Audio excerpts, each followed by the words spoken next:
The mountain holds so many memories. The mountain decides who shall be king. Mortals and machines forge their legends, but the mountain is always the master. It's full of history, tradition, and danger. No race means more.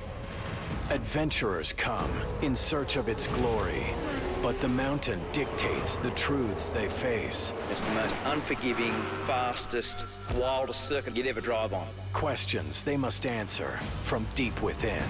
When their minds are numb and their bodies are spent. When all that's left is the will to be king. The peaks and valleys, the dangers that lie in wait. For this great bit of road has a terrifying beauty. There's no other race like it in the world. Heartbreaks, triumphs. It is the most satisfying, rewarding, frightening event. Each year brings new memories, but the mountain never changes. The pressure and the nerves are worse than anywhere else. The mountain has its own code. It is judge, ruler, and kingmaker. And only the mountain decides who shall enter its kingdom.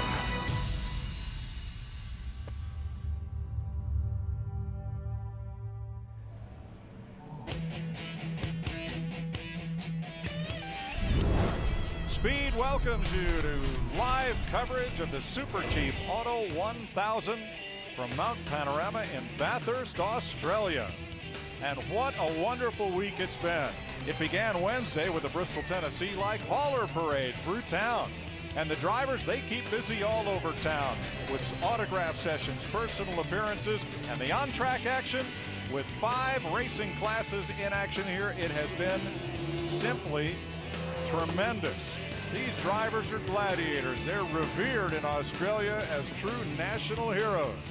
And they are ready to race for 1,000 kilometers, over 600 miles in the Super Cheap Auto Bathurst 1000. Well, as if on cue, the sun pokes through. Hi, everybody. Mike Joy with Darrell Waltrip, Calvin Fish, and Lee Diffie to broadcast what in Australia is simply called the Great Race. Here, it's 10 o'clock in the morning, 15 hours difference from the East Coast of the United States. But the atmosphere, it's like Indianapolis. It's like Daytona. It's like the U.S. Nationals or the Grand Prix. This is a big deal. It really is. And the tension, you can kind of cut it with a knife. We've had all kind of changing conditions. It rained. It actually rained in qualifying. It affected the outcome of qualifying. So these guys have had to deal with a lot of different circumstances already this week. Right now, the best thing they got going for them is that big blue thing up in the sky, that big sunshine.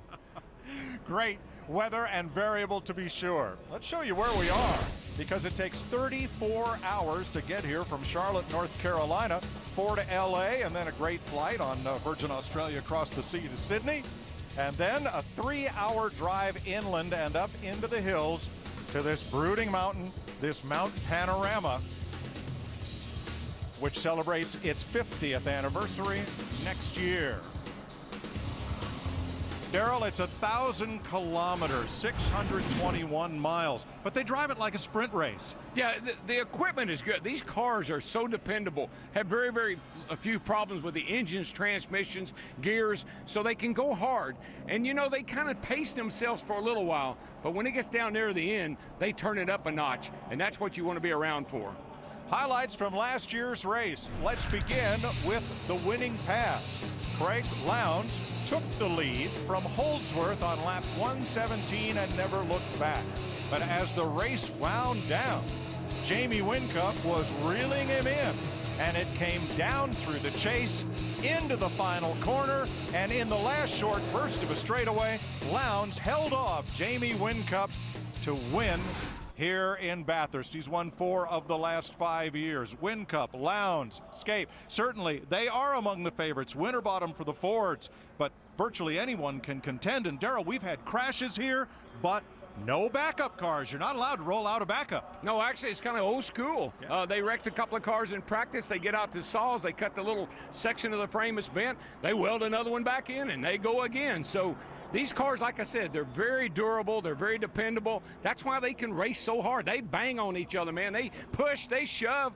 It's great racing. That's right. You wreck it, you fix it.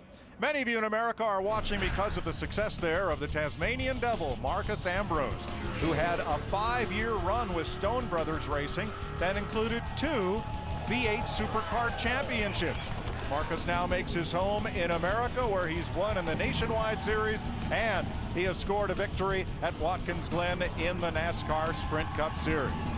It's about to get loud down here. We're going to head for higher ground and leave the pit lane to 2 well-known to you professionals. Accomplished racer and speed voice Calvin Fish is with us, and a young man who has been to Bathurst ever since he was but a tadpole. Here's Lee Diffie. Thank you, Mike. Thank you, Darrell. You know, growing up as an Australian kid, Cal, you can't help but have this as part of your life. I was fortunate as a 26-year-old to call this event for network television for the Australian audience. Unfortunately, I've just turned 40, and I would never dream that I would have been here representing Speed Channel at the great race. The race hasn't even started, and I know you've already had an awesome time. Mate, it's been a very special week. To be here on your old stomping ground has been really cool. And to take that trip across the mountain for the first time, well, first of all, you were driving, that's scary enough, but that is the most intense piece of road racing real estate I've ever come across in my life. When you hit the paddock, well, the level of preparation here is second to none. It would rival any GT or touring car series in the world. The personnel, the depth there, ex-Formula One, ex-NASCAR guys, and the drivers, well, as we've said before, Marcus Ambrose cut his teeth here. It's going to be a special day, and there's a reason they call it the greatest race. Who are the big players? Here they are. Some of the big names you will see today. I know that you know them. The 28-year-old championship leader for Team Vodafone, Jamie Whincup. He's a 3-time winner here on the mountain, and he is a 2-time V8 Supercar champion. He is looking for a massive day. The sister Vodafone cars, handled by the Dream Team, led by Craig Lowndes, a 5-time winner on the mountain who's dominated in recent years, winning 4 of the last 5. Second in points to Whincup, but is red hot right now, winning the last 4 races. His co-driver, well, only the most successful V8 Supercar driver of all time, Mark Skaife. The 5-time series champ only runs the Enduros now, but is still at the top of his game. And he has sights on Peter Brock's record here at Bathurst. With 171 combined wins, 11 here on the mountain, they are definitely the team to beat. And if Kyle Busch is the wild thing, Shane Van Gisbergen is the wild man. This spectacular 22-year-old Kiwi is something else. He is Ford's main man at the moment, 3rd in the championship, but from 4 starts, this place has not been very kind to him. Now, in a country that embraces sporting stars perhaps like no other, it has been difficult over the decades for those in motorsport to garner the same acknowledgement as perhaps athletes from the football code, swimming, or cricket. However, there's one event that changes all of that, and it is this one. If you can conquer the mountain, your name is etched in Australian sporting history. High speed at high elevation and extreme danger. Plus the time-honoured rivalry of Ford versus Holden. This is the Bathurst 1000. It's the great race that keeps the country captivated for more than 6 hours.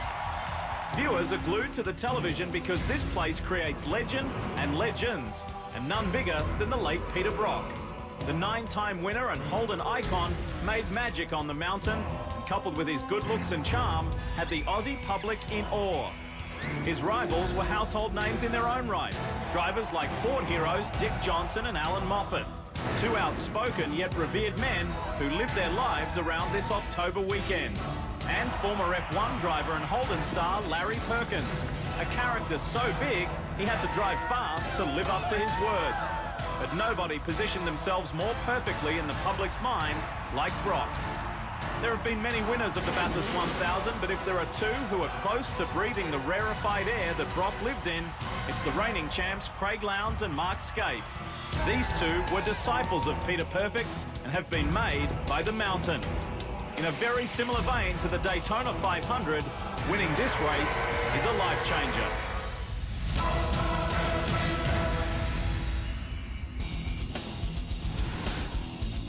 Although Peter Brock lost his life in a racing accident 5 years ago, his name truly is revered up here on the mountain. Yeah, his 9 wins are comparable to Richard Petty's 7 at Daytona, I think. And here he's much thought of, his memory, much as we think the great Dale Earnhardt. Coming up, Darrell Waltrip gets the ride of his life. I know he's a great driver. I didn't know you were a great rider. Yeah, well, I like to drive, but you'll find out I don't like to ride too much.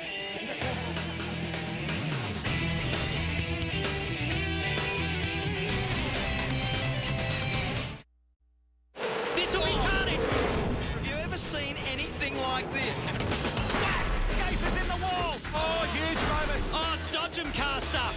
Look at that. Cars everywhere. Big, big, big. Almighty look. That's stupid. Oh, that is a big hit. Oh, my goodness. That is insane. It's an almighty crash. And that is a ride that he did not want. What a rush. Straight into the fence. It's a big crash and will probably trigger a safety car, I imagine. Welcome back to Bathurst, where we are ready to roll for approximately 600 miles, 1,000 kilometers. Cars are lined up on pit road, and there are tons of well-wishers out there, grid girls galore, and a lot of preparation. Photos being taken with drivers and set to go.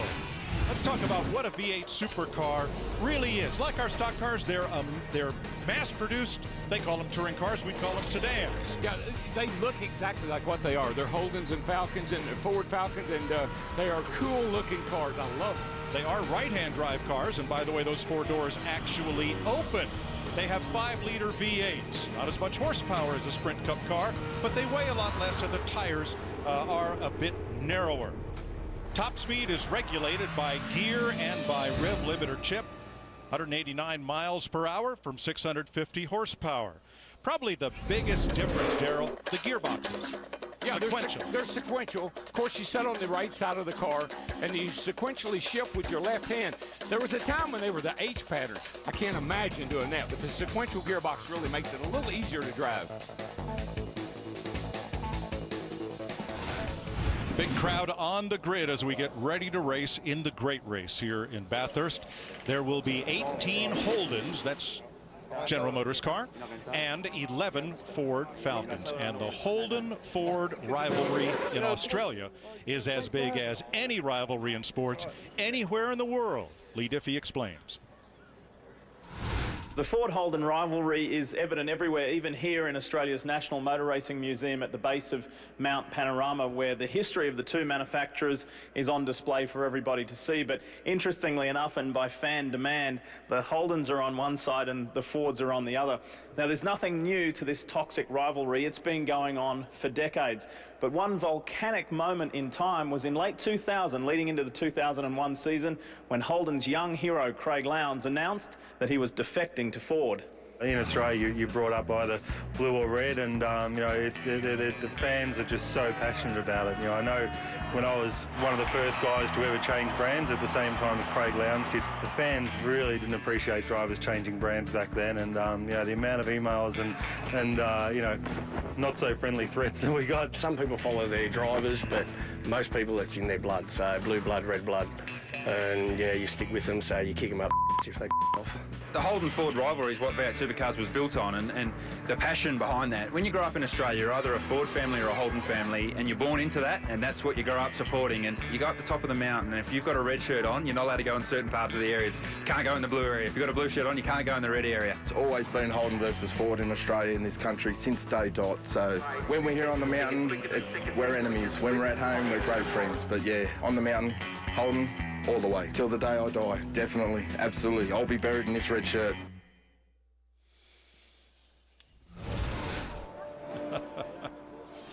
Coming up next, Daryl talks to Holden driver and defending champion Craig Lowndes. And we'll have highlights from action thus far in this great week of racing in Australia.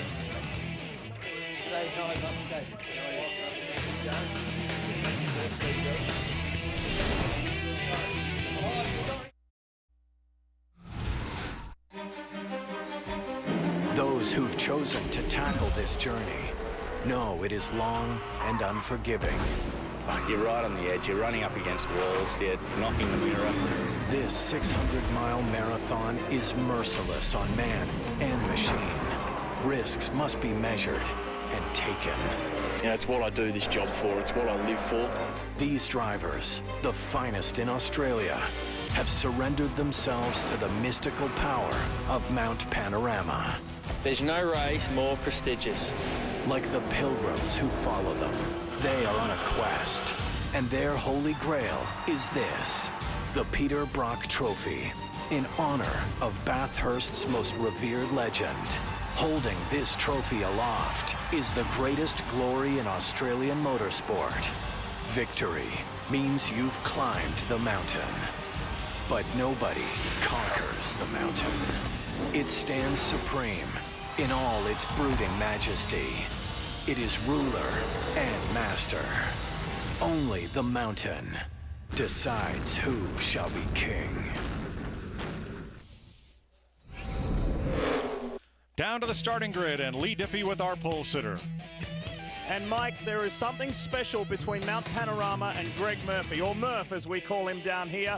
It was a surprise pole position, but it was a beautiful one. And Greg, just as you did in 2003 when you set that lap of the gods, you electrified this crowd yesterday. You pumped? Oh, mate, absolutely. You know, it's nothing like this place. It's for all the Americans over there. You know, it's like the Daytona for us, and it's just massive, and it's the best bit of road we've got anywhere near this part of the world, and I just love it. Love every second of it. He's a 4-time winner here at Bathurst. He could make it 5 today. Cal? The guy who wanted that pole position was Jamie Whincup. The rain hit right as you got on the racetrack. It's been a wild week for you, mate. Yeah, we've had to jump a few hurdles this week. I dented the car on Friday, and then of course the rain come down in the shootout, unfortunately. So that's okay. We're on the grid. We're 8. Car feels fantastic, and I'm going to hand over to Tomo. Tomo, if anyone doesn't know, Tomo was on the scrap heap at the end of last year. No one wanted him, so we're going to give him a good car and show him what he's made of. All the best, mate. Good luck. Thank you very much. Cheers. Mike, these boys, Jamie Whincup looking for his 4th win here at Bathurst today.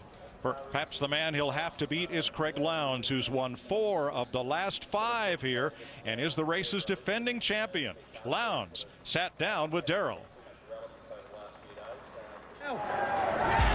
Well, it's my distinct honor to be joined by the defending champion of this race. Tell me about this racetrack. I went around it yesterday, and I was fascinated because looking at it on TV, you don't see the elevation change. Well, it is. Unfortunately, TV doesn't give it true justice to see where the mountain is. And if people at home can see that Mount Panorama sign, we're elevated above that again. So we're almost in the clouds, and especially like a day like today. Everyone says that the race begins on lap 130. So you've got 30 laps to run.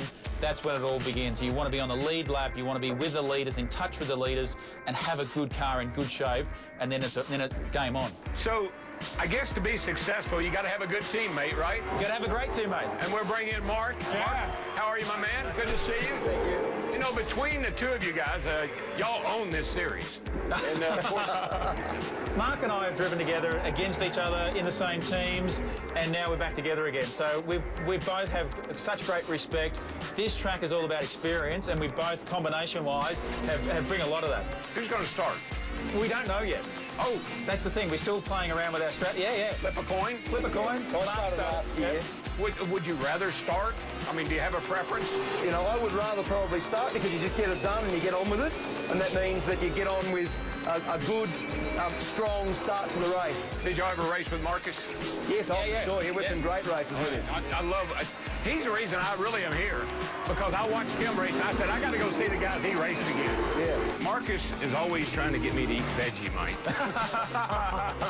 I can't do it. It's I good. can't take it. It's good. Do you guys?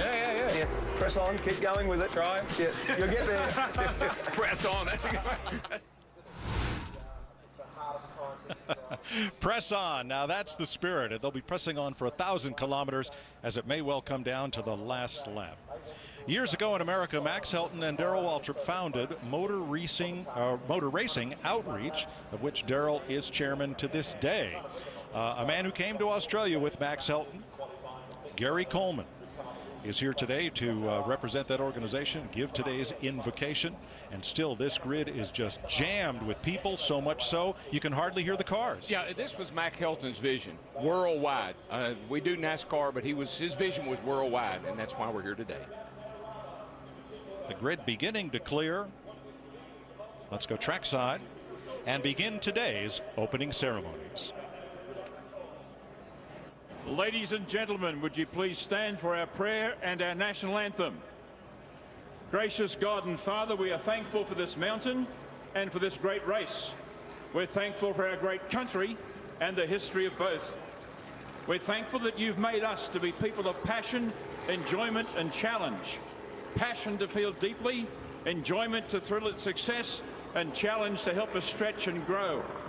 We're very good at having fun and cheering on our team.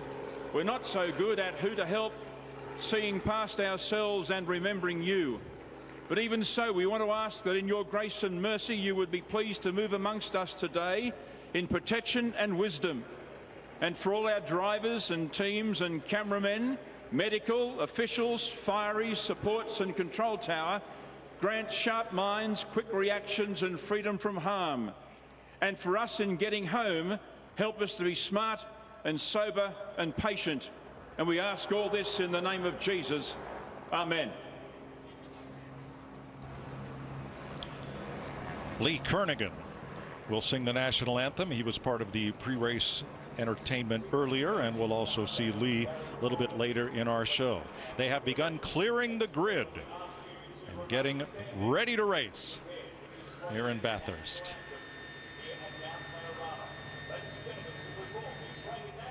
All right, let's go back down trackside for the singing of the Australian national anthem.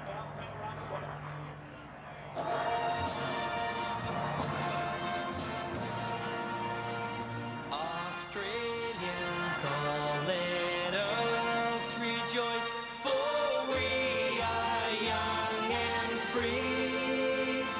We've golden soil and wealth for toil. Our home is girt by sea.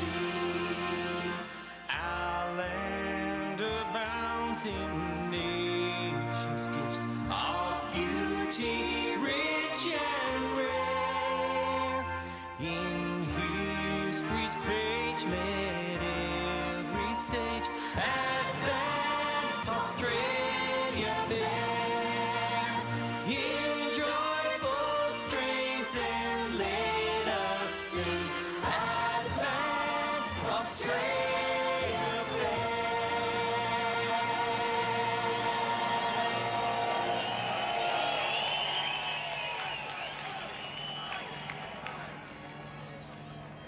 Earlier in the weekend, the Australian Air Force was practicing their flyover, and it was ear-splitting.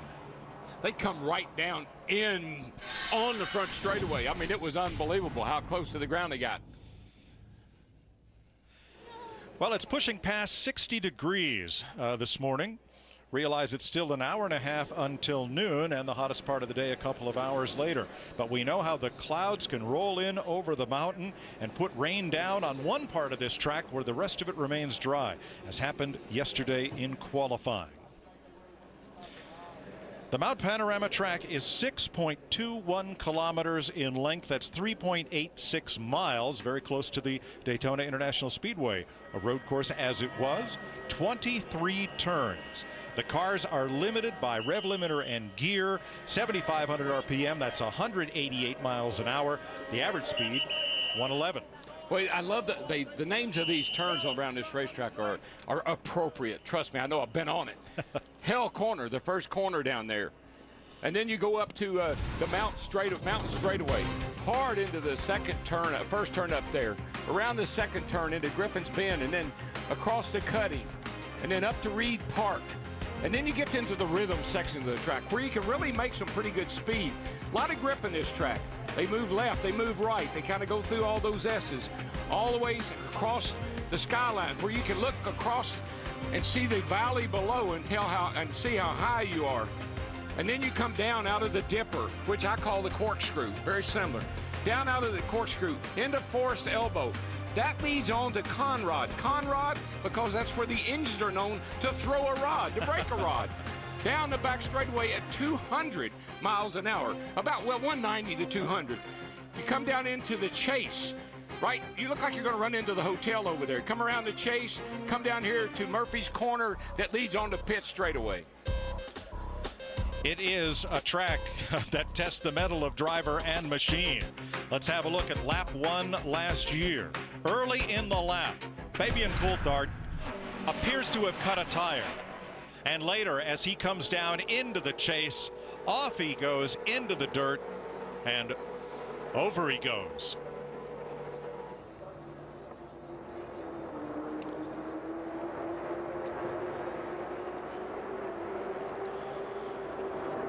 You'll see a second angle, and this is a violent crash and really gives you a sense of how much speed these cars are carrying down the hill.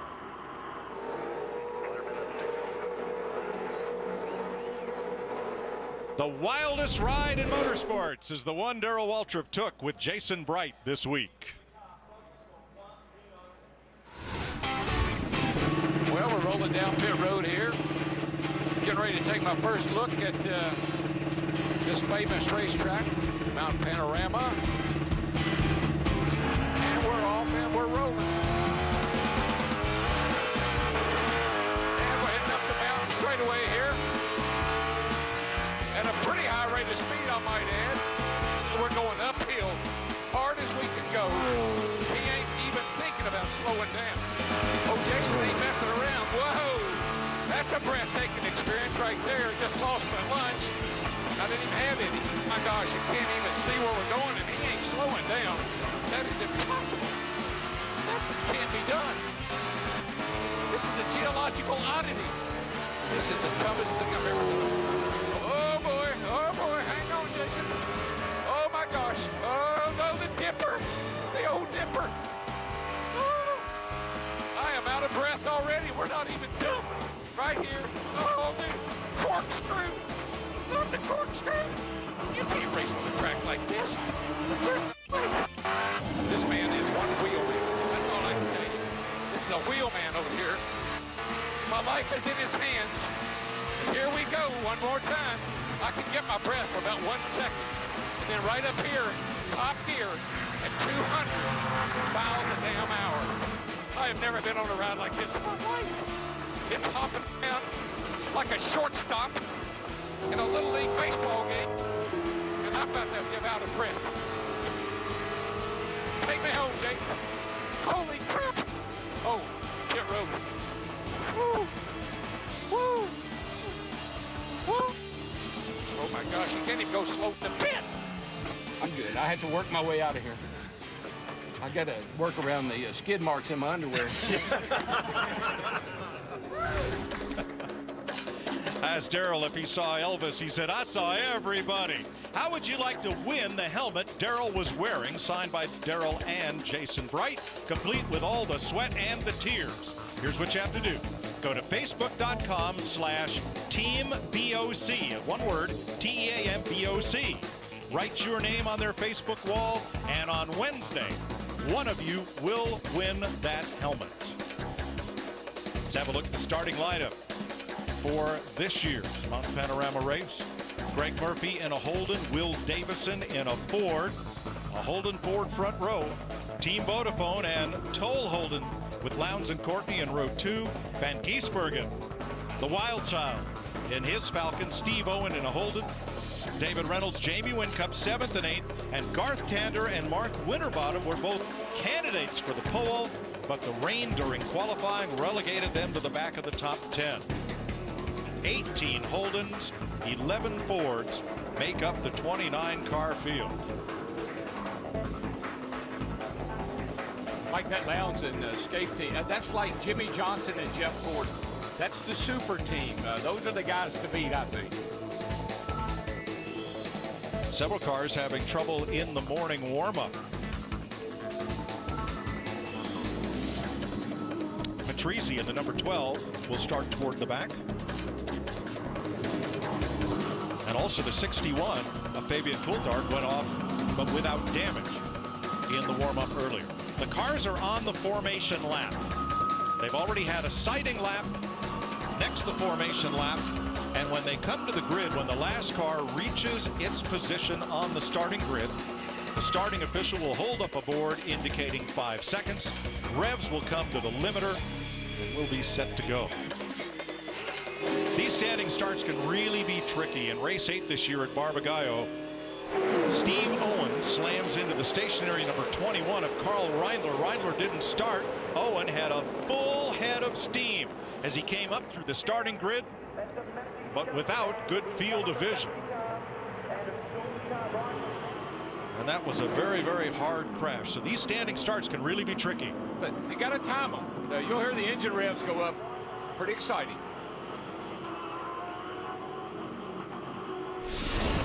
For a last word while it's quiet, Lee Diffie. Mike, how can you not love this event when you've got so much attention like this? Look at these people here. These fans are just ready to go.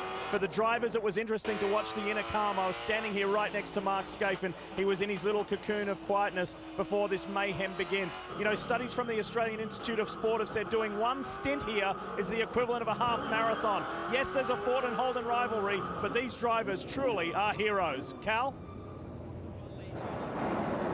They're very jittery right now, not because this is the biggest race of the year, but because of the lack of dry running time here this week. The mountain has been crazy with the weather, a lot of rain here, so all the teams are guessing a little bit on the setup right now. So for the first few rounds of pit stops, look for adjustments, and then they have to chase that track all day long as it starts to rubber up, Mike.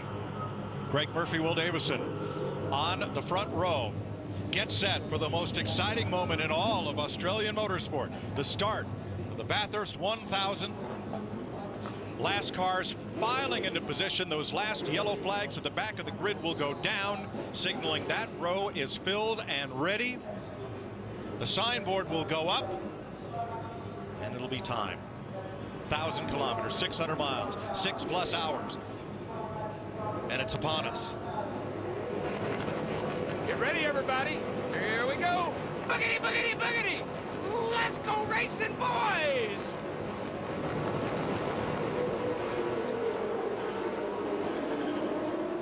Clean start for the Orcon Steel car number 5. Very slow getting off the grid, so it's a big mess right there getting into turn 1 where they're 4 abreast. Hill corner, Mike, and this is why. The start of the race. Up mountain straight here. You're going uphill. You can really charge this first turn here going up the hill. They come to Griffin's Bend, named for the mayor of Bathurst that got this track created way back. Looks kind of like the uphill at Lime Rock. And you carry good speed through there due to the compression of the hillside. And you can look at the asphalt here, Mike. This track has a lot of grip. I was surprised at how tight the track is. Into the cutting, where the roadway was cut away from the hillside when this course was built. And when you get on up here at the top of the hill, this thing turns into a rhythm section. You got some little lefts, you got some little rights, and you got to time them. You got to get the position right. One corner leads to the next. Across Reed Park, Sulman Park, and towards Skyline, where you could look down at the valley below, but don't you dare. No, because it's way down there. This part of the track, now you're coming back down the mountain, and you're carrying a lot more speed than you think you are, so you really have to be familiar with this racetrack. Only the aerial shot shows just how steep it is through the Dipper and down into Forest Elbow, this sharp left-hander. Yeah, look how they snake down through there. Now, when you come off of Forest Elbow here, buddy, you're getting ready to pick up the pace. Conrad straight. 4th, 5th, and right along in here before you get to this pump right here. You're in 6th gear, max RPM, and you can tell when a guy's going fast because he'll be hitting the rev limiter. And there they lift and brake after that corner that leads you into the chase. Moderate left.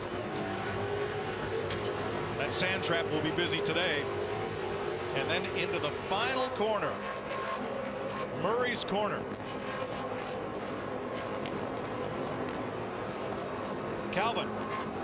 Quick update, Mike, from pit lane. Stevie Johnson in the number 17 Jim Bim Racing Ford made a quick trip to pit lane. Nothing wrong with the car. He just topped him up with fuel, and then he started from pit lane. That will give him 2 more laps fuel. If teams can be really efficient here today, this is typically a 6-stopper. If you can do 27 laps and lose extra fuel in the tank for Stevie Johnson, he may make it a 5 here today. That could be critical. See, that's part of the strategy. 26 laps is what you can run here. But if you can come in and top up and start off pit lane and you're at the back of the field, you got nothing to lose. We used to do that in NASCAR, and they stopped us from doing it. He would have been 24th on the grid, so he gave up only 5 positions by starting from pit lane, which is completely within the rules. Lee, how about our pole sitter? Mike, it's an amazing story for Greg Murphy, not only to get pole position here for the great race, but on that first flying lap to put 1.3 seconds on this field. Greg Murphy came into 2011 not even having a ride. This Pepsi Max crew car was a last-minute deal, and here he is leading the great race. Watch for Wincup's 88, one of the 2 identically painted Vodafone cars, to work its way up through the field. Remember, Wincup had to start back in the 8th slot because it rained during his qualifying lap. Yeah, he was the next car out when the rain hit, and of course it killed his lap time. But they take the top 10. They were locked in, so the worst he could start was 10th. Ended up pretty good, but we do need to keep an eye on him because he's very aggressive. That's Whincup Silver and Dayglow Red number 88. Trying to work his way up. And actually, Whincup did not start. Thompson, his co-driver, was chosen to start the race. They may stay in for 1 fuel load. They may stay in for 2. Well, Scape told me that in the interview we did that sometimes you just like to start your co-driver and get some laps in and get about halfway whenever you decide you're going to make the change, and then put the driver in the car. He said he just likes to get it over with. There's Lowndes in the Vodafone car trying to pick his way through, or rather Mark Scape, Lowndes' teammate. Scape starting the race, now running only the Enduros, and now he is up to 3rd behind Murphy and Davidson. Calvin. Scapey's behind the wheel right now. Craig, talk about the settling in process. What are you guys really trying to achieve here in the opening laps of the race today? Well, you really want to do is maximum laps on this fuel. So we've lost 2 laps because of the out lap and the observation lap. So really for Mark now is to get into a rhythm, stay out of trouble, which he's done now fantastically, and of course see where we end up. So we're running to a fuel number, we're running to a lap time, and we'll see how far we can run on this. We want to stretch every fuel stop as much as we can. Not the ideal prep for the race this week, a lot of rain. What can you adjust in the car when you make these first few rounds of pit stops today? Well, the 2 things we've got inside the car is the roll bar adjustments. So we'll use them, and of course the data beside me that will give us a good indication of which way he's trending the car. So whether it's got some understeer or oversteer, we can actually then make a roll center adjustment in our stops. They're the only really quick adjustments we've got. Pretty good boy behind the wheel right now, right? Yeah, look, he's going great for an old guy, and for doing 2 races a year, he's pretty good. Cheers. Riding with their teammate Thompson at the front of this group, Shane Van Gisbergen ahead of Morris and Thompson as you watch the battle for 5th. It's the Bathurst 1000. It is live on speed, and pole sitter Greg Murphy is your leader.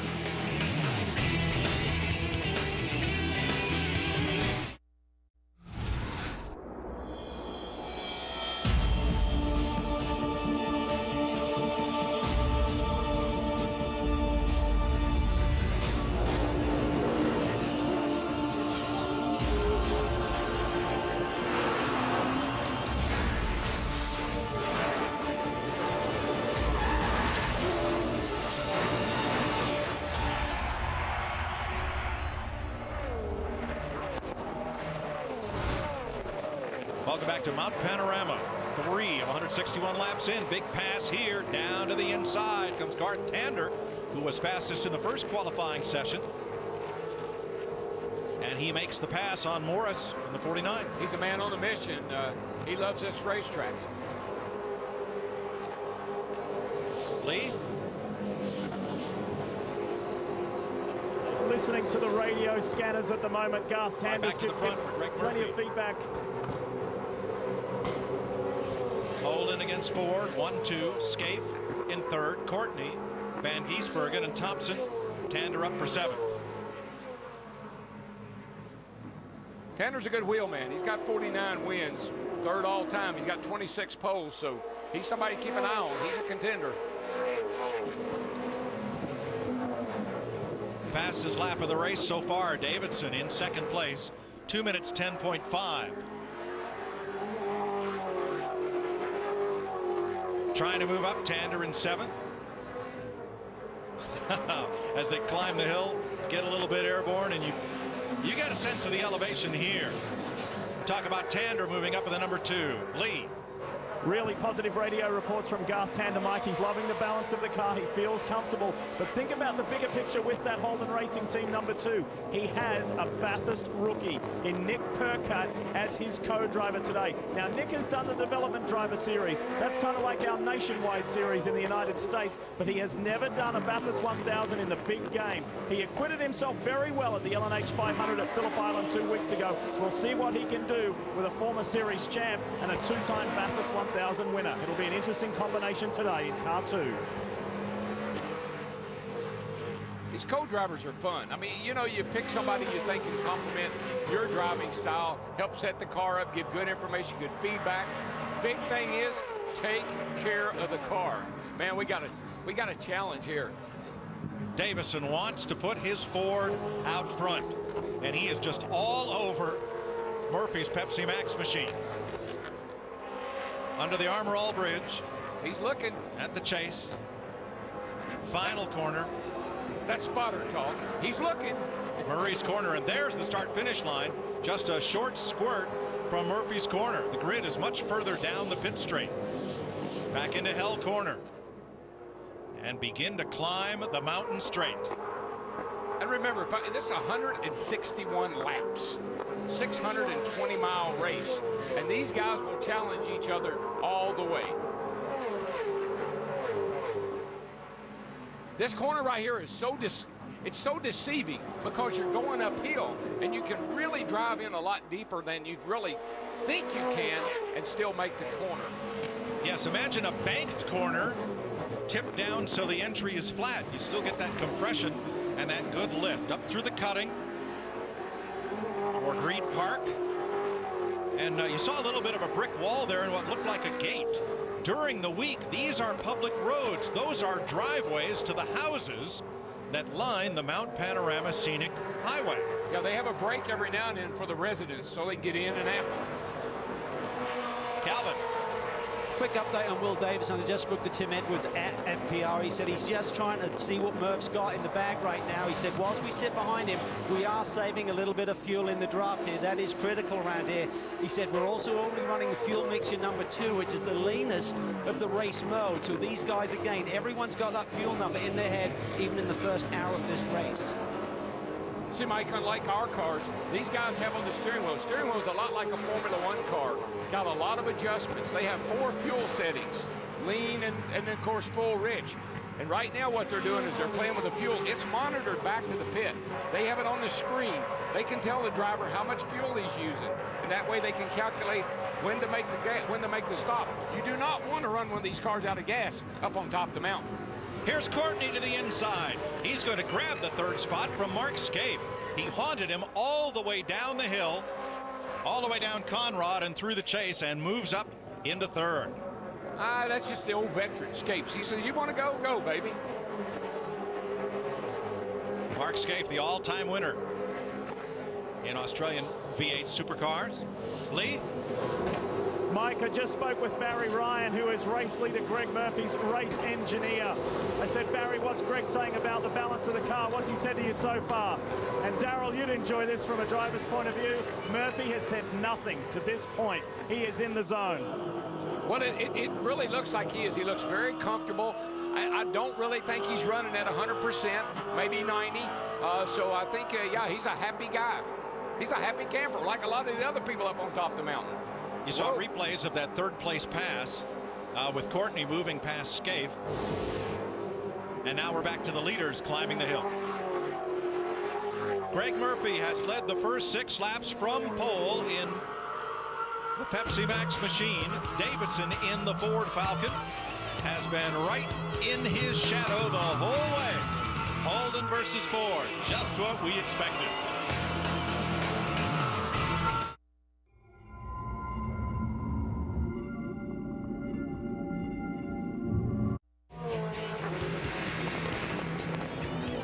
Tonight on Speed, Formula One takes on Suzuka's challenging Figure 8, where speed is nothing without control. The Grand Prix of Japan tonight, 2 a.m. Eastern on Speed. We have a new leader. Davison's put his Ford out in front of the Bathurst 1000, taking it to Greg Murphy as they came down through the fastest part of the course here in the chase in its left-hander, up and over the berm. Away he goes. Yeah, great passing place, and of course, you know, Davison's won this race back in 09 with Gartander, and he's making a return to Ford, and so he could be a guy that has won in not only a Holden but a Ford as well.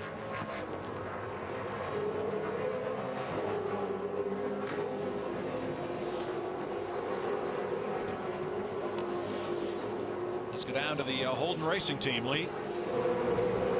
Mike, there's nothing like standing here in the Holden Racing Team area. This is a quality outfit, a first-class outfit. This is Bryce Seals, the data acquisition man, spent years in North America working for Olin Shocks. This is Scott Sinclair, James Courtney's race engineer, who came from Dick Johnson Racing with him. Mike Henry brings years of experience from Formula One and Walkinshaw Racing as the team manager. Alistair McVeigh over there, who is Garth Tander's race engineer. And look who's in the background over there. That is Steve Hallam. Darryl, I think you know who he is. He's coming over from Michael Waltrip Racing to head up racing operations here next year at the Holden Racing Team. The boys are pleased with Courtney and Tander's start. Yeah, Steve came from Formula One and McLaren, I think it was. He worked for my brother's team for a while, and looks like he's likes this kind of road racing.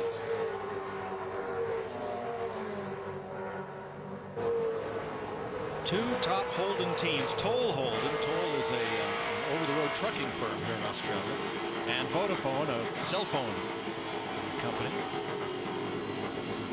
Two-car teams, both pretty evenly matched, it seems, Darryl. It seems that way, but you know, Mike, we were looking at those Vodafone cars. They are immaculate. They are so well prepared. Detail, detail, detail. I really like the way they run their cars and run their teams. Riding with Andrew Thompson. That's Garth Tander just ahead as they come down Conrad Straight toward the chase. Now, Conrad used to go all the way straight to Murray's Corner, but that wasn't seeming to be the safest way to do it, because if you miss Murray Corner, you'd be in downtown Bathurst. But it also, as we say back home, it would suck the rods right out of your engine. Right. That's where it got its name from. So there is the chase.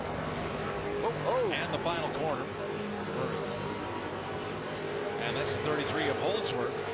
The Fujitsu, first the two Fujitsu cars, Holdsworth and Caruso, trying to move up.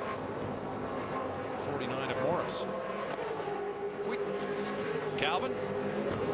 Quick update on Shane Van Gisbergen in the number 9 Ford. He's having some problems out there. Just spoke to one of the Stone brothers, Jimmy Stone. He said he believes he ran over something on the racetrack. He's definitely lost some front downforce. Team are looking at the cars he sped by the pit wall here that last time, but they're geared up and ready. And of course, Shane is the only Ford winner in the series this year with a couple of victories under his belt. Well, those Stone brothers, they kind of remind me of the Wood brothers back home, yes. Mike. They run the Fords, and of course, that's who Marcus Ambrose drove for. And here's a look at that pass with Holdsworth. Oh, he got in there. Trying to get under Morris. Hang on, baby. Nothing there. Well, that's a high-speed entry right there. If you got a lot of rear brake in the car, you can get loose like that. Now he's made the pass as they climb up to the cutting. You see how that's just cut into the hillside. And you can see the fans everywhere. These people have been here all week. They were here when we got here. You stake out your spot, and baby, you don't leave.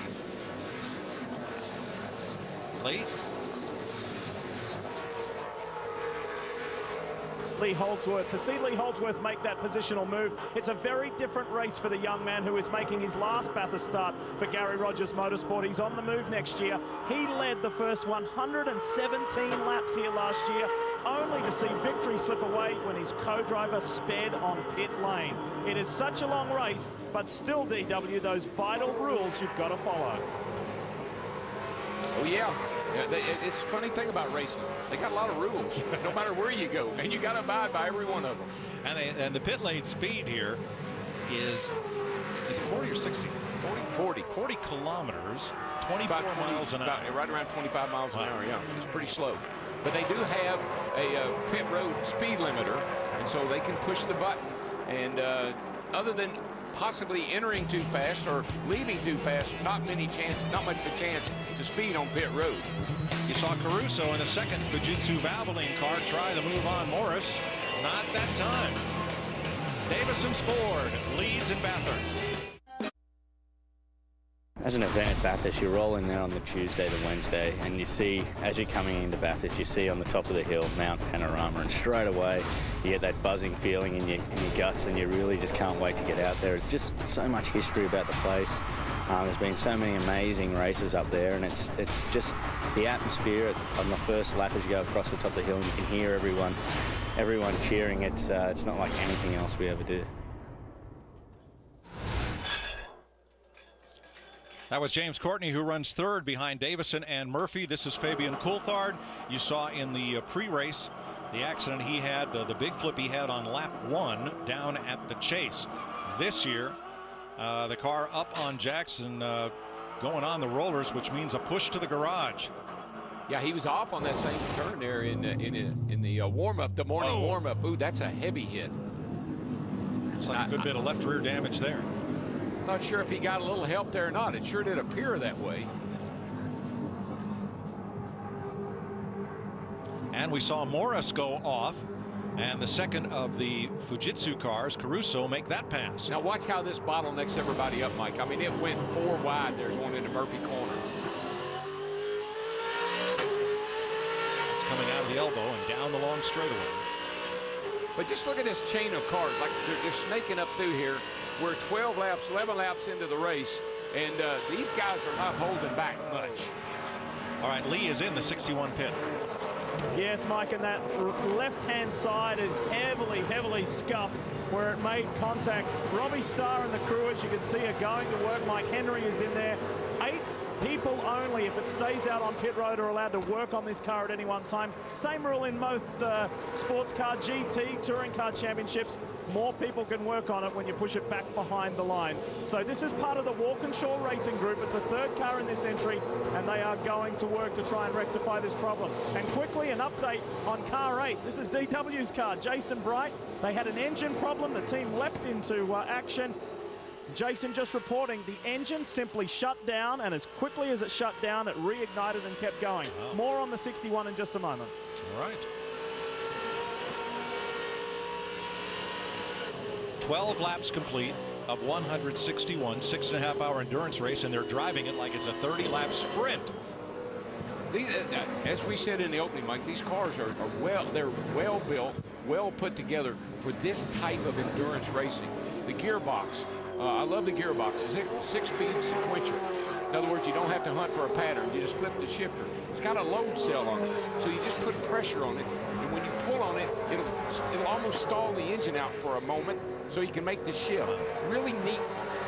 You know what these cars have, Mike? They have just enough technology to make them real driver friendly. Watching Slade, Kelly, and Moffat, the son of Alan Moffat, great Australian champion, Richard, both the Kelly brothers involved in this battle as it works from 13th on back. Now they're about 25 seconds off the lead, but fighting hard.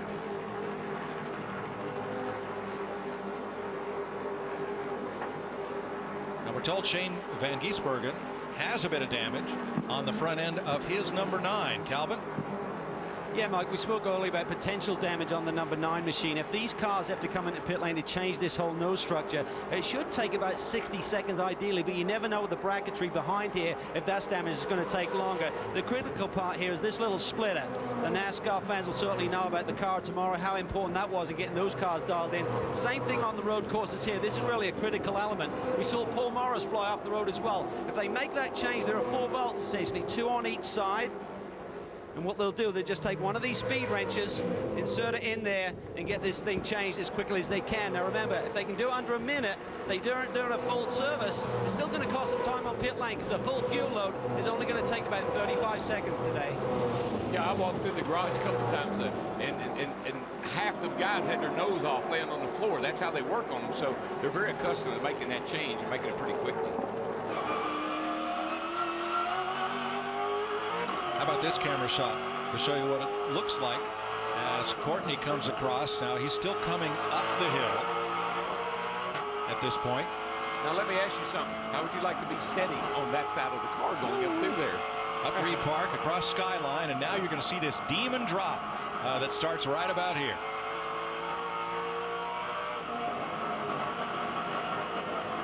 This is huge. I mean, this is breathtaking. You come down through here, and when you drop right there, you just tons of grip and a lot of side force.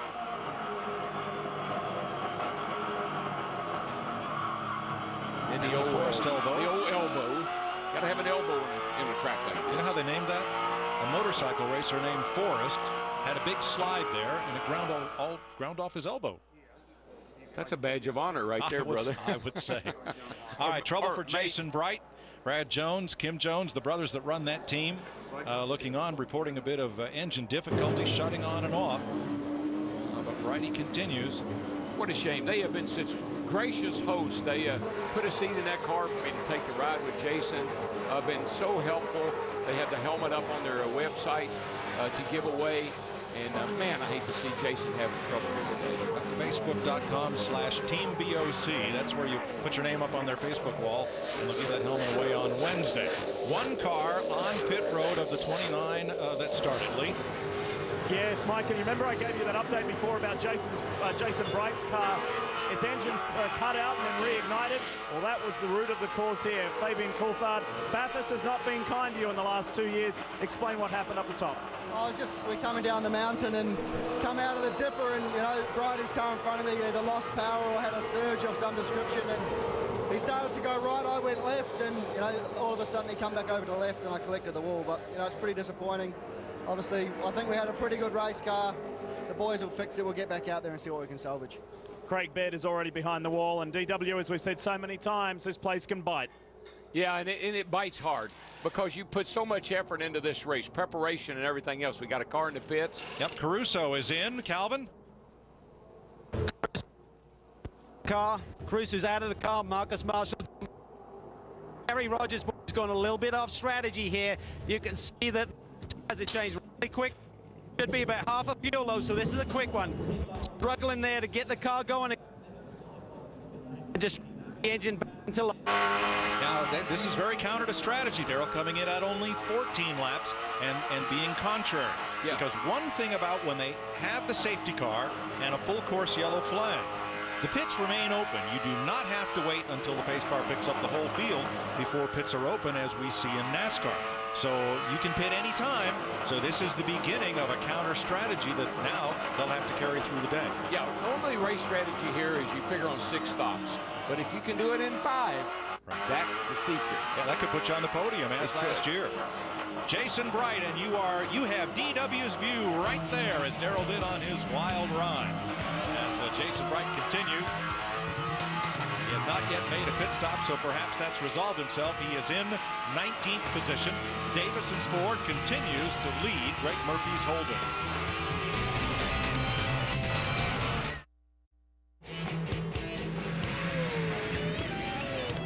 In 2 weeks, October 22nd, 300 kilometers at the Gold Coast for the Australian V8 Supercar. Live October 22nd, 11 p.m. Eastern on Speed. The Motorsports Authority will be there. This is kind of rural. That's kind of cosmopolitan. Oh, yes. Yeah, down on the beach. Now a change in the Vodafone team where Mark Scaife has let Thompson through, so the 88 leads the 888. And I wonder if that is setting up some sort of pit stop strategy as to who pits when. I'm not sure, but I think Scaife may be having it. I heard them talking about brake bias. Now, they can monitor brake bias. Brake heat, tire temperature, or a tire buildup, all those things can be monitored from the pit. They can't adjust them from the pit, but they can see what's going on with the race car and adjust it when it comes in the pits. Trying to get the Bundaberg 5 car back into the race. Fabian Coulthard's car working on the rear end alignment. These cars don't have a complicated independent rear suspension. They will next year when they transition to the car of the future. But American race fans and NASCAR mechanics will recognize the rear end of that car as a regular old Ford 9-inch. Now in Australia on the road, if you have an L placard on the back of your car, that's a learner's permit. You can graduate to a P, a progressive permit, and that will get you up to what, 80 kilometers on the road? A young man who's going for his P permit next week gets to run 180 kilometers per hour here on Sunday. Interesting, ironic, isn't it, Lee? Mike, it's an amazing story. As you mentioned, he sits for his P's, his provisional license on Wednesday. This is Cameron Waters, who is 17 years old. He's currently leading the Australian Formula Ford Championship. You can count the amount of times he's been in a V8 supercar on one hand.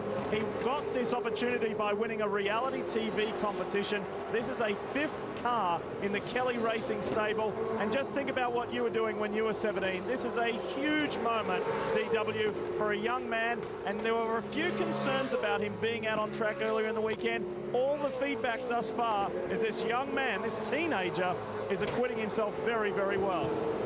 Yeah, I guess you'd call him the kid, you know. He's 17 years old, and an intimidating racetrack like this, and to come here and just not get in trouble, go out here and make laps and stay out of trouble, will be a great accomplishment for this young man. Thompson and Scaife running 5th and 6th of the 2 Vodafone Holdens. Trying to hold back the SP Tools car. That's Shane Van Gisbergen in the blue number 9.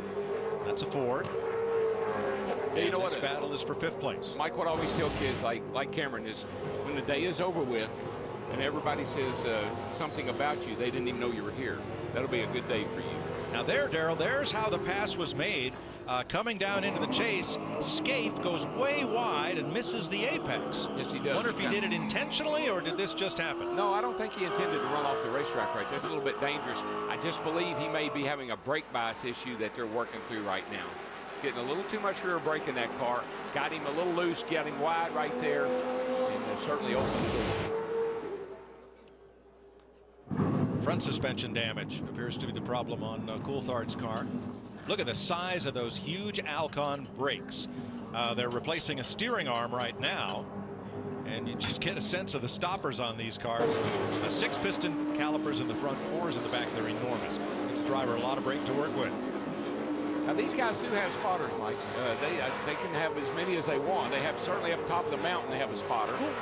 Calm down. Almost there. Barguana going through Morris, and that's Engel in the 200, the super cheap car. He usually runs number 39, but in honor of his 200th meeting in V8 supercars, he's carrying 200 this week. Oldest driver in the series at age 47. There's a view out the rear of his car. These cars are a lot like our cars. They're very durable. They can bang off of each other. That splitter is tough. Side of the car's got the bars out there to hold the sheet metal in, keep them from coming in on the tires. These things are pretty tough.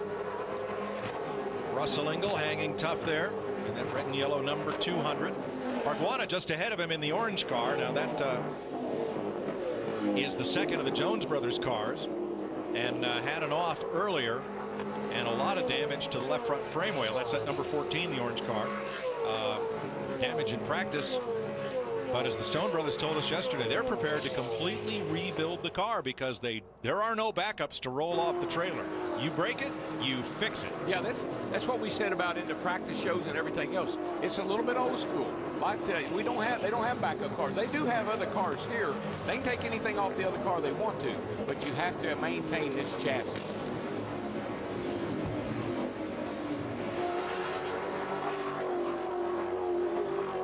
Engel holding well there. That's at 18th place. Jason Bright has dropped to 20th, and the 61 of Coulthard is back out on track. I've been noticing these buildups of rubber on the rumble strips. Those big knots right there, when you hit those, it'll shake the tires loose. You really have to stay off of those as much as possible. That'll shoot you right into that retaining wall. 18 laps complete in Bathurst. We've had one lead change. Davison's Ford taking it from Murphy's Hold. One of the guys told me that the rumble strips, the runoffs are a lot slicker this year than in the past. They think it's something in the paint.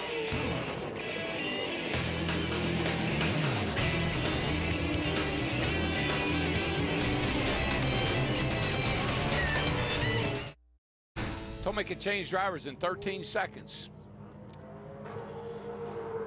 A NASCAR race day revs up for round 4 of the chase. Carl Edwards live on the show, 11 a.m. Eastern, only on Speed. Pit stops, quite a few. About 7 cars have already been in. Mark Scaife stayed aboard. Davison in the 4, the 47, the 34 have all been on pit road. These are scheduled stops. They happen under caution or green, depending on track condition. 25 miles an hour. He's just creeping along, man. That's slow. And they have a speed limiter on the dash. Right, he holds the button down. Garth Tander and Percat. There's the stop and the change for the toll Holden number 2. And now here's Mark Scaife coming in for his stop. He stays aboard for a second stint. Now, I think their strategy was to run close to half the race before they changed drivers. Rules allow up to 3.5 hours per driver in a row. Lee? Well, Mike, that was a very impressive opening stint from a two-time Bathurst winner and series champion Garth Tander. How was it from your seat? Yeah, really happy with the car. Got off the line pretty well, and then just got into it, and then just slowly pick them off one at a time. Car's very, very good, and it got better and better as the stint went on. So the track will be coming to us through the day, so we're pretty happy so far. Really big concerns coming into this weekend because of the limited amount of running that you had. So the track's coming good. That's a good sign. I heard you making lots of positive comments on the radio about the balance of the car. Couldn't ask for a better start, really. No, that's right. I mean, that's as good as we could have done in the first 20 laps, starting out of 9. So the important thing was just to get into the front couple of cars. So you're running in clear air, look after the car. Still a long race, still only done 20-odd laps, so long way to go. What about your 23-year-old co-driver? He's driven here before in a V8, but not with the Toll Holden racing team and not in the main game. Nah, he'll be fine. Like, he's done plenty of laps here in the Fujitsu Series. He raced here in his coach car in the Fujitsu Series this weekend, so the beauty about him not starting the race is now he's just out there, he's just driving around. He's not actually racing anyone, so he's fast. And he's got a good level head. He proved that at Phillip Island, so he'll be right. Thanks, Garth. There he is, Mike GT. Very cool, very calm, and he knows how to win this race. Thanks, Lee. What do you think just driving around? Well, yes and no. These guys have a strategy, Mike. They're looking at a lap time right now. A lap time that whatever it may be, let's say it's 2:10. They want to run a lap at 2:10 every lap. When you get in that race car, your job is not to exceed that. Your job is to hit that every lap. That's hit your mark, run this car at that pace. That gives us our fuel strategy, tire strategy. It helps us work out the whole race in the end. Holdsworth out of the pits, Ritter aboard, and Matt Halliday. And so, with that said, Mike, it might sound really, okay, only 2:10. That shouldn't be any problem. It's a big problem. Being precise and accurate around this track lap after lap after lap, after being out on it, it takes a lot of skill. You see Matt Halliday in the Jim Beam car. That team run by an old friend of yours, Dick Johnson. Yeah, I talked to Dick yesterday. What a character.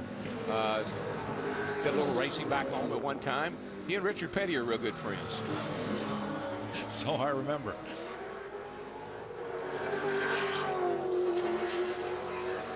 That battle's back at 25th. 61 got out for a lap, and then Baird brought it back in to the pits for more adjustment.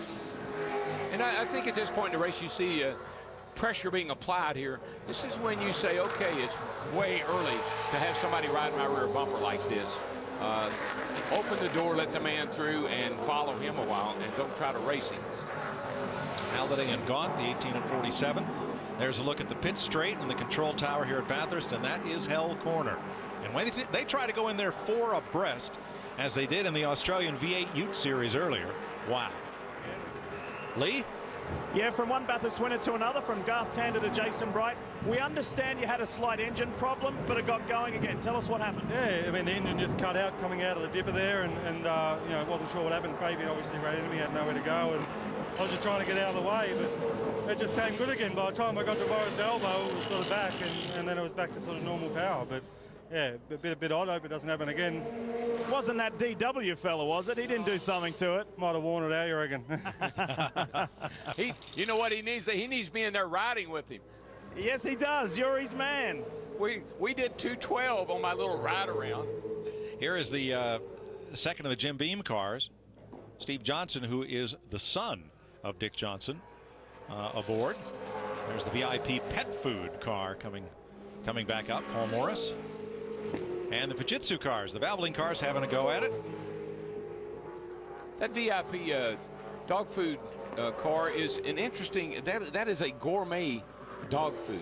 Really? Yes, for your favorite member of your family. Trusty Boy, I hope Trusty Boy doesn't find out about it. You gonna bring some home? I might have to. Ritter and Marshall, or now Marshall and Ritter. Sounds like a Western. Sounds like a law firm.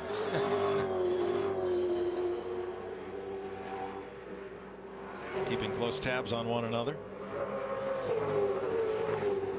But you know, you hear every one of these guys on the radio. Good job, good driving. Yep. And I like that encouragement. You don't have to overdo it. I think Jimmy Johnson gets annoyed with Chad sometime, but you don't have to overdo it. So James Courtney is in, out of the car. McConville His co-driver is in as you're watching it live on Speed, the Great Race of Australia. And the first time that Speed's had the pleasure of being able to bring it live to America. Mike Joy with Darrell Waltrip, Calvin Fish, Lee Diffie. Speed's pulled out all the stops to bring you all the excitement of V8 supercar racing here in Australia, not only today, but 2 weeks from today at the Gold Coast. Mike, these cars hold 32 gallons of fuel. They use a little bit bigger fuel cell for these longer races, so the guys can go a little further on fuel. Russell Ingles climbing out. Perkins will hop in. Lee. Mike, this is really interesting, the race today, because DW just mentioned about the fuel capacity and how they use fuel. Every race up until now, DW fuel has been controlled by the driver's right foot. This is the first year where they have a fuel trim, a 4-phase fuel button and dial toggle switch on their steering wheel, and are constantly communicating with their race engineers. Fuel setting 1, go to fuel setting 3, and it's going to be that very careful, precise game all the way through until, like you said, DW, buying yourself a ticket to the last 25 or 30 laps.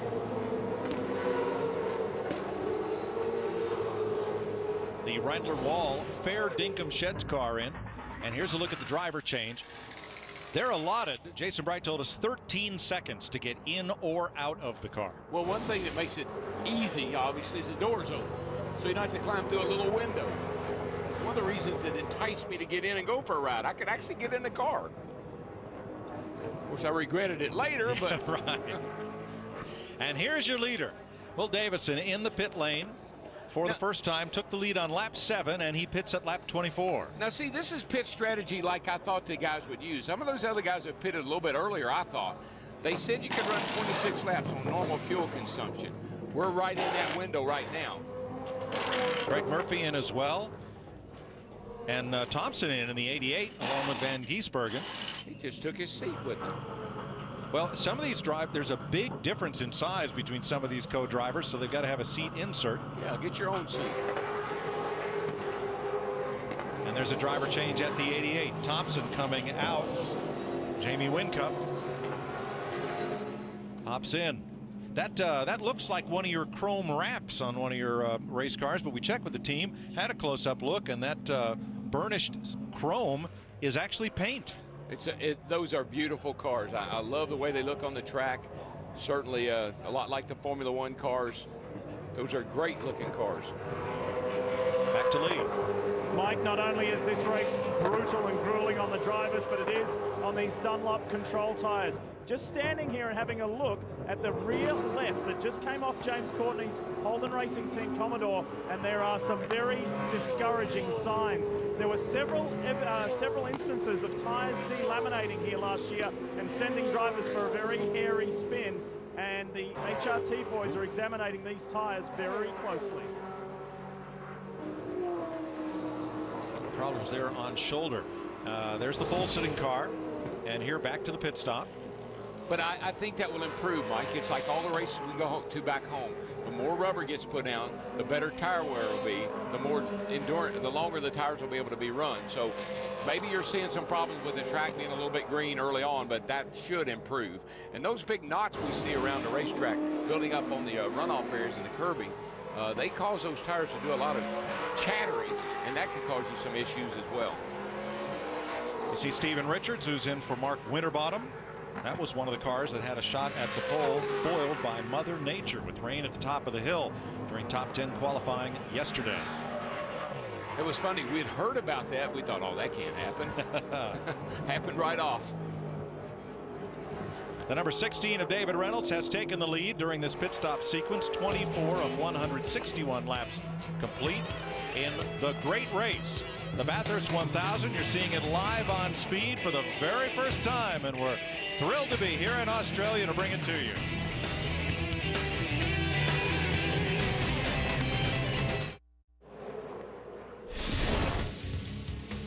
"26 laps complete." Canto assumed the lead when Davison pitted, putting the Botolo car up front. He has since made his pit stop, and Yulden in the number 6 Trading Post Falcon is the new leader over Jamie Whincup in the 88 for Cat in the 2 and Mark Scape in the 888. A recap of the start. Watch the upper left as one of the Fords fails to grab a gear. That was the number 5, getting sandwiched right, left, and all over. Craig Murphy leads the battle through Hell Corner and up the hill. Wonder what had happened if we started one of our races like that. I'd like to see our guys go from a standing start one time. 2 looks at Courtney's take of position. And there is the lead change. That happened at lap number 7. Boy, Fabian Coulthard hard into the wall when Bright's car lost power climbing the hill. Paul Morris goes off and back on.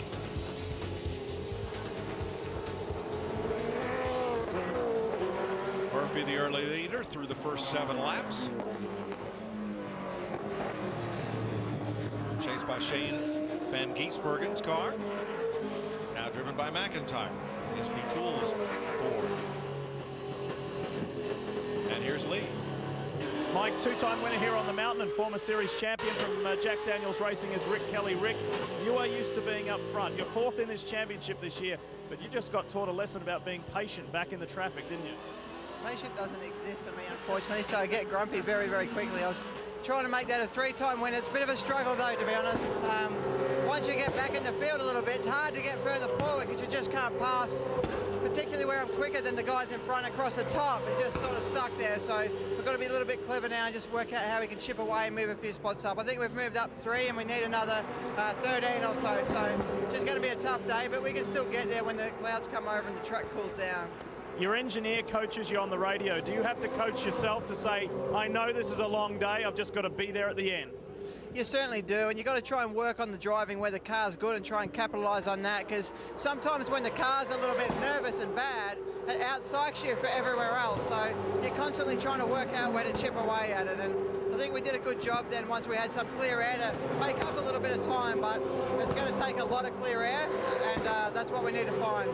Good stuff, Rick. Good luck. And there's one of the keys, Mike. Be patient. Rick Kelly's Jack Daniels number 15, now slotted in 18th position. Yeah, Owen Kelly. No, they're not kin. Rick has another brother, but Owen Kelly was back in the States for a couple of years, working for Junior Motorsports, driving Dale Jr.'s late model car. He helped Marcos with his road race car. I think it was at Road America. Qualified a Corvette, I think, on the pole a few weeks ago. So this kid knows that. Oh, his co-driver, Owen, is a good wheelman. Watching this race for 23rd, that's Lyons in the Mother, number 19. Mother is an energy drink here in Australia. Wall and Pretty, 23rd on back. We're just about an hour into the 6.5-hour race. And great to be with you here on Speed, bringing the Bathurst 1000 live to America for the first time.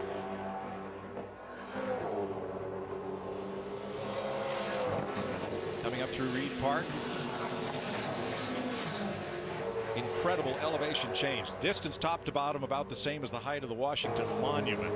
But boy, when you go into that demon drop, call it the corkscrew if you will, or whatever you'd like to call it. Wow. You know, those Vodafone cars, I was watching them, Win-Cup and Skate. Win-Cup, they pitted those cars early and got fuel and tires. And now they're working their way up to the top of the leaderboard. Right now, Win-Cup is running 2nd, and Mark is running in the 4th position, and that's all due to pit strategy. Getting in, get those fresh tires on, and getting track position. He may not be second for long as Win-Cup chases Yulden.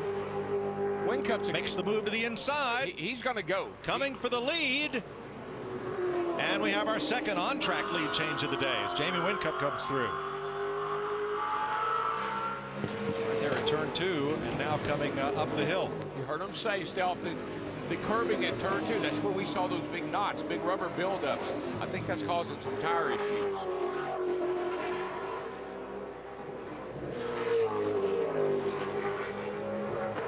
Here's Lee with our pole sitter. Yeah, we're watching the big screen at the moment, Mike, Greg Murphy and myself. It's up the back over the grandstands there. How was that opening stint, Murph? It was reasonably comfortable.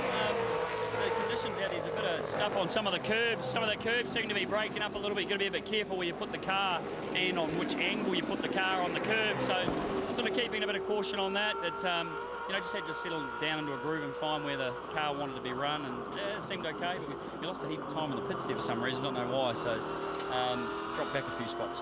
tell our viewers in the United States what that first stint at Bathurst means. It's not going to be a race winner, but it gives you some good info for the rest of the day, doesn't it? Yeah, totally. You've got to start trying to tune the car with that and make, you know, little subtle changes in the pit stops to suit. And there's a lot involved in the tyre pressure, but a roll centre change in the rear, just to try and tune it so it runs strong through the stint. You know, you need to be as competitive at the start of a 25 lap stint as you are at the finish, and maybe a bit faster at the finish as the fuel burns off. So, you know, we're working to try and tune that for the end. But the track will get a groove too. Greg Murphy's teammate Alan Simonson is behind the wheel, and we started the day, Mike, in a way I don't think we ever have here at Bathurst, with a Kiwi and a Dane on the front on pole. How about that? Jamie Whincup, your leader, came within a car length of winning this race last year. Now there's Murph's car with Simonson aboard and being chased down by the Van Giesberg and McIntyre Ford number 9 as they race for 6th place. Just about 18 seconds off the lead. You heard Murph say that, you know, they're working on strategy right from the get-go. Just like we always say at home on the road courses, you run the race backwards. Try to figure out when you're going to get in your pit window where you can be on pit road at the very latest moment, so you have the best tires and the most fuel, and that's how you try to run this race, looking at it from back to front, not front to rear. And we've been given elaborate graphs of how your race plays out if you make your first stop at one point or another point or a different lap, as the teams have it figured. There's the Stratco car, which led earlier during the pit stop sequence. Blanchard aboard the number 16 now, being chased by the 2 Fujitsu cars of Marshall and Ritter.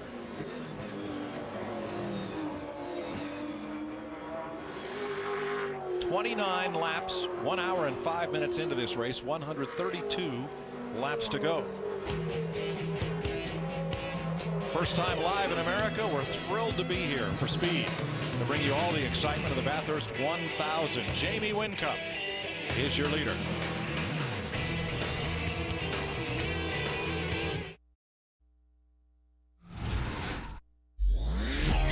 There's no time to fall behind, racing faster than my mind. Now I check my vital signs. Yes, I do believe I'm still alive. So if you're with me, if you are alive, you gotta grab the wheel and drive. If you're with me, if you're ready to fly, grab the wheel and drive. Jamie Whincup, the leader in Bathurst, a heartbreaker for 17-year-old Cam Waters, just out of his learner's permit into his provisional. And at Forest Elbow, he drove the car deep into the tire wall, plowed it straight in there. The car just refused to make the left turn. He has nursed it back to the garage, but that car is going to be under heavy repair if he and Denyer expect to get back in this race. See, Mike, that's what young kids, they've got to grasp this. When you get a golden opportunity like this, don't screw it up. And he would have been a lot better off to be real conservative and just ridden around here at a slower pace than maybe his other teammate was able to. But instead, he wrecks the car, and you become known as a crash artist if you do that very often. That's it. Marshall makes the pass on Blanchard there. And let me show you what happened here to Waters. Now that's Forest Elbow leading onto Conrod Straight. Oh my. Right into that tire barrier. Deep in. And in this track, you've got to have some laps around this thing, man. Just showing up here and jumping in one of these cars and going racing, that's a tall order. Now, he'd only been in the car for a couple of laps after the driver change. Let's go down the pits. Yeah, there's also big damage here on the side of the Jason Barguana Jana living car. Shane Price is behind the wheel. And the BOC boys, this is Brad and Kim Jones. They run this car as well. It's going to go up on the Easy Jacks and in behind the line and into the garage. You can see that major damage on the left-hand side door there. And the team, as Shane Price brought it into pit lane, DW, who's weaving aggressively side to side, trying to assess something with the steering. But there's been communication going on that seems too severe at the moment. They're going to take it in and have a closer look. Well, yeah, they just put a whole new left front on that and worked all night to do it the night before after Bards got it in the wall. He's a former winner here at Bathurst, but the whole, and there he goes, right walking across with a plate of food. Here's some of what happened. Watch that 14 left of your screen. Looks like he just got off there. Let's see what happens. Just gets in a little wide. That's the other battle. Both the Fujitsu cars have gone past the 16 now, as we're back to live action. But Bargs had that crash. The mechanics worked all night to put a whole new left front clip on it. New frame rail, suspension, pickup points, everything. Brand new rear end housing. Everything on the car was just about replaced. And the co-drivers got it into the wall. We're not exactly sure where, but that car is in the garage along with Waters in the 77 and the 61 back in. The motion he was making, what little I saw there, is almost like the rear end, like the track bar had come loose or broken and the rear of the car was swaying around. That confuses the driver sometimes. You think it's in the front, it's your rear moving. I'm not saying that's the problem, but it could be.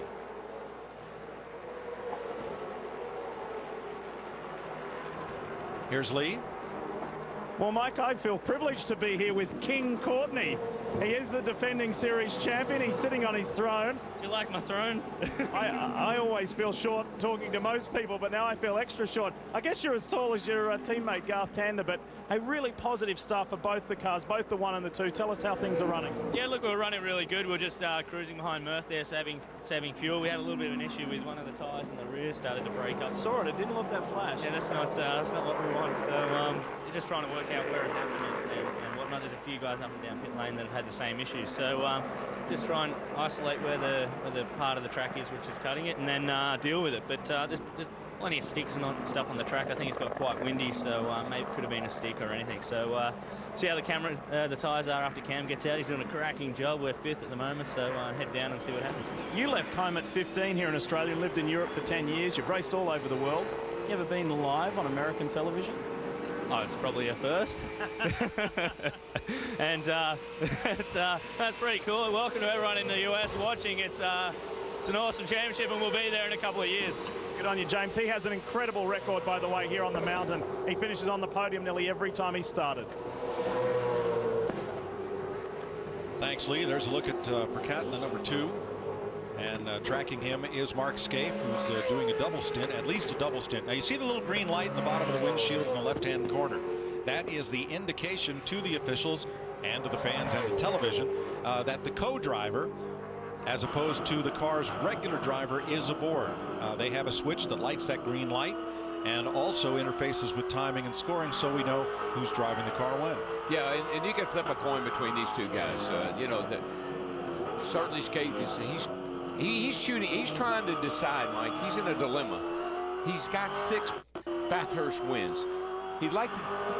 He feels like he maybe has a shot. If he can win today, he thinks he might have a shot at getting that 9. But he's also in a position to take an executive role in running the series. So he's in a real dilemma right now. Today's going to have a bigger outcome on what his decision is going to be. Well, he's been nominated to commissioner of the series for a 2-year term. And one of the requirements of being commissioner, you're not allowed to race to maintain your impartiality. So, helmet or briefcase? Yeah. He's going to have to make that decision. And so many people, they never thought anyone would approach the 9 wins that Peter Brock has. So he's close. Could be closer after today.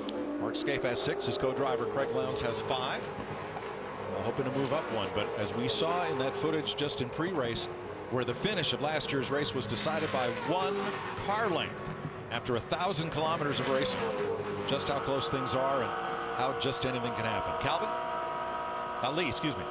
Mike, I just want to take our viewers inside this race a little bit deeper and let them know that where you run right now is not necessarily where you're going to be at the end of the day. Take, for instance, car number 5 from Ford Performance Racing. Stephen Richards started it and handed it over to Mark Winterbottom in 15th place.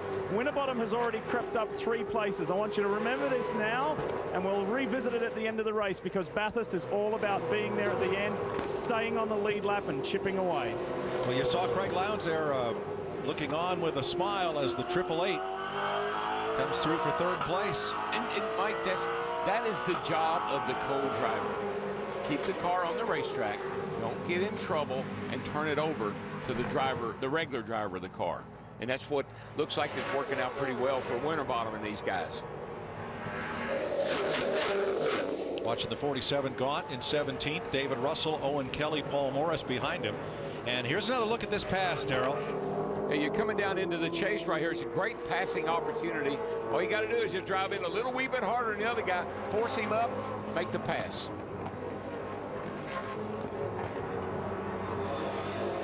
Jamie Whincup, your leader. After 34 laps, 127 to go. Youlden now second. Mark Scaife up for third, Percat fourth. Cam McConville in fifth in the number one as we continue live on Speed.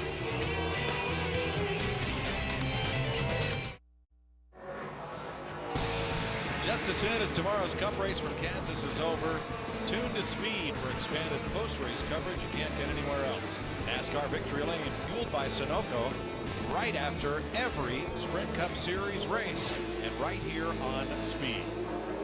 36 laps complete in the Bathurst 1000. Jamie Whincup has set fastest lap of the race. He's the only driver to tour the course in under 2 minutes 10 seconds. Youlden in second, Scaife in third, Percat and McConville, the top five just as we left you, and they are spread out by about 11 seconds. But all of the 26 cars running are on the lead lap. And that's pretty good, Darrell, for an hour and 20 minutes in. Oh, I know. I was looking at our tracker, Mike, and the cars are staying really bunched up. They really kind of feed off each other. It's almost like follow the leader, get a little draft here, get a little edge in the corner here, but they really just kind of hang together. And that's because it's a parity of the car. These cars are spec cars. The engines, the cars themselves, it all really comes down to strategy, driver, and crew. We've had quite a number of single car incidents and waving flags, local yellows, as we'd call them, but no safety car period. We've been under green for the entire hour and 20, and we're happy to be here live on Speed with the Bathurst 1000 live in America for the very, very first time. There you see the lap count, 37 of 161. And Jamie Whincup's lead right now at about 4.7 seconds. Right there, over the top of that rise right there, Mike, that car feels like it goes airborne, and I have seen them do that here. Shane Price out of the pits, 4 laps down after making repairs to Barguana's number 14. Otherwise, pretty good spread there between two groups of cars. About 10 and then about 12 more with a pretty good gap. Pedders, you see the bridge, and they also have the safety car. They make suspension parts, shocks and struts and things like that here in Australia. Mount Panorama, the mountain. The way they got this track built post-war was the mayor of Bathurst, Mayor Griffin, went for some money to build the Mount Bathurst Scenic Road and Parks without telling the government that they were building a motor racing circuit. It was a clever ruse. It got it done, and this has been a great home for Australian motorsports ever since, and will celebrate its 50th anniversary next season. Well, they call it the mountain, but I got to tell you, you got to be a mountain of a man to conquer this thing. This thing it's as tough as any racetrack I've ever seen. Now here's an interesting bit. Team Vodafone is reporting that there's a man at the top of the mountain close to the racetrack. He is wearing a bright yellow jacket and looking to their drivers as if a caution flag, as if he's a caution flag. They've asked that the stewards go up and ask them to find either another spot or another jacket. As long as he stays on the other side of the fence, I'm for that.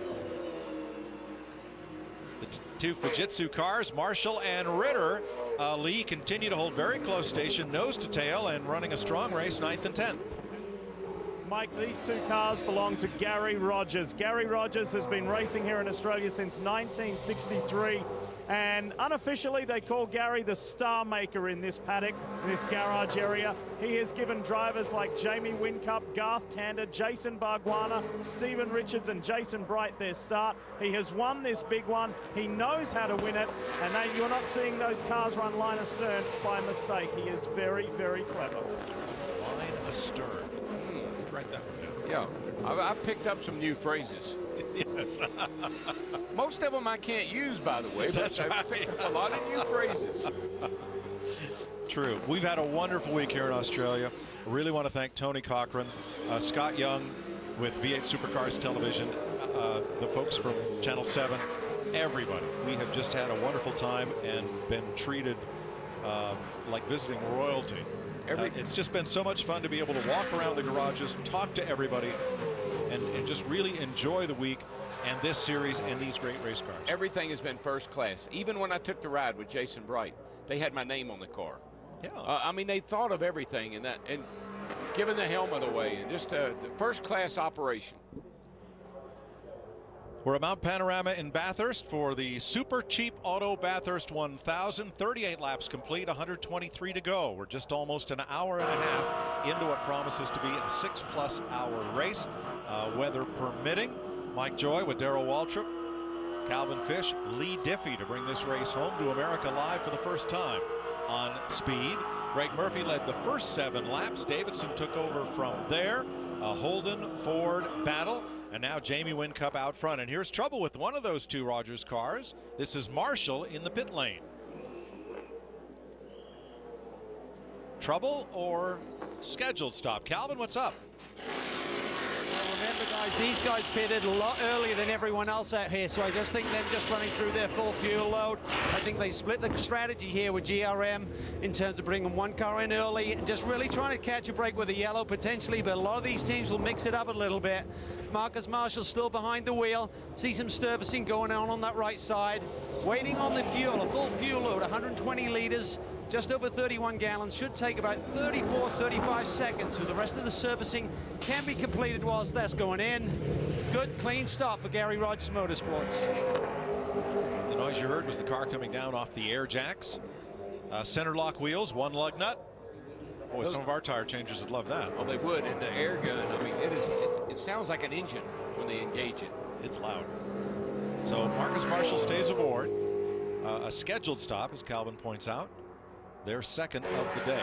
Yeah, we've really got about 3 different strategies of when the first stop was made, which will kind of dictate the day. Yeah, we've had 3 different groups of cars come in. We had the ones come in early around 22 laps. Had some more guys come in around the 26 lap mark. So a couple of different strategies. See how it'll play out here. Lee? Well, Mike, in V8 supercars here at Bathurst, there is one mandatory brake pad change. You can see the boys here at the Toll Holden Racing Team have some ready on the standby with the specially made tools that assist in that change. You'll see at least 2 brake pad changes here. You may even see a rotor change as well. These guys do this so fast, if there are no hiccups, they can do a pad change and a driver change all within the time that it takes the car to refuel. HRT is showing us, get ready to see some brake pad changes. Yeah, you can change pads possibly 3 times during the race. And like he said, there are also some teams that they change the rotor, pads, and all at one time, and they can do it amazingly fast. 9th place race, Ritter and Winterbottom in the number 5. And one thing I noticed about when I made my ride with Jason Bright is the brakes, they really brake these cars hard. But typical road racers, they brake them in a straight line and then they're off the brake and on the gas. They get on that loud pedal and she takes off too. Great battle here, about 40 seconds behind the leaders. 2-time champion of the Australian V8 Supercars, Marcus Ambrose, is going to join us next from Kansas. Jamie Whincup continues to lead at 39 laps complete, 122 to go at Mount Panorama.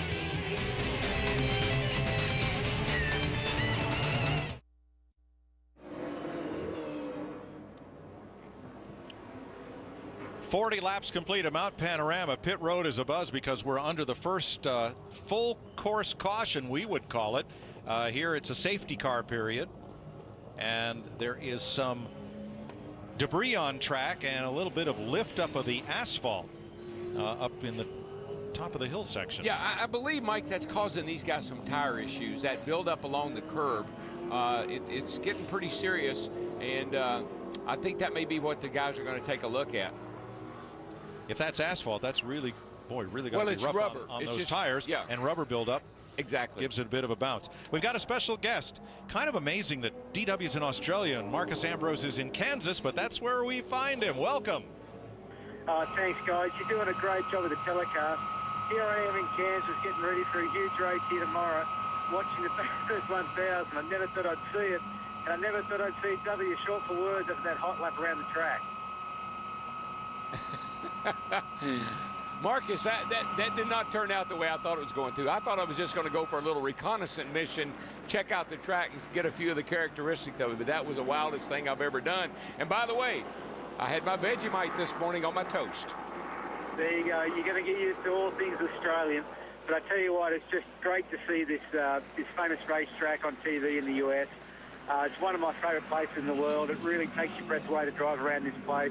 The cars look fantastic. You know, I haven't been racing these V8 supercars for over 5 years now, and that's come a long way. The technology looks great. The sponsorships look great. The drivers are really wheeling them hard, and it's going to be a great day's race.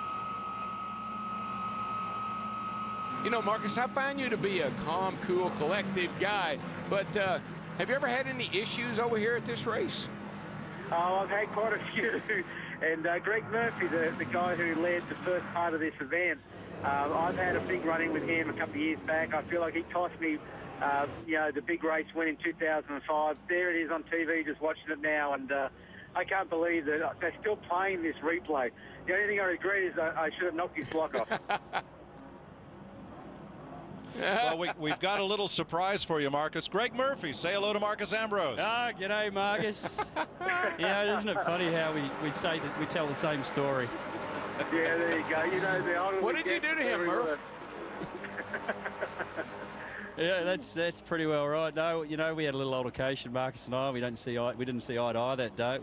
It's made TV for 6 years in a row, and I still get asked the question every time I speak in front of an audience. Well, you know, we had one of those at Daytona with the Allison brothers and Cale Yarborough and Donnie Allison. That was 1979. I'm sure you've seen it. And Donnie still complains that he's never gotten a single dollar in residuals for the use of that footage, and they never refunded the $8,000 fine. So I'm sure you and Marcus, that clip is just going to live in perpetuity here. It certainly will. Marcus, what did you think about Murph winning the pole?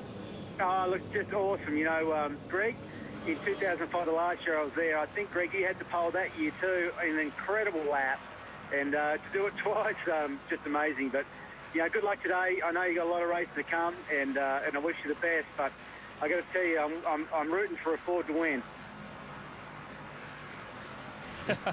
I bet he is, mate. I hope you have a good weekend as well, Marcus. Good to talk to you. Thank you. All right, Greg, thanks for joining us. No problem. Thank you. Thanks, guys. Best of luck the rest of the day. And Marcus, this is fun. I know a lot of people are watching Speed because of what you've had to say about this series and how much fun and how much competitive it is. And boy, we're seeing it. These fellas are doing anything but driving like it's an endurance race. This looks like a 130-lap sprint instead of 5 of them. Yeah, look, you've got to run this race flat out. The cars can take it. They can change pads in about 25 seconds at the same time as you can change a driver. So you use the brakes up all day, you use the gearbox up, and these cars are bulletproof. You know, they're built for this circuit, they're built for these speeds, and, you know, you've got to put yourself in position. There's no point being tense with 50 laps to go. You've got to be, you know, leading the race or close to it to give yourself a chance, and you've got to run fast all day. Yeah, Marcus, I want to thank you for encouraging us to come over here and cover this race, because your display of ability on the road course has intrigued me ever since I saw you the first time. And I said, I want to go see where this guy came from and who he raced against. And, man, this is a fantastic event, Marcus.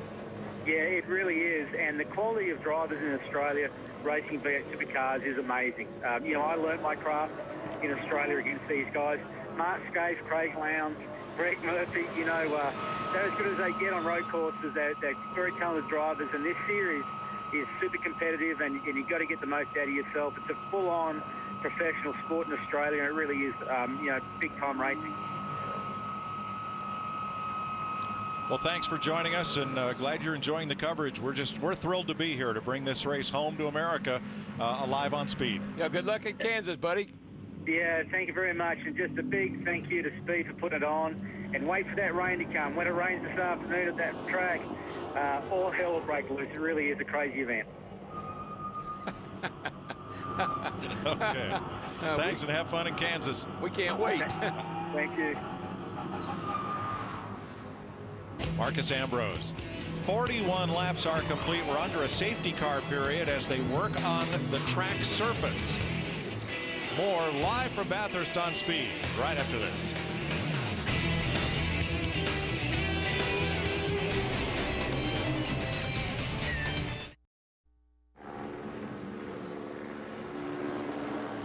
Welcome back to Mount Panorama, Bathurst, Australia, live on Speed. With the Super Cheap Auto 1000, we restarted the race, and they restart coming down Conrad, down that long back straightaway that you see now. But we are back under a full course yellow safety car period because the once leading Trading Post Ford, the number 6, Will Davidson and Yulden, went down into the final corner, Murray's corner, and the car did not turn. The rear brakes lock up, and into the tire wall he goes.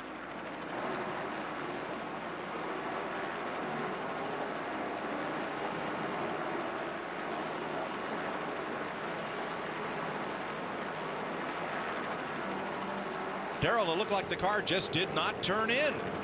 One of two things. You can see the tires are smoking, so I guess the brakes were working good enough to stop him, but could have had buildup on the tires riding around here under the caution flag. This car does not turn. It could have had a tire cut down, but something caused that car to go straight off right there. I don't think it was driver error.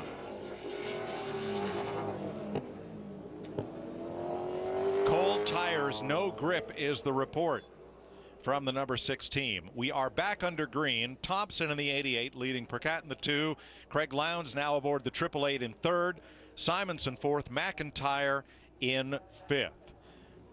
And so as the number 6 gets dragged away and hopefully back to the pits to make repairs, we're going to have a quick look at the V8 Supercar season in review. Supercars roar back into life for 2011. Win-Cup wins in Abu Dhabi. It's been a really tough fight, and it's a knockout blow for Tander. And for the first time, Kelly Brothers Racing will salute the checkered flag. This is the day the wild child arrived. Victory for the Gears at home. Race 8 of the championship in the West. That's massive. Oh, that's lost on the grid. We've got another new winner in 2011, Jason Bright and Team BOC. Win-Cup will get his 6th race win of 2011. This one will be very special for Craig Lowndes. 80 career race wins, 113 laps done. Craig Lowndes and Mark Scaife keep the enduro streak going. Look out, Bathurst, here they come again. So here we are at Bathurst race 20 of the 28 race series. In 2 weeks they go to the Gold Coast, and we will be there live for Speed. Here's Calvin. Well, Luke Yulden has gone off the racetrack. I'm here with Will Davison. Will, following a pit stop there, we were early back to a caution. Was there any brake pad change during that stop? Any reason for the off, do you think? No brake pad change at all. I think he just missed the gun a little bit on the restart, and he's obviously just forgot he had full fuel. There's a lot of fuel in the car and cold tyres, and yeah, pretty frustrating because we're not really even racing for another 4 hours. We're just circulating till the end, but that's ended our day. What do you have to do under these caution periods? Is pickup a problem as well? Do you have to get the tyres cleaned off and really just generate? You're jumping on the brake pedal trying to generate some tyre temp before you go back to green? Yeah, often you got to make sure you stay online because the marbles are building up, and you do have to make sure the brakes are warm, the tyres. But I know what these cars are like when you've just finished a stint on empty fuel and then you put full fuel in. It's very easy to get caught out and forget, and it's just once you lock an inside wheel in one of these cars, you're a bit of a passenger, and that's looked like what happened. How tough is it for someone like Luke who's just doing these endurance? He's not in the car every week like yourself. It's a big adjustment, I'd have to think, for him. It's tough. It's tough, no question. But you don't get many opportunities like this, so it's a real shame. I know he'll be kicking himself. We're looking real good today. Will Davison, as you can tell, bitterly disappointment. He started from the front row. He won here in 2009. They had a strong car here today, boys. Yes, he did. He took the lead on lap 7 and led it to the fuel stop. Yeah, ironically, Yulden had a tire problem here last year that led to a wreck. So their chances to win may be out the window. Here's another look at it. See, you restart on Conrad, so you really don't have a corner at speed until you come down through the chase right down there into Murray's corner. So we'll try the restart once again. And here they come under green. Safety car in. Thompson leads them across in the Vodafone Holden. Mike, when you add to these things hold 32 gallons of fuel, you're adding about 225 pounds of weight to the car. That, like he said, you just come off the track empty of fuel, add that much weight to the rear of the car, takes some adjusting. So that leaves us 25 cars on the lead lap from the 29 that started. 2 in the garage, Waters and Baird. Baird and Bargwanna, Baird and Coulthard in the 61 had trouble very, very early. Waters went deep into the tire wall up at Forest Elbow. Price and Bargwanna have been able to continue after some damage. They're 27th, 4 laps down. The Olden car showing a lap down. Everybody else on the lead lap here. Yeah, of course, I think that yellow we had was to clean up some of those rubber buildup areas that we saw on our screen. These buildups and these knots and these pieces of rubber, they're going to cause these guys a lot of trouble as this race wears on. I got a feeling we're going to see more cautions for some tire issues, and maybe see the rubber flying up in the air there as they come across the curbs. That's going to be a problem for these guys. Now they run on a spec tire. It's a Dunlop tire. There are a variety of compounds, but for this weekend, series organizers legislated the hard compound tire, and that's what everybody has to run. When it was really wet here Friday, there was a shortage of rains, so much so that some of the top teams bought them all up and tried to hoard them. The series stepped in, confiscated all the rain tires, and doled them out equally among all 29 teams. So, and so far, that's not even been an issue today. Yeah, and I think this is probably the warmest day we've had. We've had a lot of sunshine today. We haven't seen that since we've been here. So there are some changing track conditions, and I think that's where all this rubber is coming from. Calvin? Well, we're down here in the Vodafone garage, and Jamie Thompson leads his teammate Jamie Whincup. Had an excellent start. It was a turbulent week, mate, but it's a pretty smooth start so far. Yeah, thank you. We have had a rocky road coming into the weekend, but car's handling fantastic. We've got a little bit of push, which you don't want at this stage of the race. As the rubber goes down, the car wants to understeer or push, so we're just going to dial that out of it, but we couldn't be happier. We're seeing some tyre issues. Some of the rear tyres are looking like they're getting cut, and we saw some curb damage up there in turn 2. Is there anything you're worried about, or anything you can do differently through that corner to maybe prohibit a big issue? Yeah, we're not worried more than anyone else. A couple of years ago, we had big tyre issues here where the tyres were getting cut almost in half. So they've refilled that curb, and that's what those big balls of rubber is the fill-in between the track where the track meets the curb. So no, we're not stressed about that. You know, the only drama we're worrying about is we've got a socket. We've got a socket floating around the cabin. One of the boys put a little magnet on the floor, and the socket's found itself to the magnet and staying there so far. So once we get a nice calm pit stop, we'll get that out and push on. All right, mate. Best of luck. Cheers. Cheers. Thanks. Now, see, that seems so silly, a socket rolling around in the car, but as a driver, it's a distraction, and you cannot have any distractions on this tight, twisting road course. 7th place battle, 5 seconds back of the lead. Mike, didn't Andrew win that Fiziscu race yesterday in the development series? Yes. In the same car, right? In the Vodafone car yesterday. In a car very similar to development these. car, yeah. Yes. Yeah. In the development car, which might be a year or two old car that would have been run in this series by that team. Yeah. And so they have a lot of confidence in him. He's definitely an up-and-comer. Yep. What's up here? Well, they're just tight racing. You know, after the restarts, this is kind of what you see. Everybody gets grouped up here. And Lee, what about that corner where that rubber buildup has been a problem? Yeah, it's interesting, Mike. I was just talking with Damien White, the head of race operations for V8 Supercars, and even all the teams thought that it was rubber buildup. In fact, it was sealant that was between the asphalt and the curbing that had lifted and formed itself into a ball. All my years here at Bathurst, I've never seen that. Well, we do that with that chip seal and that crack filler. Yeah.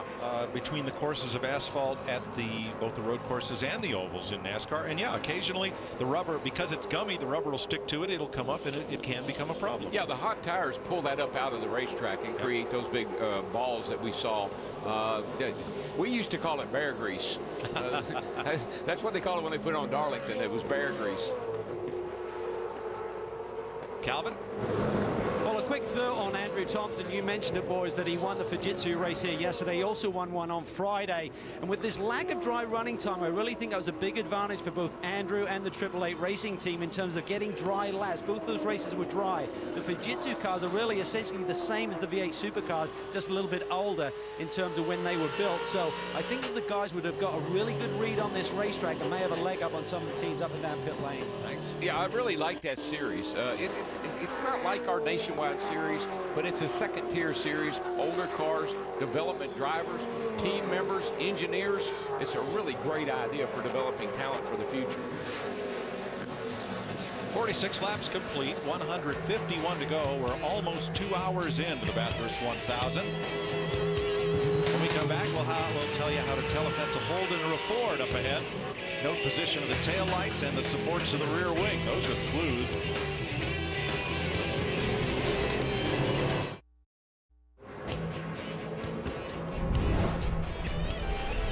Welcome back to Mount Panorama.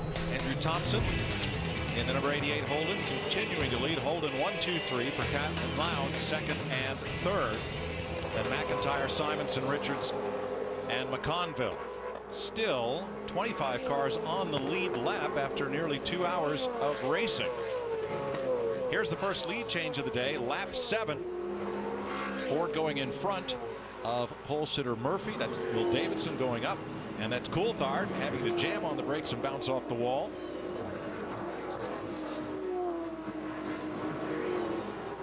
And this is the 17-year-old Cam Waters going hard into Forest Elbow. They are still under repair in the pit lane. And then this pass for the lead, Mark Scape putting it out front, and then a safety car because of the crack sealer with the rubber off the tires forming big problems, and then big problems on the restart for Davison's leading Falcon with Yulden aboard. Cold tires, no cornering grip. Now they have been able to continue, but they are 1 lap and 23 seconds behind the leader. Ouch.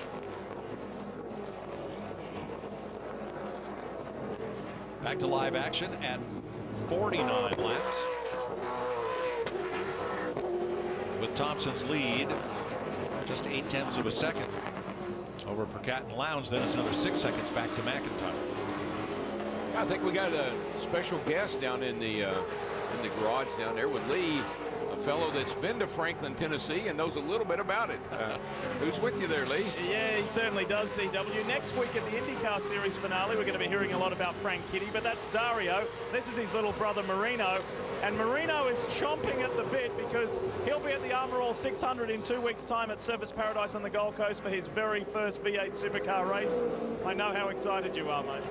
Yeah, I was excited before I even got here, but coming to experience Bathurst for the first time has ramped it up to a whole other level. I mean, I think everyone's seen DW's reaction to this place, and it's been the same for me.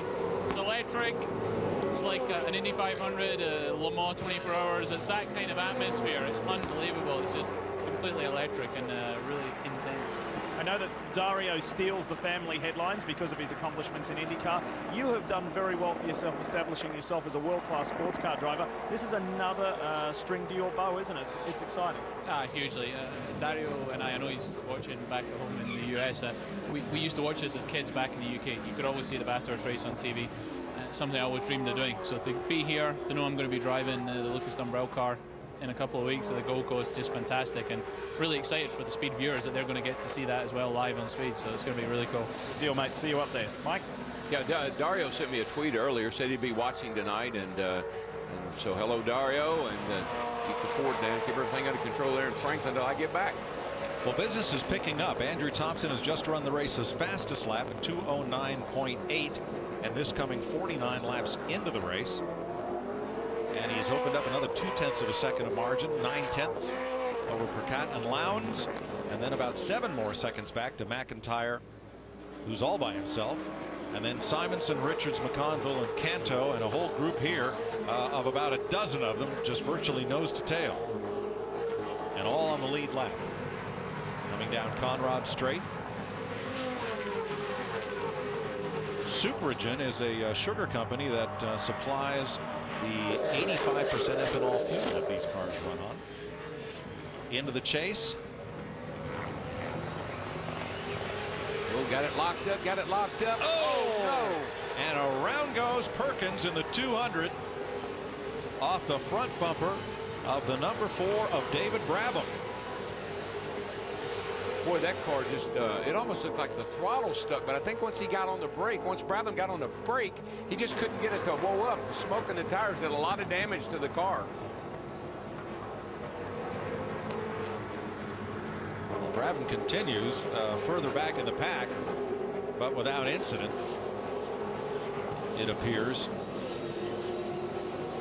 Boy, that was a hard hit, Darrell. It was, Mike. I mean, you can overcook that corner for sure. But I think what happened with Brabham, it almost looked like he just drove it in too hard. Then when he got on the brakes, he either locked the tires up and he had no control, and he ran into the car there in front of him. As you saw from your lap, you come down into the chase and you make that right-hand kink, which to me reminds me of the kink at Elkhart Lake at Road America, that you're flat all the way through there, including that kink. Then in the next short straightaway you get on the brakes, and that's when it all locked up. Well, may I just tell you that when you are heading down there to that the chase, you're doing 190 miles an hour. Yikes. Let's have a look once again and see what happened to Perkins. You see he's locked up there. He just got so much brake, and he's really lost control of the car. He can't let off the brake, but that really is what happened there. He just overdrove the corner. So Perkins was an innocent victim. You see some damage there on the Hungry Jack's back bumper. Hungry Jack's is what we would call Burger King here in the States. But Andrew Thompson continues to lead, and his gap is now 1.6 seconds on the second place car. You're watching it live in America for the first time, right here on Speed.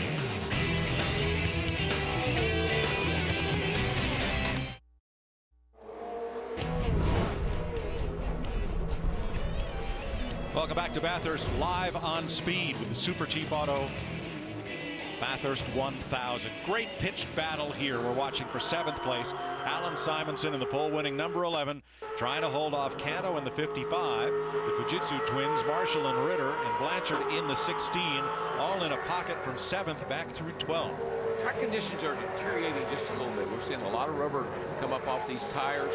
I think this track may have some sort of sealer on it like we used to use at Dover back in the day, maybe Darlington. I think that's where some of this rubber buildup is coming from. Certainly causing these guys some issues, seeing a lot of brake lockup, getting down into the chase. Things are changing quickly.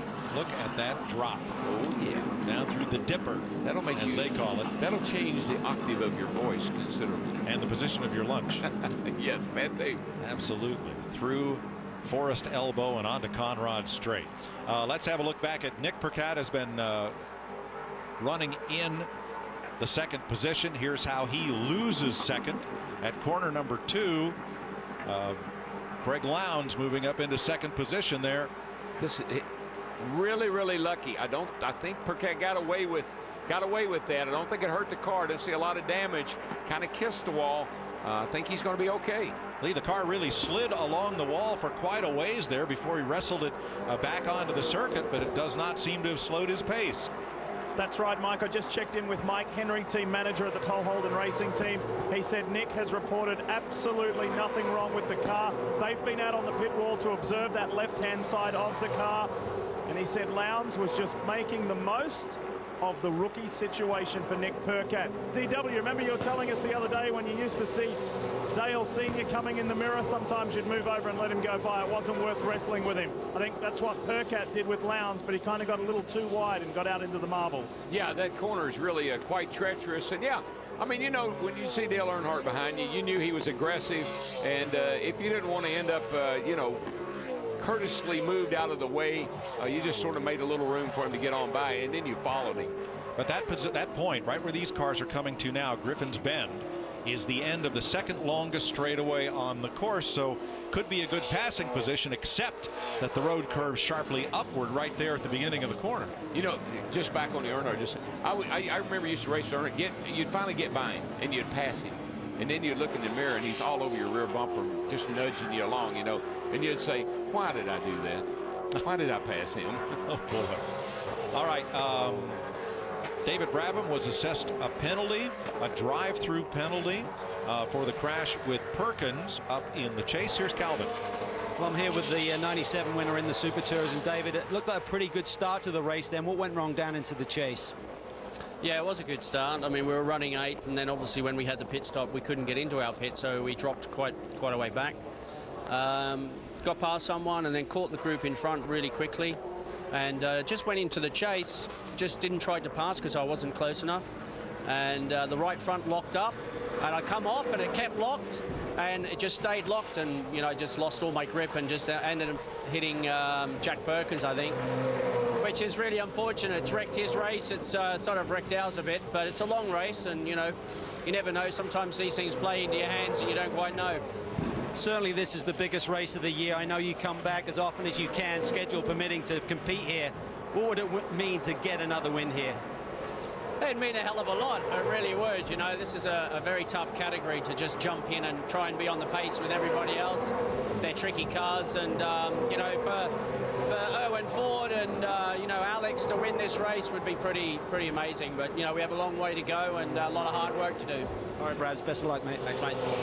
Now they're in 25th position, still on the lead lap, but barely, while the other car involved, Perkins in the number 200, sits in 23rd position, 43 seconds out of the lead. Yeah, I think he nailed it, though. If you just come in here and run one of these cars every now and then, it's a very difficult car to drive.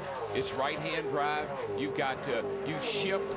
The shifter's on the left side, so you got to shift left-handed. And I think it's a very difficult car to get comfortable in. Andrew Thompson is your leader. Greg Lowndes, the defending champion in this race, in second, 1.8 seconds back. Nick Percat, 8 seconds off the lead. McIntyre, 13 back, and Richards, 19 behind in fifth. 56 laps complete at Mount Panorama, live on Speed.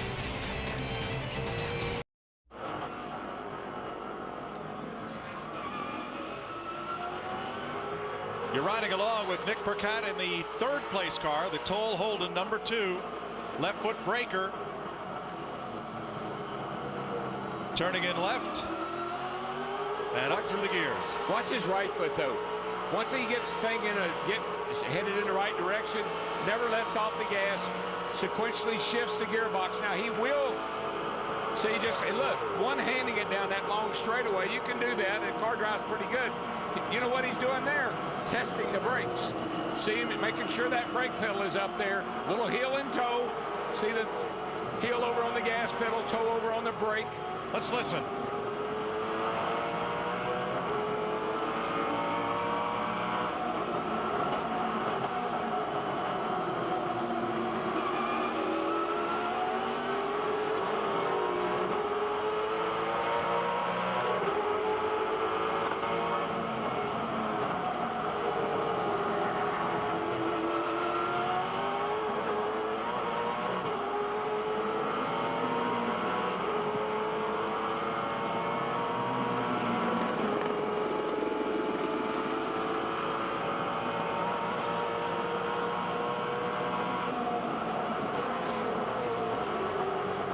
That's down Conrad in. Oh my gosh.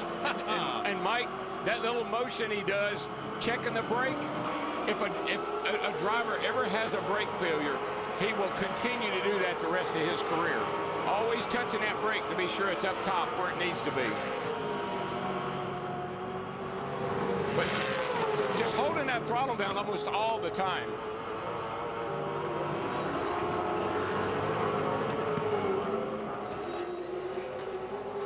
So here are your leaders. Thompson in the 88, Lowndes in the 888. Vodafone Holdens, Percat and Holden in third. The Toll Holden and the first of the Fords in fourth. Lee? Mike and DW, I've got an answer for you about the surface of the racing surface. I just spoke with Damien White, the head of race operations for V8 Supercars, and he said there is absolutely no sealant on this. This is a government public road. It's prepared like the road that all four of us have been driving to and from back to the hotel each day. Well, that's good to know. It has so much grip. When I went out with Jason Bright for my ride, Jason and I both commented how much grip this asphalt has in it. And so that's good to know. None of the roads we've been on have had red and white striped curbings or advertising framing alongside. Yeah, but we're not staying out here at the racetrack either. You know, they got residents out here. They got to get in and out, and so this is a public road. It happens to go up over a mountain, and they made it into a racetrack. Gone brings the 47 to pit lane, so we may start to be seeing the next round of pit stops here. Yeah, we're getting close, Mike. I think some of the early guys that pitted early in the race will start to filter in here. Lucky 7 is a chain of convenience stores. Now you see them tearing off the windshield covers there. They run a standard windshield in this car. It's not Lexan like we run in the cars at home. I think the new car will be. We got a little issue back here. That's probably a drain they're working on, a catch can of some kind.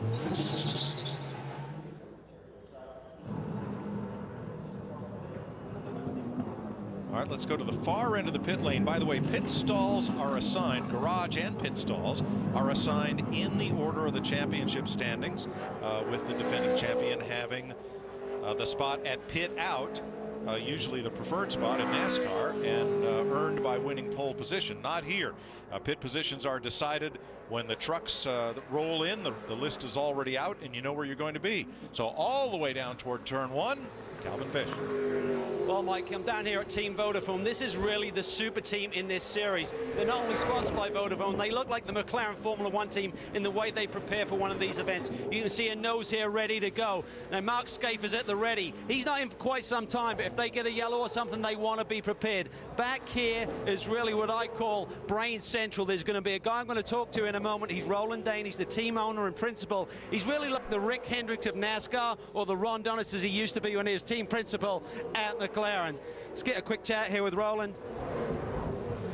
Roland, so impressive to be here looking at this series for the first time, and particularly your team. Looks like things are going very smoothly right now, running 1-2. What's your take on the race so far? My take on it is very early days. We've only done 60-odd laps, and we've got another 101 to go. So it's much too early to be thinking about the end of the race. We're just trying to take it step by step, keeping an eye on the weather as well. Just trying to make sure that we look after the cars and look after the fuel. Okay, Mike's got a question for you. Hang on a minute, mate. Well, I do for you, Calvin. Look at all those data screens that the team enjoys. They have telemetry from the car. They have the Channel 7 feed. What is all that? Yeah, Roland, if you can, Mike's got a question. We looked at all of this information back here. What are you monitoring as the guys are out there on the racetrack right now? Okay, so we've got multi-channels of live telemetry telling us about the engine condition, telling us about the brake temperatures, steering angles, etc. We're also looking at the weather. We're looking at the gaps. We're looking at where we pop out if we pit both cars. What happens? What's the delay when we have to stack them in pit lane? Because unlike some categories in the world, we've only got one boom per 2 cars here. So we've got to stack up when we come in. So we're looking at where we pop out with the second car and when we could afford to do a brake pad change, for instance, on the 88 car at the moment, which we did one on the 888 one earlier. Now we've got to try and fit one in on the 88. Busy day ahead. Yeah. Best of luck, mate. Let's get down to Lee Diffie. And Calvin, from your high-tech world there at Team Vodafone, inside here at the Pepsi Max crew with Greg Murphy, both he and David Reynolds are all up. Look at this, just an old whiteboard and some markers, making sure that all the crew are on the same page. Scheduled stop, we're at 65, 61 now, Mike, so another 4 laps, the boys will be in. What set they're on, yes for a driver change, get everybody on the same page. No mistakes here at Bathurst. See, that's the way me and Hammond did it right there. Yeah. Right. Now, we get out and ride in the sand or, you know, scrape it on a piece of paper or something. Yeah, that's the old way. Well, you know what they say about data. It's great if you've got somebody who can interpret it.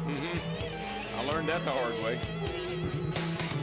Andrew Thompson continues to lead. Craig Lowndes, Nick Percat, McIntyre, and Richards the front 5. We still have 25 cars on the lead lap after 2 hours, 20 minutes in Bathurst.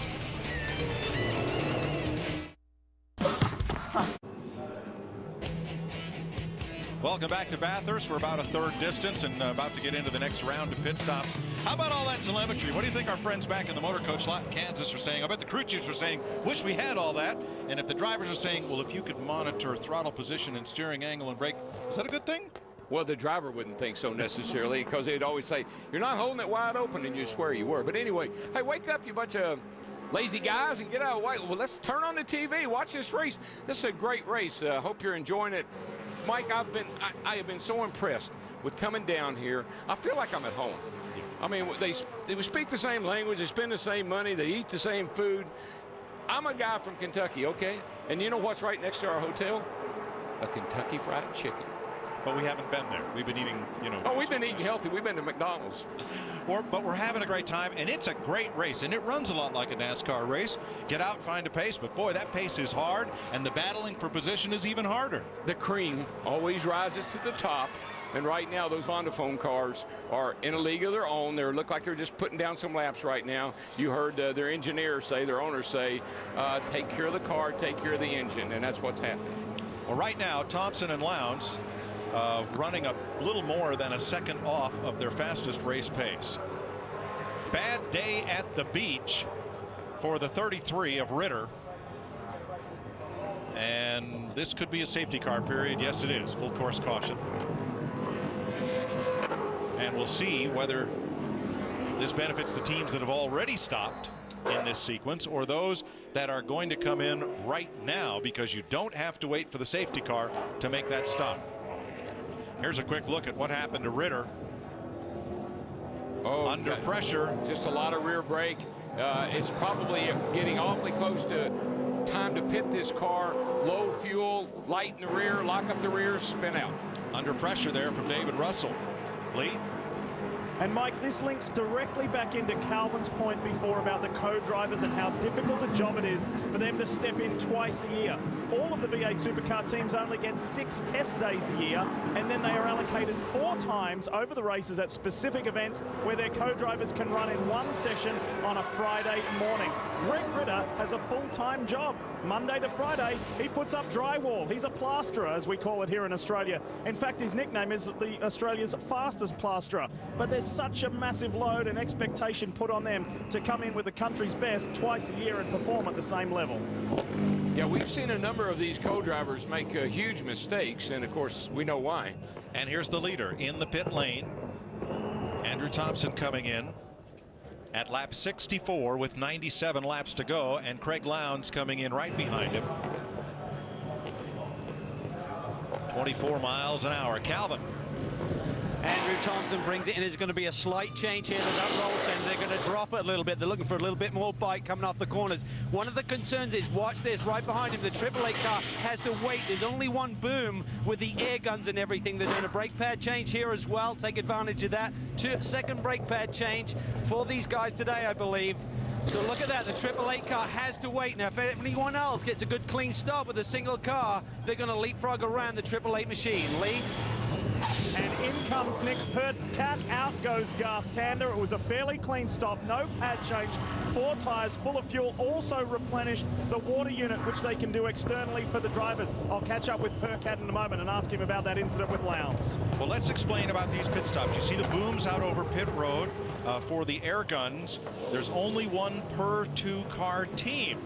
And the reason they don't pit on separate laps is that second car could get trapped behind the safety car and end up way at the back of the queue. They lose less time waiting for the first car to finish and then being serviced than they would by going another lap under caution and then coming in. Calvin. Well, you could see it right there on the AAA machine. He lost 4 spots there by having to wait and stack up behind Andrew Thompson on that pit stop. It's just one of those deals. You can't help it. I mean, Roland Dane was prophetic there. He talked about separating the 2 boys when they made their pit stops. When you're doing it under this scenario, nothing you can do. No, but he only lost 4 spots. Right. Had he stayed out, got trapped behind the pace car, come in the next time around so he'd have a clear pit, he would have been at the rear of the field. So that's the strategy they've come up with. Let the guy sit, let him wait. You're going to lose a couple of spots. It's going to work out fine. Lee?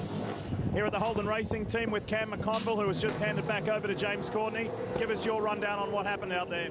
There's a few cars sliding off, a couple of mistakes starting to creep in already, but we had to queue up under that first safety car. When I came in, I had to roll off and try and lose 10 seconds so I didn't have to queue up behind Garth, so Nick rather. So that hurt his track position a little bit, but the car feels good. You know, we're in that top 5, top 6, just sort of hanging around. Can you tell us in the American audience what's it like to step in as a co-driver? You're in a unique position because you only stopped full-time driving 12 months ago. Guys like Greg Ritter and Luke Youlden, who have caused these 2 safety cars, only come in twice a year. It's a massive expectation, isn't it? Oh, mate, it is, particularly around here, because when you do a double stint, it's over 2 hours in the car. And it's match practice that you need as a co-driver. You need to be in these cars as much as you can. And as the tyre wears, it only takes one little moment over the top and it bites you, you know. And you're chasing brake balance, you're adjusting the roll bars as the tyres wear. So, yeah, for me, I felt reasonably comfortable. But the worst part is when you're waiting the first 30 laps to get in. More nervous than actually starting the race, I think. And Mike Joy, guess what? Guess what this guy did this weekend? What's that? He's racing a ute. Your favourite. It's fun. I can give you the tip. Don't tell Mike that. Got to try to figure out how to get one of those things home, Mike. You're not kidding. Jamie Whincup is the leader from Garth Tander, Winterbottom, Van Giesberg, and Dumbrell. Those are your top 5 at 64 laps. And I said the co-drivers were having their moments. And the reason why is they just don't have time around this racetrack in these race cars to really be at top of their game. Calvin? I'll tell you what you're going to notice today, which is quite surprising, is the tyres get worn down. They're not losing lap time. They get a bigger gain from the fuel load going down. The car is lighter. And these tyres here, these Dunlop tyres, are really well suited to this racetrack. The other neat thing is when you're seeing these pit stops, look at this unique factor. The wheel nut is integrated into the wheel itself, making these pit stops really efficient today. Now, we used to see on our old British cars, you know, a knockoff nut, but the wheels would be splined, and the splines would wear, and that'd be a problem. So these hubs are not splined. Instead, there are 5 pins in the same positions as our lug nuts, but they're just pins. They only locate the wheel. It's that one single nut that holds it on. We're back under green, the green waves at the Armor All Bridge, and further up Conrad. And here we come past the start-finish straight. Team Vodafone, Jamie Whincup, Toll Holden, Garth Tander. Winterbottom is the first of the Fords with Van Giesbergen, 3rd and 4th. So 2 Holdens, 2 Fords at the front of this field now as we go back to green at 65 laps. And right now, Mike, when I look at that top 5 or 6, 7 or 8 here, I guess, maybe even the top 10, those are the cars you would expect to be up there. These are the best drivers. These are the best teams. These are the best cars. And the 6 comes in. Youlden back in. And we're hearing rain at the top of the mountain. And that was, well, Marcus called it. Yeah, I was going to say, you know who said I told you? It was going to be saying I told you so. Marcus Ambrose. We've had rain here just about, well, every day. We've had rain every day. And this could change everything. Coming up through Reed Park. It's just like yesterday in qualifying. I mean, the qualifying session's going along, and all of a sudden, halfway through the final 10 guys, the top 10 guys, half of them made it, half of them didn't because it started raining. Right, they do one qualifying session for the entire field. Everybody goes out at once, and then they take the top 10, and on Saturday, they go out, kind of shootout style, the way we do in America, from 10th through first, slowest to fastest. And we got halfway through. Greg Murphy made a great run. He was quickest. And from there on, beginning with Jamie Whincup, who's leading this race right now, everybody who went out after him had rain at the top of the hill and were relegated to the back of the top 10. So it was a weather situation that helped determine who started on the front row here. And what a dilemma, Mike. I mean, how you come around, it's sprinkling a little bit. Okay, do I stay on the slicks? Or do I take a chance and go in now and get wets? And then if it doesn't rain, I got to get the wets off, get back on the slicks. So that's a gamble you're going to take here unless it really starts to rain hard. There's Murphy's car making a pass, and good Murphy's pass. Back aboard. He climbs up to 10th in front of David Russell. And that was Owen in the 49 getting past. Pitch battle there as the skies darken over Mount Panorama. And Cal's with an old friend of yours, Darrell. Well, an Australian legend here is, of course, Dick Johnson. Dick, you've won here on the mountain 3 times, 5-time series champion. Put into perspective what race day is like here at Bathurst for you still. It's one of those races, Kelvin, that you could finish on Sunday, no matter where you finish. You could come back on Monday morning and do it all again. It's just such a great place. I know you rolled off the truck really quick in the wet conditions. Since it's dried out, you boys have struggled a little bit to get the pace out of the car. We're seeing some clouds. There's talks of sprinkles up on the mountain. Is that what you're praying for today? Well, anything that'll shift us up the ladder would be really good. But, you know, whatever the weather, mate, you just got to deal with it. You know, we're slowly adjusting the car, and it's getting a bit better. So as long as we're there at the end, the last 20 laps is where it all happens. You got 2 second-generation racers in your cars now. Your son, Steve, who's been around for quite some time. Young James Mulford, son of Alan. How are the boys doing this year? They've done a really good job this year. You know, we struggled a bit on the harder tyre, but we go on the soft tyre for the rest of the year, so we're looking even better, I hope. All right, mate, Gold Coast should be fun.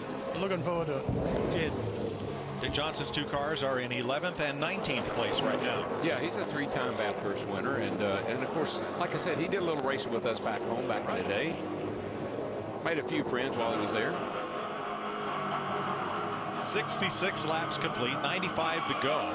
We're 2.5 hours in for the Bathurst 1000, and we're delighted to bring this race to America live on Speed. Wincup the leader, Tander in second, Winterbottom and Van Giesberg in the Fords third and fourth, Lowndes Holden in fifth.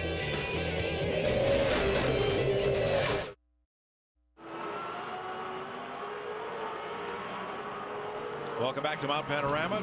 Jamie Wincup has just run the fastest lap of the race as they have turned it up after the pit stop, 2:09.62 seconds. I think what happened, Mike, is it's clouding up, it's cooling down. The track picks up a little bit of speed. That's where I think that extra lap time's coming from. All right, down to the garages, Lee Diffie.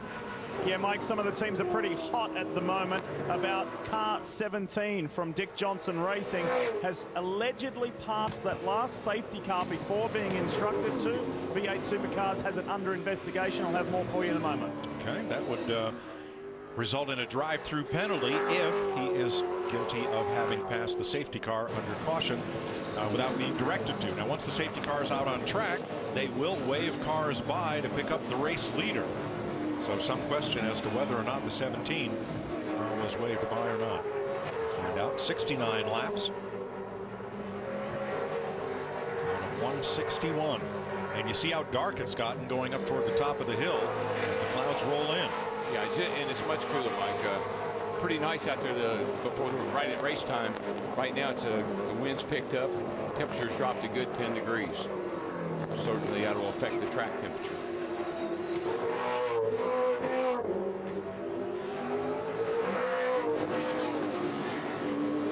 Down through the Dipper and down into Forest Elbow. And some of these shots give a good indication of just how steep that is. I would not want to walk this track backwards. That would be quite a climb. No, because when you come here off of this Forest Elbow, I can't tell you, it just is amazing when you come down this back straightaway and you're doing about 190 miles an hour. And as you get right down here, Mike, up over the rise, and there, see how you drop off over onto the apron to make that entrance into the corner as you come down into the chase right here. It's good passing zone. Yes, it is. Webb in the 19. The Mother Energy drink car drops to the inside, makes the pass on the Fair Dinkum, number 21. That's a line of sheds or outbuildings. Fair Dinkum is Australian for a good deal, fair trade. Yeah, and I said about into the chase, good passing zone, good wrecking zone too. We've seen a couple of people get into each other getting down into that corner with brake lockup. All right, let's get down to Lee with the co-driver on the second place car. Yes, Mike, this young man is a fair income driver. Young Nick Percat, just 23, very first Bathurst in the main game. He's done the development series before. You gave us one of our most scariest moments, or certainly for you, when Lowndes pushed you into Griffin Bend Turn 2. Tell us what happened. Basically, nothing wrong with what Craig did. It was a fair income move, and I thought we'd just be able to run side by side quite easily, but there's already a heap of marbles out there, and it just caught me out. Managed to get the wheels straight just as the front hit, so I didn't bend anything or anything like that. Just had a bit of a vibration from the probably the rims took a bit of a hitting, but other than that, just gave it a bit of a shake up to turn 3 there, made sure it wasn't too bad, and pressed on. You've got an 84-time NASCAR Sprint Cup race winner upstairs, a 3-time NASCAR Sprint champion. He's going to be in the Hall of Fame. Tell him what it's like to run at Bathurst for your first time. It's not too bad. It can be a little bit scary at times, especially when you've got Lowndesy up behind you, but it's you just need to keep your head down and stay 100% focused, because as he would know, if you misjudge it by this much, you're hard into the wall, so it's all good. But I also hear Mr. Briscoe is watching, so hey, Mr. Briscoe in America. Good stuff. He's a nice young man, guys, and he's one of the names in V8 Supercar at the moment. That's great. And he's got a good perspective on this racetrack. As he said, make that one little mistake, make it a little wide like he did when he was trying to get around the Win Cup there, and you're going to be into the fence. So he caught it and didn't hurt it.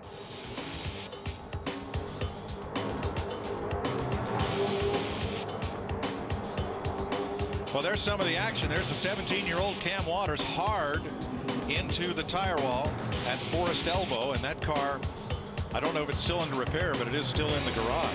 Safety car for some of the track pull up there, and on the restart, that Ford did not turn on cold tires, once leading, then into the fence, and now back out a lap in arrears. Will Davidson has just set his fastest second segment. A couple of other bump, barge and bang, if you will. And that's what Burkett was just talking about right there as he gets into the concrete. That's a hard stopper right there, but he pulled it out. Then around goes the number 33 of Ritter into the sand trap. And those are just some of the highlights of what we've seen in the first 2 hours and 45 minutes here in Bathurst.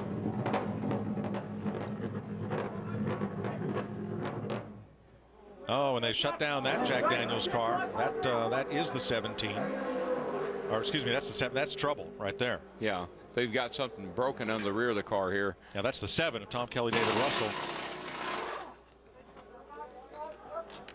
That could be a lengthy repair. Looks like it. There's the Bottle-O, number 55. Bottle-O is what the Australians call a bottle shop. We would call that in Connecticut a package store, in most of America an ABC or a liquor store. I was going to say in Tennessee those are liquor stores. Okay. Lee? Mike, it's a great story with that Bottle-O car. Paul Dumbrell is behind the wheel. He is just 29 years age, and he is the CEO of Autobarn, one of the country's leading auto parts stores. He's going to retire at the end of this season and focus fully on business. Cal? Well, Lee, it hasn't been the smoothest of days for the FPR team. Remember Luke Youlden hitting the fence there a little while ago, but the number 5 car, meanwhile, has made great progress here today. At the initial start, Stevie Richards stalled and nearly got hit at the start there, so he's lucky to get away with that one. And Mark Winterbottom now reports that the car is really strong. Talking to Tim Edwards, who really leads this team, he said, we've led into turn 1 the last 4 years, but this team has never won here at Bathurst, so maybe it's a good omen today that they didn't do the same thing. Talking about that blue number 5 that sits in 3rd place of Mark Winterbottom. FPR, which you also see there on the number 9 of Shane Van Gisbergen, stands for Ford Performance Racing. And that is the official Ford competition arm here in Australia. Yeah, Mark has 15 wins, 21 poles, very accomplished in this series. That's the number 3, D'Alberto and Wood, chasing the Mother energy drink, number 19, of Webb and Lyons. And that's a race for 13th place. So that would be the mother of all energy drinks, they would say.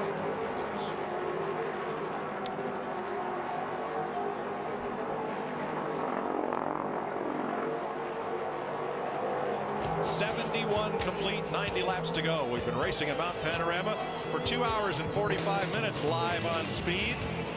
Jamie Whincup, Garth Tander, and Mark Winterbottom, Holden, and Ford, the first 3.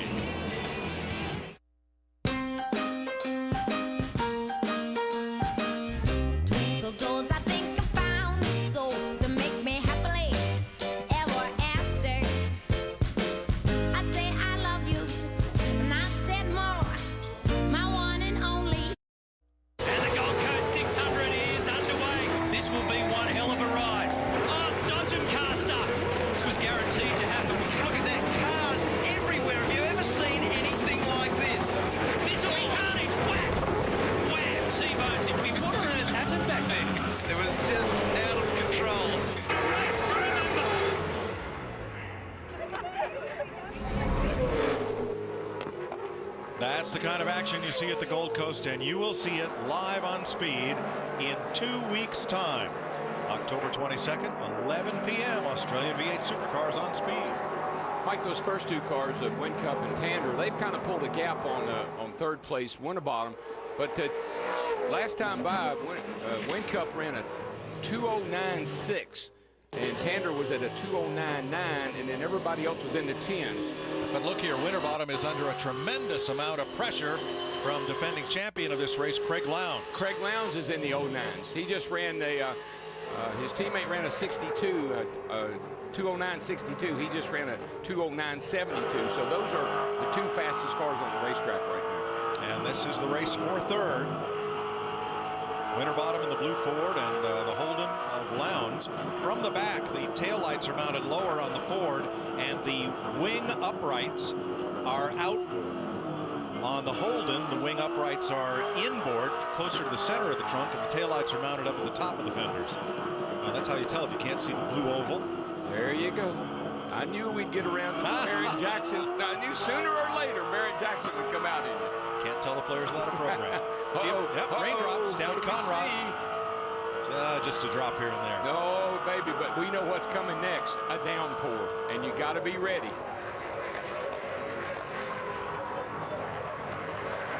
Winterbottom in blue. Orcon Tool. Number 5, Lowndes, Vodafone number 888. That's a good look at the differences of those cars as they head at you. Yep. Pretty much the difference of me. One's got a blue oval and the other one has that tiger in the grill. That's pretty much the difference for me. That'll work. Now they are running 7 seconds off the lead. Jamie Whincup has a 3-second advantage on Garth Tander, and these two are 7 seconds back. They're unchallenged. Van Gisbergen in 5th is about 4 seconds behind them.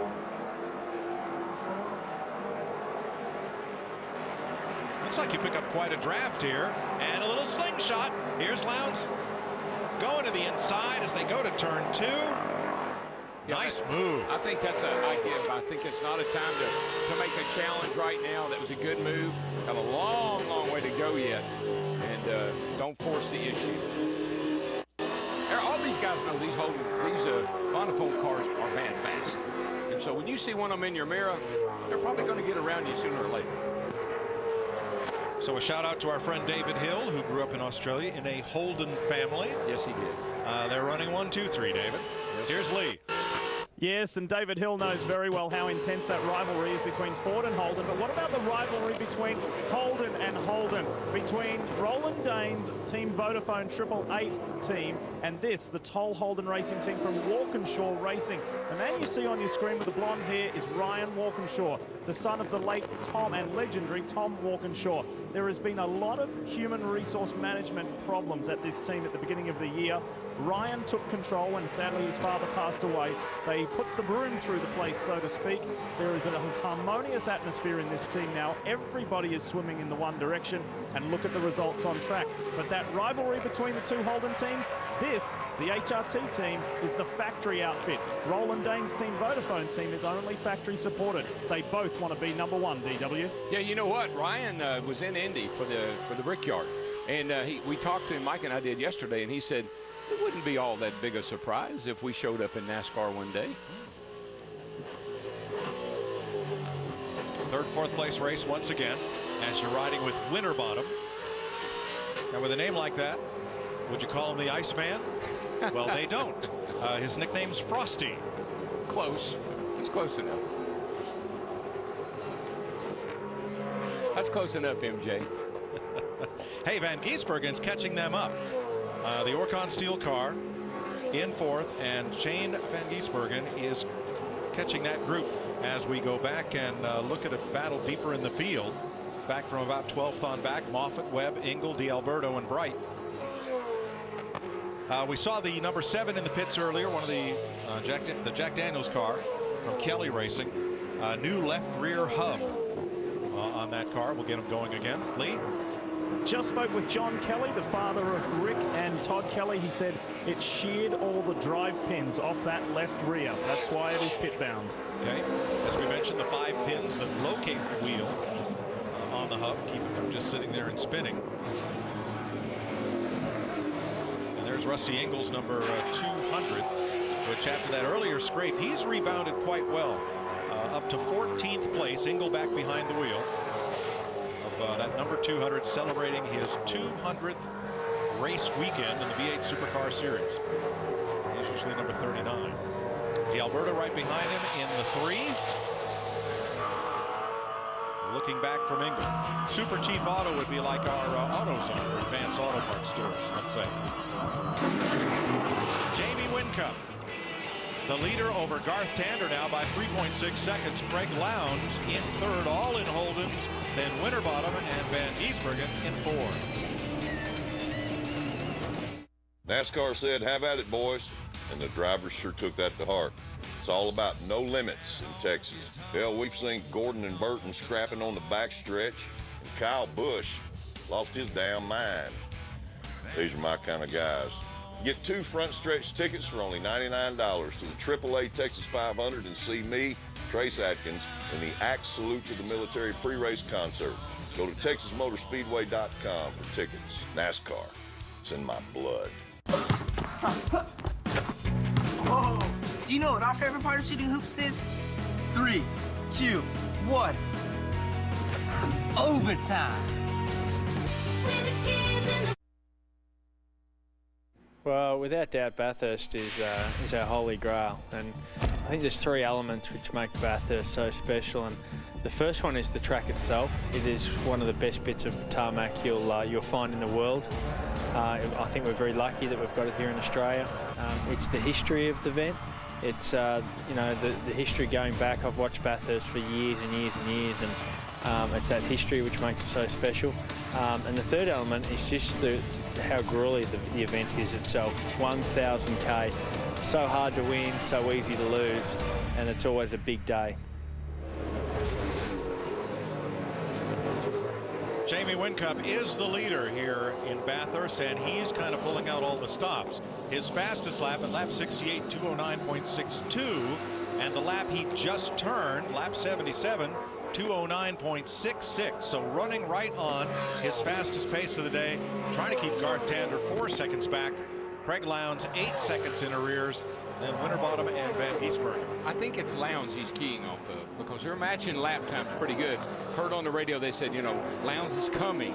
He's charging. I think the weather has something to do with it. I think they're maybe making plans to maybe have to come in and put wets on, get a little gap. I'm not sure, but we'll see. They're pretty well identically matched, Darrell. Their fastest laps are only 3/100ths apart, and their sector times in the first 2 sectors on this lap, well, Lowndes is 4/10ths quicker. So he's trying to close that gap. Yeah, about the only way I can tell them apart is one's got 2 8s, one's got 3. Otherwise, they're pretty much identical everywhere.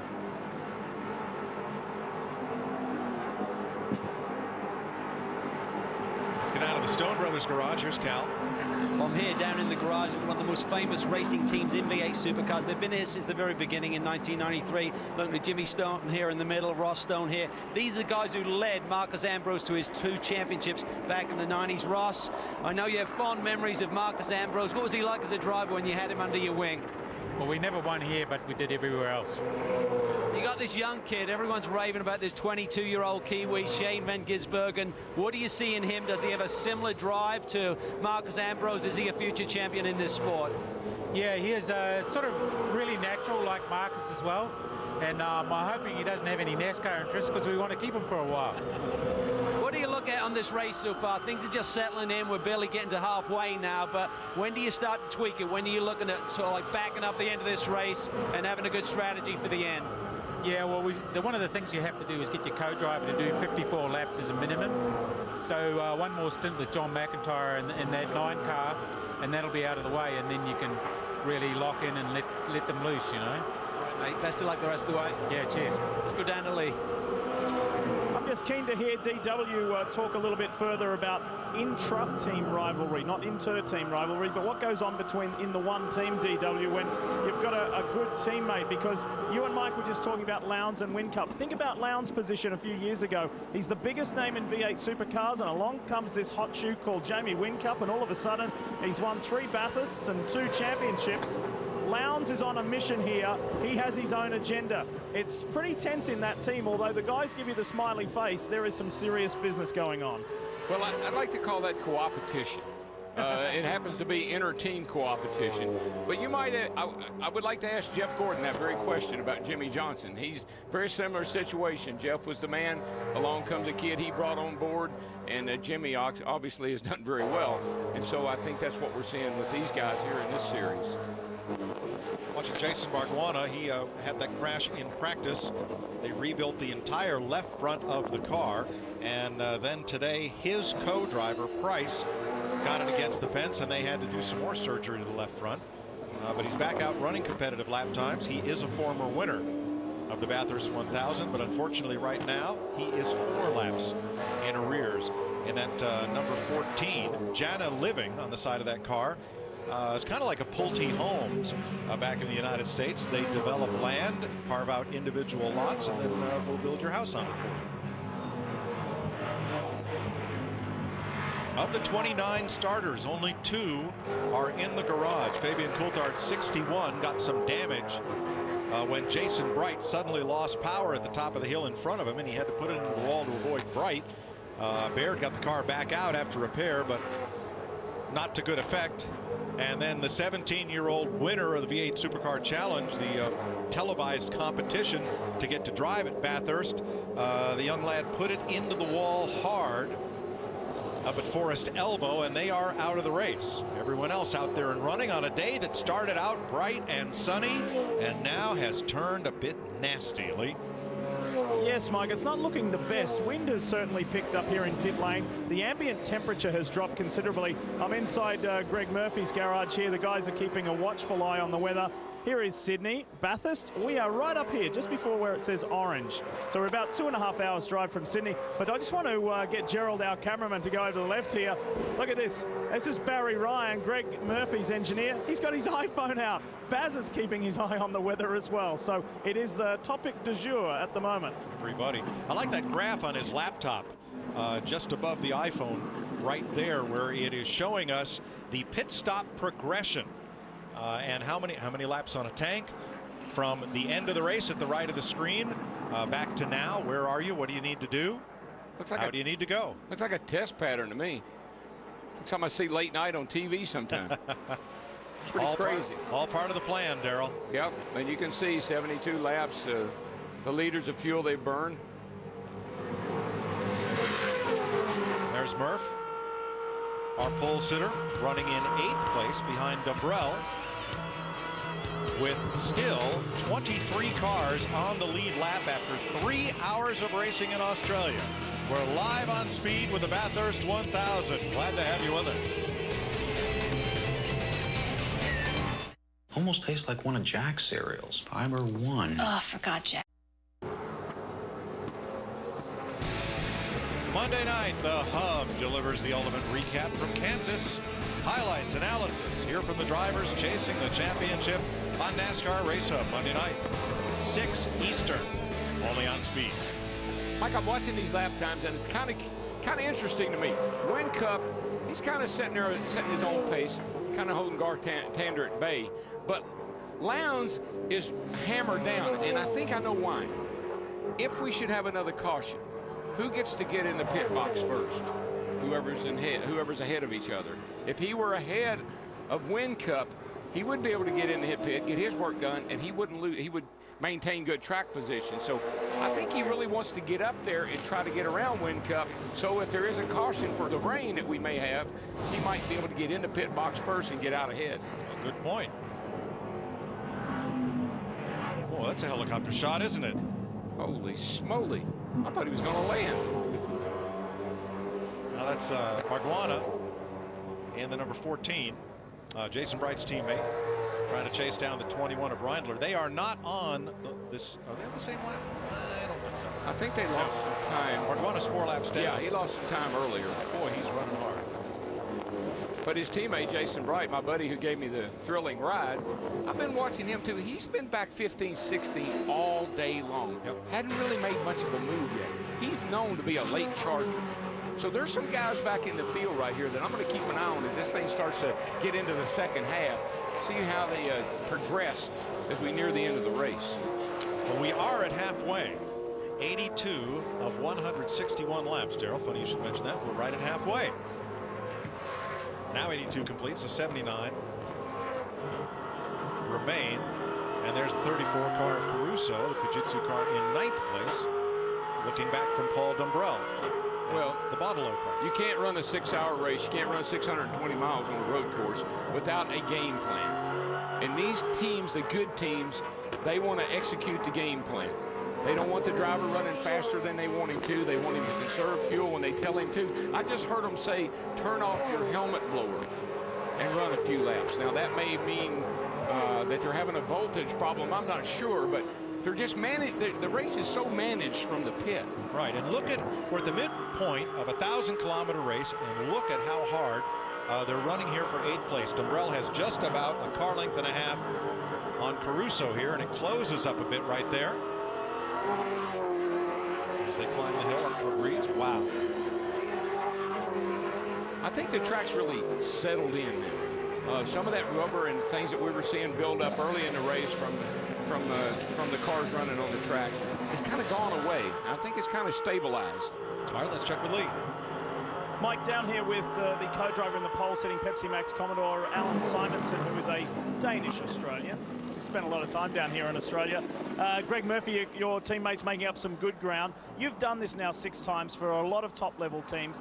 How do you get yourself through this, particularly when there's bad weather? Do you treat this like 4 or 5 little races?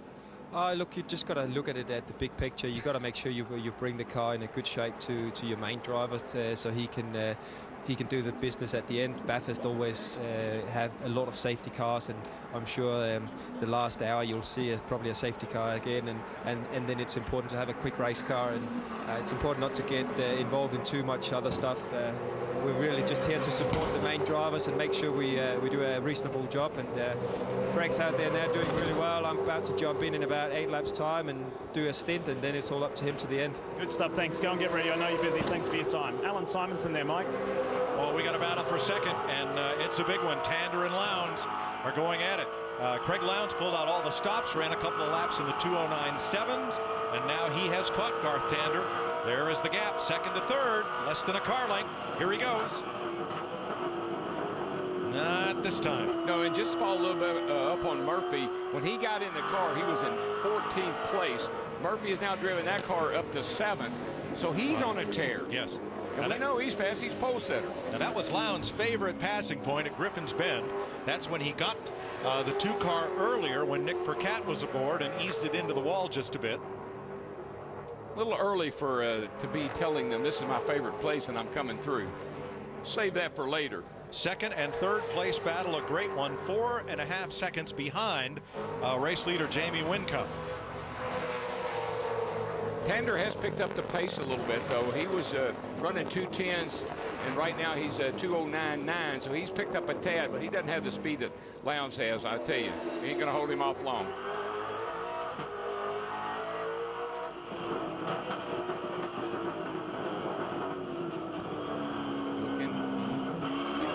Forced elbow, and now onto the longest straightaway here.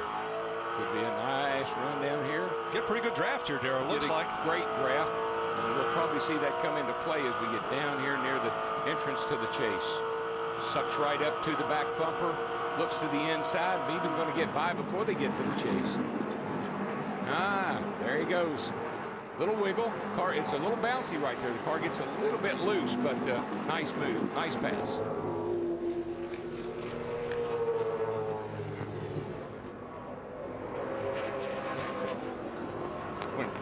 When I made my ride and Jason and I went across those bumps and the car started moving around, I said, well, we're doing the old hospital hop. Here we go.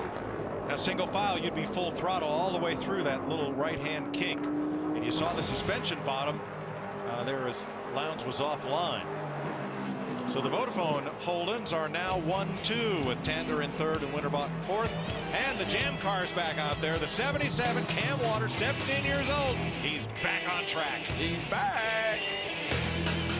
Speed live coverage of the Bathurst 1000 continues after this.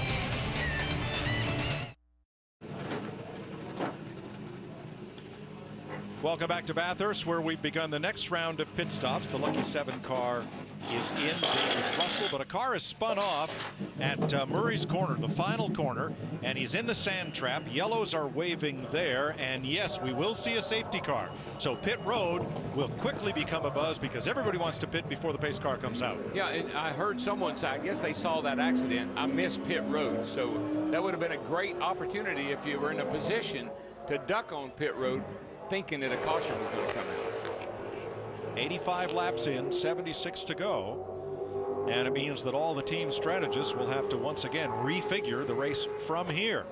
Here they come. Cal?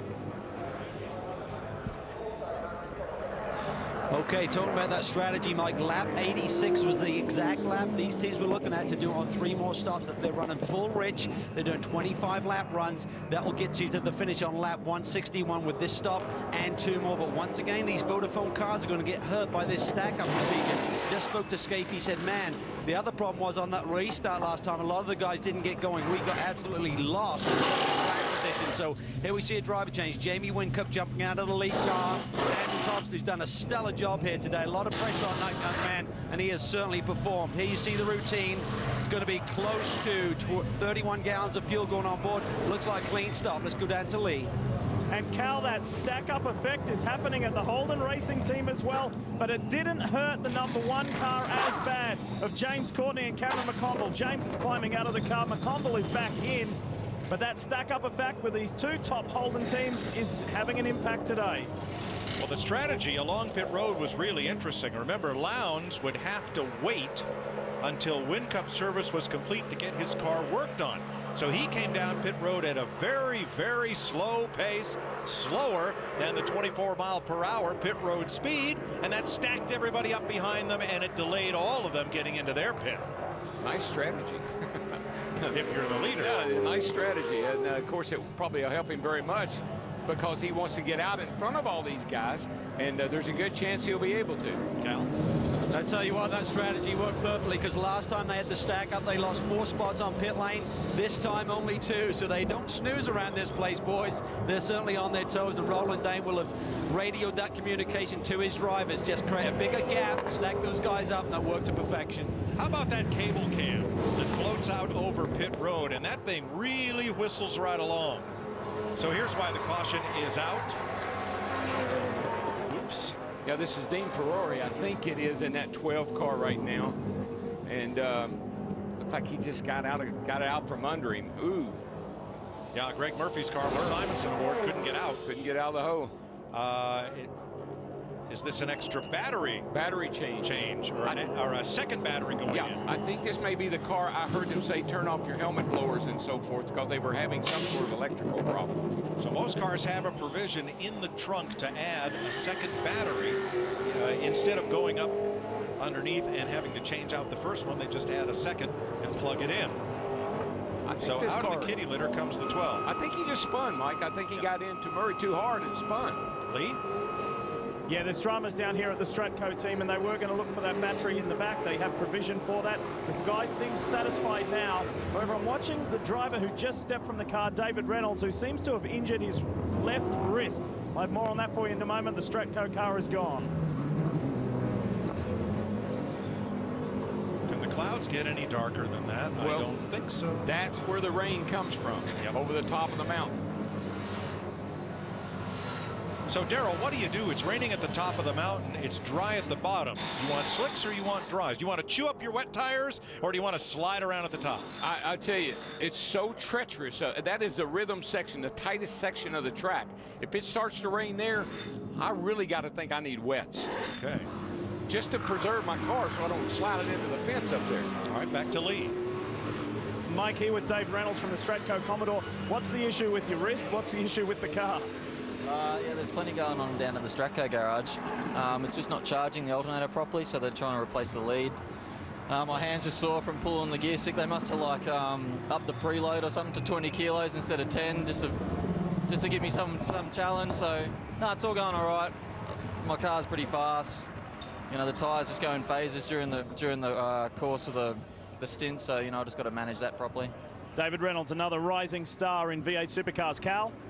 Well, Lee, Michael and Darryl were talking about the fact when it's raining at the top and dry at the bottom, what do? Well, one good thing about these Dunlop wet tyres are they are very hard construction, very hard compound. So what they try and do is have a tyre that will really resist the temperature that will be generated when the track dries out. So it's a problem if it really dries out quickly, but they think they can do about half a stint even with half the track dry, half the track wet. So this is really a good option, and it really came up from some of the racetracks that they went to. They couldn't get all of their pit equipment down there. Like for the Grand Prix events, they needed a really durable, really versatile wet tire, and may come into play here today.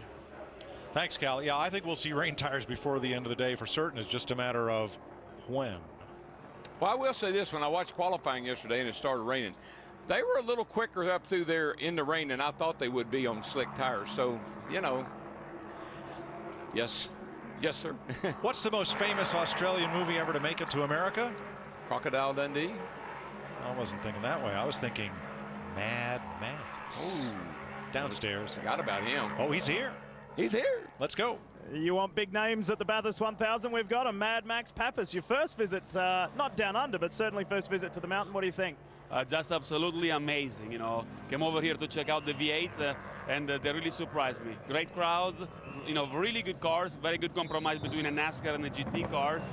You know, awesome welcoming from everyone. It's definitely a place that is worth to come and visit, and definitely worth to run one day. You got offered to drive one of the Stone Brothers cars at the Armour All 600 in 2 weeks' time, but you've got a conflict back home. It would have been great to see you in a V8 supercar. Absolutely, no. I got a call from the Stone Brothers to join Van Gisbergen in the Gold Coast, but you know, obviously I need to run Talladega with my truck. But I told the guys I'm going to be down here and look and explore because I really love this series, and definitely running Bathurst could be like a special thing for me to do in the future. Hang on, I'm just getting a message, Max, from above. Darryl Waltrip said he'll take your place with Van Gisbergen. All right, DW, no boogity anymore. You're bogged in all the way to your ankle. I like the way he says that. Yeah, I do too. Now I know where this snake that was in my back pocket came from. Yeah, right. He snuck in here and put it in my pocket. Oh yeah, Max and Tatiana have had a great time here this week, as have we all. We are under a full course caution for a spin at Murray's Corner, the final corner, and we are 87 laps into the race, 74 to go. We've been running here at Mount Panorama for just about 3.5 hours. There have been a few sprinkles on the windshield up at the Dipper and at Forest Elbow, the corner that leads onto the back straightaway. There is the cause of the most recent safety car period. Here are some highlights.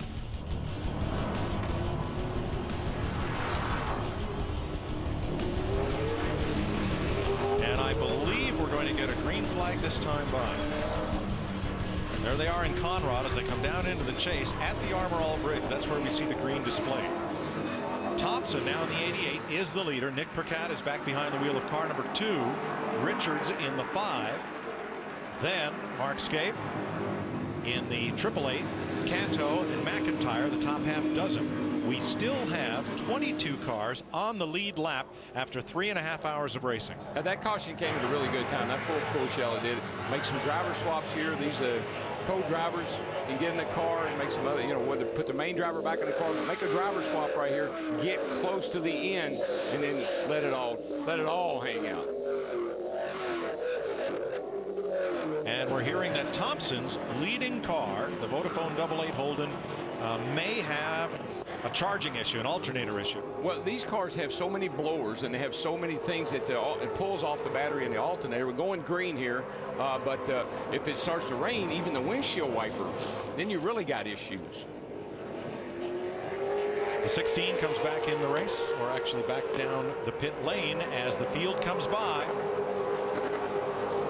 Holden's 1-2, Richards 4 to number 5 and 3rd.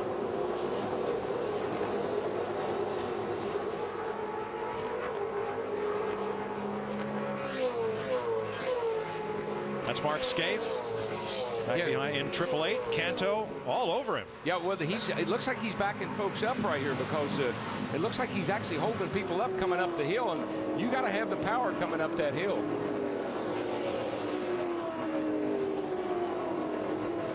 Of course, you got to get in the car. You got to get comfortable. You got to get back in the groove, man. And he hadn't been in the car for a while. And look at all those those green lights on the windshields, Daryl. Most all the co-drivers are back behind the wheel for this stint, as you said. Perfect time to put them in. And I think what Mark is dealing with right now is just getting back in the car. The track has changed dramatically since he was in it last for all these co-drivers. 6-time winner, going for 7. Peter Brock's record, 9 victories at Bathurst. Meanwhile, up at the front, Thompson, Percat, Richards, Holden, and Ford.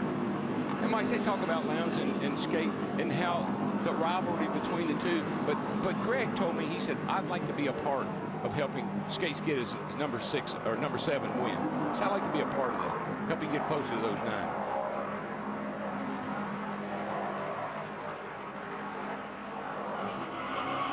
Down onto Conrad Straight.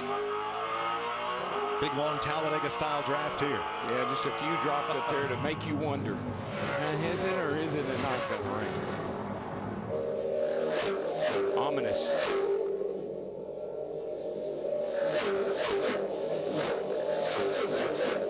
I think those things aren't boogieing down through there. Big gap after 3rd place and 4th on back. That's where Mark Skate kind of backed up the field coming up the mountain straight. Just didn't seem to have a ton of power. Got a couple of cars that you wouldn't normally expect to keep pace with the 888 right there with them. Well, remember what happened earlier on cold tires, full fuel. The car's a little different to drive until you get kind of get comfortable in it. And I think that's what's going on with Mark right now. Now the Botolo car, the 55 with Canto, did lead earlier, but that was a result of the pit stop sequence. The 9, McIntyre, right there, he's a contender. And look at the gap the first 3 have established as they come back up Mountain Straight. Yeah, I think that's the courtesy of the Mark Sage star right here. 89 laps complete, 72 to go. 3.5 hours of racing on the mountain.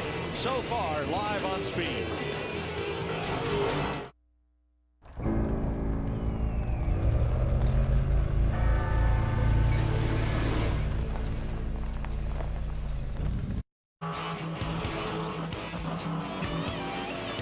Enhance your enjoyment of the Bathurst 1000 at speed.com. Exclusive photos and videos you don't want to miss. We're hoping they put up Darrell's entire ride with Jason Bright and debrief, because that will go viral. If that video's at speed.com. Will Farrell sees that, he'll be jealous. Yeah, that's the real Talladega Nights right there, baby.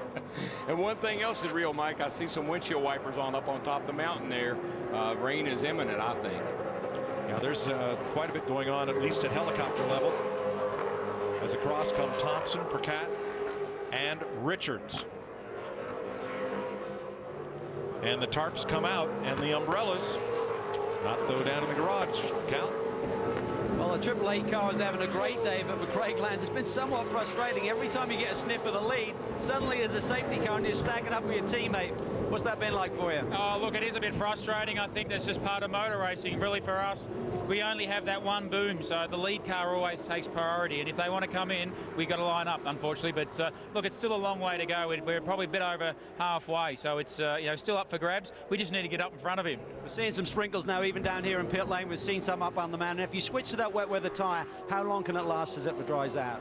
Well, it's quite a durable tyre. It's quite a sort of more of an intermediate tyre. So if it's full wet, it's quite slippery. If it's drying conditions and it's wet up the top, dry here, as long as you drive it straight and keep those blocks in good order, you probably get 10 to 12 laps out of it. All right, mate, thanks a lot. Lee? Cal, it seems to be the topic that everybody's talking about. Greg Murphy is seething next door about his pit stop and losing some 9 or 10 positions. James Courtney's not all that happy as well because, like Lowndes, he had to stack up as well. It cost you 7 positions. Yeah, it's a little annoying when your teammate's quick. So, and unfortunately, they got in front of us early on in the race. They changed their strategy to jump us, and it's been havoc for us all day. Every time it's pit stop, we've been losing. I think the best one was 5 spots. Last time was 7. So it's disappointing. We're having to pass a lot of cars today and really have to work for it. But it's the car's running really good. Positive things about it. The car's running really good. Good fuel burn, and everything's looking good. It's starting to rain now, so it's getting pretty exciting. how you think your co-driver Cam McConnell's going to handle this? It's not raining that hard yet, but showers are predicted this afternoon. And as you know, the tough thing when you're in the car is that you don't know how hard it is, right? How hard the rain is. So it's very hard to judge. The track will stay really quite good if you keep running hard, but as soon as you start to slow down, you lose the heat in the tyres, it gets greasy. So it's up to Cam to pick the point. Hopefully it's just a passing little shower and we can get on with it. There you go, boys. It's a tricky game down here being teammate to a fast guy. Well, it is. James Courtney's #1 Lee has fallen to 9th place, and our pole sitter teamed up with Alan Simonson. They talked about that pit stop and having to wait. He's dropped all the way to 15. You see the wipers working. Tightening up the field. Yeah, a little bumper tag. You know what? If I was when I was just thinking about this rain, some of these guys are not good in the rain and others are. If I was picking a co-driver, I would maybe think about a co-driver that is known to be a good driver in rain. To complement me, I'd be in the dry, he could be in the rain. Good point. Well, not everything is as cool as the weather is right now in Bathurst. There's a brake rotor and a few pieces. Good stuff. Pick it up, yeah. I won't carry that far. They got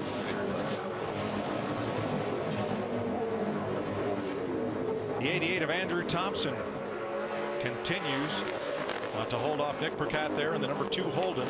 Just half a second between them. And there's the 3rd place car, the Orcon Steel, #5. That's Steve Richards teamed with Mark Winterbottom. I like this Thompson kid. He has shown some real poise. Driving in the race yesterday, and then here he is doing a nice job leading the race. This could be trouble, though. I tell you, it doesn't take a whole lot of rain on a track like this, as many miles have already been put down on it to get that car out from under you. He better be really, really on his toes. You know, Darrell, we talk in NASCAR about drivers running the nationwide race Saturday, running the Cup race Sunday, if that helps in many ways. Thompson is one of the few drivers. He's had more track time than anybody this weekend. He runs the Fujitsu Series, the development series, in 1 or 2 year old V8 supercars for this same team, then hops in here as a co-driver, whereas most of the co-drivers have only had 2 or 3 practice sessions all weekend. He's had a lot of track time. Yeah, and I think it helps him come up to speed. It doesn't take him a few laps to get comfortable in the car. He's been around this joint in all conditions and doing a nice job. My question is, if this car is having alternator problems, as it was reported earlier, what happens when you add wipers and lights to the electrical system demand? Big drain. They could have to make a battery swap. Hopefully that, for them, that was all it would be, a battery, and it's not a failing alternator, because that could be devastating. Whoa, got a little wide. Cal? Quick add on the alternator issue on the lead car. I spoke to the team. In fact, Craig Landsman and I were discussing it before we went on air, and he said, yeah, they can simply plug in an ancillary battery into the car and just leave it in there. So it shouldn't be a big delay, and most of that stuff can still be done within the refueling time. So anticipate that not, really flaring up and becoming a big issue, but you never know, guys. Yeah, well, we see that happening on one of the cars, and the neat thing is the place for that battery is in the trunk. So instead of worrying about constantly recharging it, just every pit stop, replace it. Yeah, there's a quick connect in the trunk. They just drop it in the bracket that's already in place back there. Unhook the battery that's in the car, now hook the new one in, and away they go. 77 to the pit lane. The Shannon's car. Now that's Cam Waters, the 17-year-old. It's not in the trunk, by the way. Oh, it's in the boot. It's in the boot. Excuse me. Forgot about that. Meanwhile, up at the front of the field, Andrew Thompson this track is divided into 3 sectors. For timing purposes, Thompson has just run his fastest first sector time of the race. So things continue to get quicker, Lee. And Mike, as you and DW know all too well, mind games in motorsport are ever present. Garth Tander, the car that's in second with Nick Percat behind the wheel, tried it on Andrew Thompson earlier this week. Thompson is quite renowned for not being all that good a driver in the wet. So Garth Tander said publicly, we'll be fine, but we don't think Andrew Thompson is. I think he's 7 seconds off the pace in the wet, trying to get into the young man's head early in the week. Mind games. Yeah, either he's not or it's not wet, because right now he's the fastest car on track.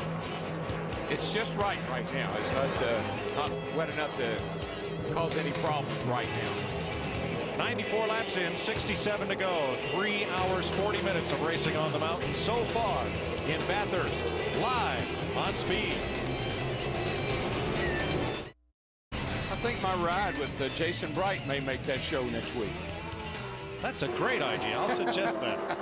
95 laps complete in Bathurst, 66 to go, 3 hours, 43 minutes in.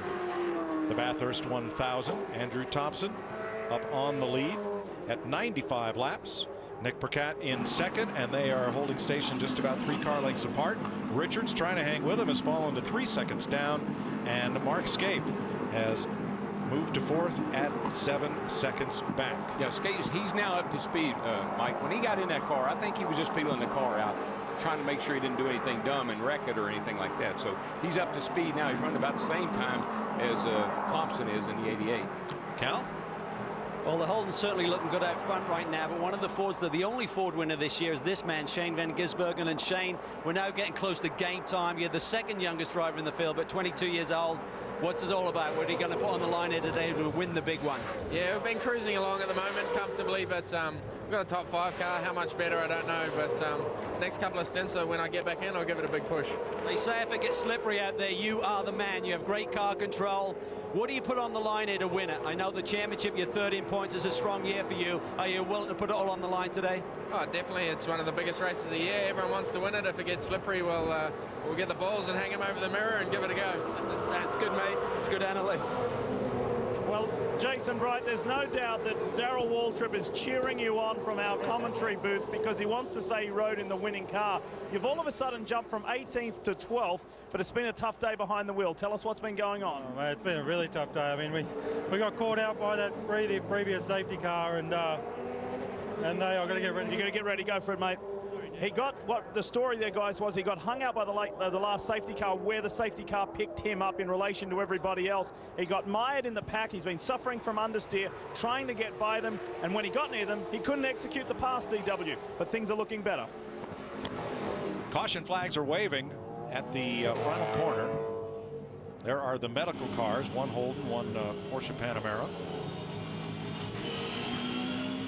So we are seeing a full course yellow, and the safety car will make an appearance with Thompson leading Percat, Richards, Scaife, and Canto.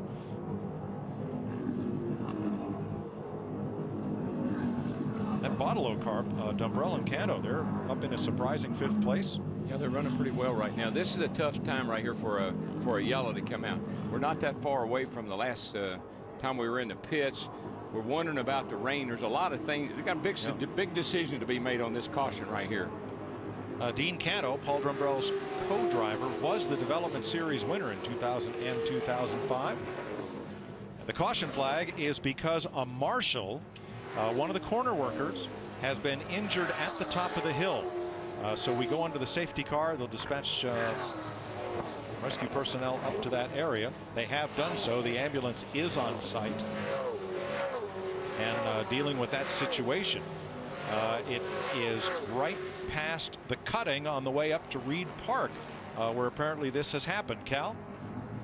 Getting back to that strategy call, and I think Darrell was right on the money there. This came very close to that last stop, and it's really in the middle of their window. If they stop now, they're still going to have to hit pit lane 2 more times. I think you'll see teams that have poor track position now maybe gamble and just have a lot more fuel in the tank and open up their pit windows for the rest of this race. I'd be very surprised if we see any of the real hot shots. Well, then be surprised, because yeah, here is Mark Scaife. You're right, and I think what they're doing is they don't want to get that stack up again. So Scaife and Lowndes have been burned by this today, and Roland Dane is splitting his options here in terms of having both guys to cover all the bases. That was exactly what I was going to say. If I were those Hondaphone guys, one of us is coming in.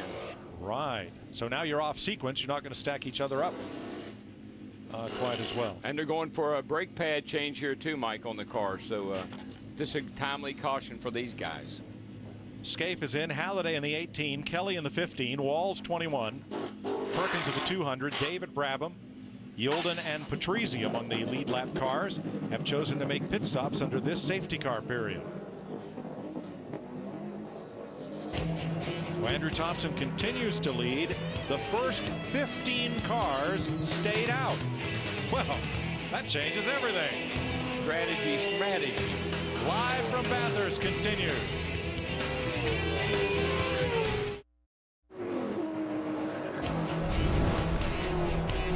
You're looking at Mark Scape there in that Vodafone car, the 888. He's just radioed to his crew, I am absolutely out of control. And it shows, Mike. He had a little issue on the last restart. He finally got a little gap, but he's having that same issue right now. The car looks like it's real loose. There's the 18 Moffitt just ahead, having a little contact. Well, the guys are getting a little, they were starting to rough each other up a little bit. They're starting to punt each other every now and then. You know, we're in the second half of the race. Track position is going to become critical. And now I understand it. Scape wasn't saying that he was out of control. He was saying the 18 is totally out of control. That makes sense. All right, while we were gone, McIntyre, Shane Van Giesbergen's co-driver in the number 9 SP Tools Ford, after contact from Marcus Marshall, goes around and into the fence. And right there, Forrest Elbow has been calamity corner today. Boy, that could have been big because those cars were all stacked up in a line right there. That really, good thing they went to the outside of the track. And fortunately, since that's a public road that continues on straight the rest of the year, that's just a temporary tire wall there that he hit instead of the concrete. Yeah, and he bounced off pretty good, came to pit road. They put tires on him and sent him on his way. So a lot of changes up and down the lineup as the pit stop strategy has really made things, I think, difficult for fellows like Mark Scafe. When Craig Lowndes brought that car in, they're back out in 16th place and trying to climb back up the order. Remember, the top 15 did not pit during that last safety car period. I like the strategy, though. Now he's on a different sequence than his teammate is. They'll quit stacking up when they come to pit road now. That could turn out to be a big plus for both of them. What do you think, Lee? Mike, keeping that thread of strategy going, you'll remember that Jason Bright had to run off midway through our interview, and the reason why is they thought that they were going to bring Andrew Jones in and put Brighty back in the car. Andrew was just 2 laps shy of doing his 54-lap minimum. A co-driver must do at least 54 laps. Next time by, Jason Bright will be behind the wheel of that BOC car and take it all the way to the checkered flag in DW. I know you're excited. They're inside the top 10.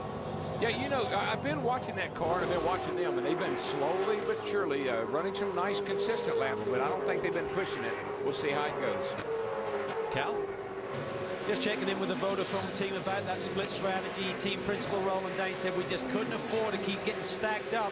If we got another caution pair, we needed some separation between the boys. He said the one problem that Scafey has is that he's on cold tires and in amongst a lot of traffic. He said that's going to cost him a little bit. I said, which car would you rather be in if you're a betting man? He said either one can win. He said Scafey's got a lot more fuel on board. We can work the strategy there, but it's obviously good to be up front. Good point. And what we're seeing now from the top of the hill is those wind screens are clear as they come down the hill. We see from the onboard shots no more sprinkles at the hilltop. Yeah, it's actually brightened up quite a bit up there now, so maybe the rain gods will stay away today. Well, it's Watkins Glen kind of weather. It's about 50 degrees out. The temperature's dropped about 15 degrees from when we started the day. These lap times, I've been watching the lap times, and these guys are on pace. 2:09.6. That seems to be the quick lap. Run somewhere along in there, 2:09.6 up to 2:10. That seems to be the race pace. Stephen Richards there at the 5, trying to catch up the 2 leaders and doing a pretty good job of it.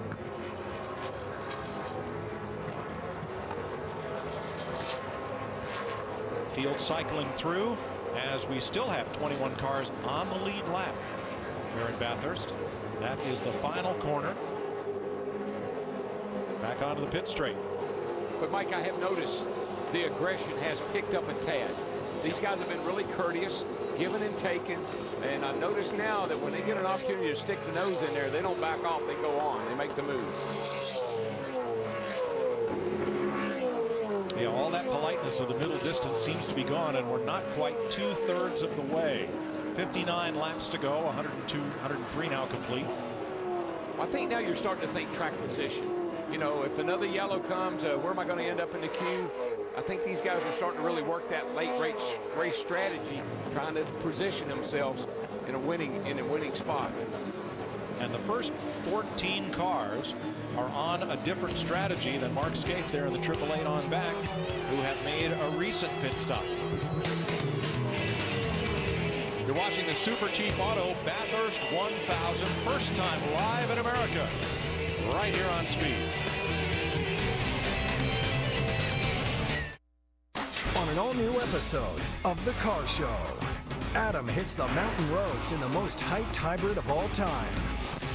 The guys see if the sweetest rods on the planet stand up to a fuel challenge. Oh, no, wait a minute. Is this thing in kilometers? Plus, see if Matt's Mercedes can make it from Mexico to Oregon on one tank.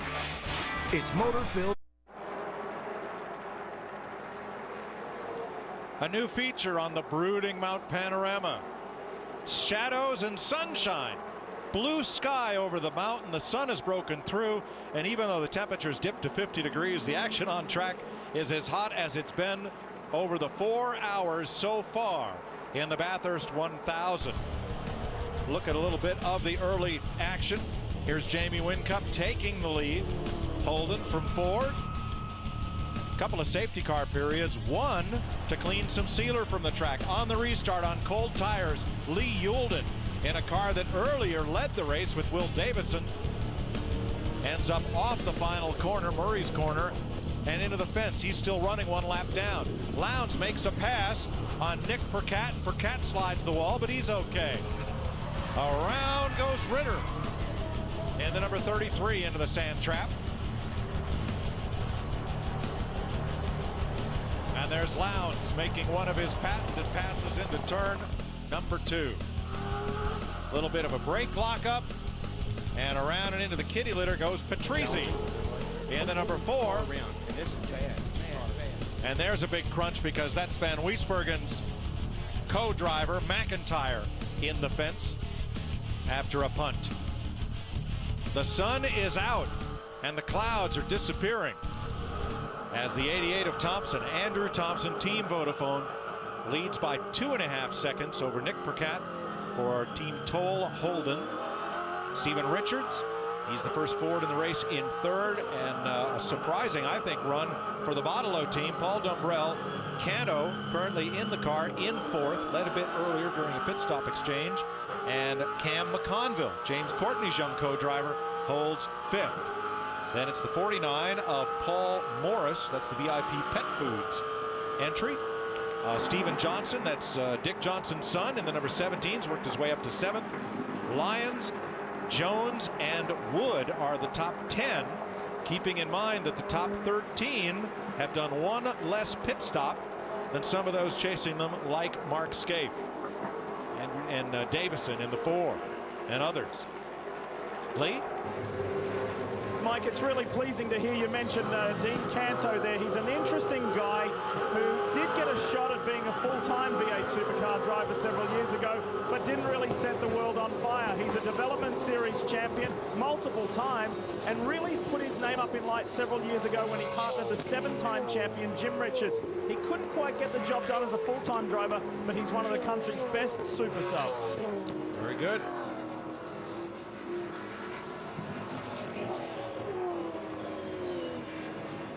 Continuing to move up from the field comes Mark Skaife.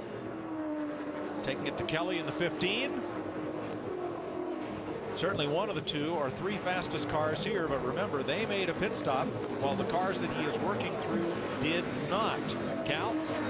Well, I just talked to the engineers on Skaife's car, and he said that he believes the car is good. It's just in dirty air right now, so that's giving him some concern, and he's obviously losing time to the leaders. But in terms of strategy, if these guys are running 26-lap runs, which is reasonable fuel mixture, really that window to do it on 2 more stops opens up at lap 109. That would then get you to lap 161 with 1 further additional stop. So that's the number they're looking at. But remember, we had a little bit of caution that ran out just after they made that last pit stop, so they can push it a little bit further than that, but at that point they could certainly stop then and do it on 1 more stop. So everyone's working the numbers, and you back time this race, as Darrell said earlier in the race. Yeah, 26 is the magic number. That's kind of puts you in a window, but if you could do 28, boy, that'd be big. Skaife held up by the 47 of Gaunt, who has a little problem with that rear bumper cover. Trying to move up into 11th position. Blowing in the wind. Andrew Thompson, Nick Percat, Stephen Richards, Dean Canto, Cam McConville are the top 5 after 4 hours and 8 minutes of racing on the mountain in Australia. I hit the weekend like a 303. I'm an Australian boy, kicking up the dust on blowing off steam. I'm an Australian boy. Well, I'm back in Bathurst. It's a V8 thrill, and the crowd's going crazy up on the hill.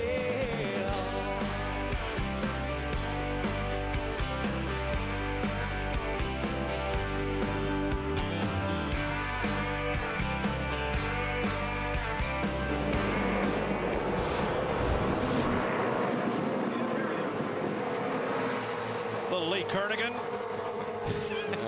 Andrew Thompson, Nick Percat, Steve Richards, Dean Canto, Cam McConville, and yes, Delana, we heard it. I always thought you just threw them up on the dashboard. And folks, you got to be on Twitter, either at All Waltrip or at MikeJoy500, and you can follow along and have a lot of fun with us.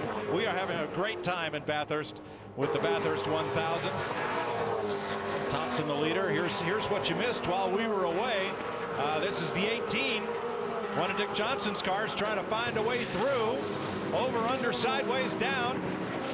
There he goes. Nice move. Excuse me, coming through. And the Irwin car almost ended up in the lap of the Gulf Western driver there. It's already, Irwin car's already got a little damage on it. But you know, Mike, you're talking about the length of this race, 6 hours. I've done some Pocono and Dover races that were about that long, so this doesn't seem all that much longer to me. 4 hours, 13 minutes so far, 108 laps down, 53 to go. And we are hearing over the radios that some of the teams that did not elect to come in during the safety car period are just a lap or two away from stops. And that will probably put Mark Scaife into the lead when the 10 cars ahead of him come to pit lane. Yep, good strategy. I'll tell you, coming in, getting that fuel, made that brake pad change, he's good to go. Lee?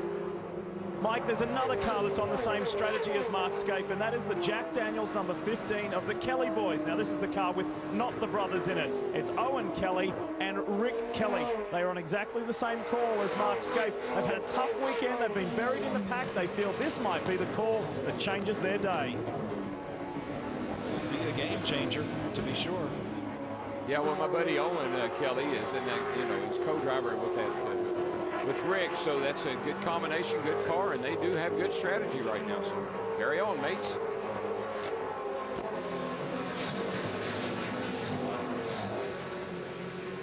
Three seconds is Thompson's lead. It's another 3 back to Richards. Then Cano and McConville running pretty close. Morris and Johnson not that far apart, 49 and 17, and then this gaggle of cars. Lee? Stan, DW, I've got your guy. Here he is, Owen Kelly, who did a lot of racing in the US, and you used to live and work with Dale Earnhardt Jr. How are you enjoying being back on the mountain, and is this strategical call going to be enough to get you there today? We're hoping so. That extra stop, we're just waiting to see how it flushes out here in another few laps, see where everybody else is at. We're trying to gauge what fuel everyone's got, but it can only help us. So I think I did nearly a triple stint there, and from the second stint on, and it's a long time in one of these cars around here, but it put us in a good spot, I think. And Darryl, we've been talking a lot about co-drivers today. There's a good reason why this guy is still employed. He's a very trustworthy set of hands. Yeah, he is. He was telling me about some of his exploits back home, and he's a good young man. Too bad it didn't work out that he could stay with Junior Motorsports, but the late model program, I guess they cut back on. He had to come back home, but man, come back to where you know what you're doing, and he's here today. Darryl, look at this battle. 15th place in a 6-hour race, and they're racing like it's 25 laps on Saturday night. Well, for these guys, you know, right now, I think they're fighting. I just think everybody's fighting for that almighty track position, fuel strategy. Right now is when it's getting really, really nerve-wracking.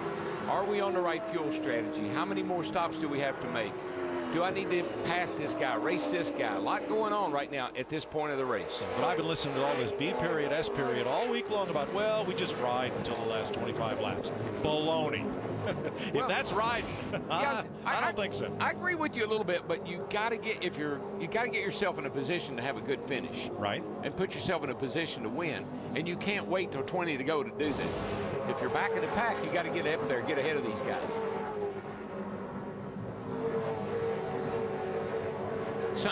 A lot of these cars look like they've been running at Martinsville or Bristol or somewhere. They're taking a beating today. True. Super Cheap Auto there, he looks like he's had a go of it all day, and he has. Well, he got in the back of somebody, and then he got punted and turned around. It's Perkins in the car right now in relief of Rusty Engel. The Stratco car just behind him, Blanchard. That car is a lap down, and we're getting ready for pit stops. Lee. Mike, it seems as though the boys at Toll Holden Racing Team are going to follow suit from what the Team Vodafone boys did as well. They've had enough of being stacked up.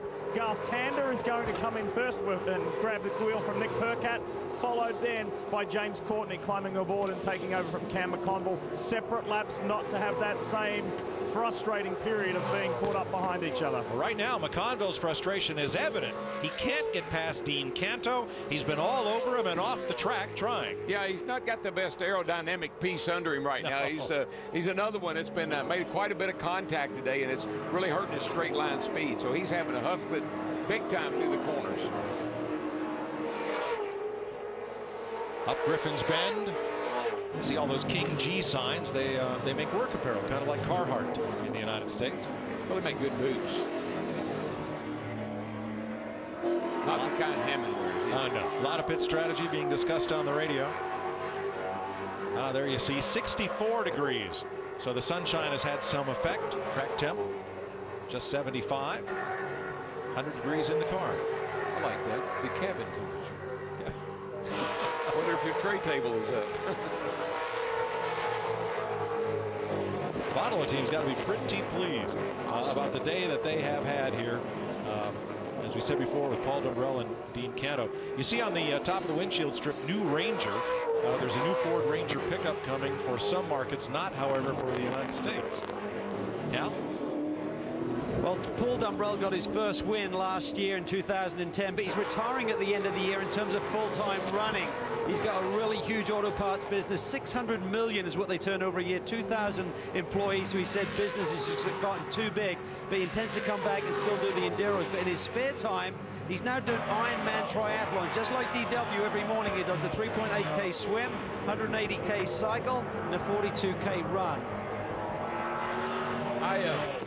I sit in front of my TV and watch people do that every morning.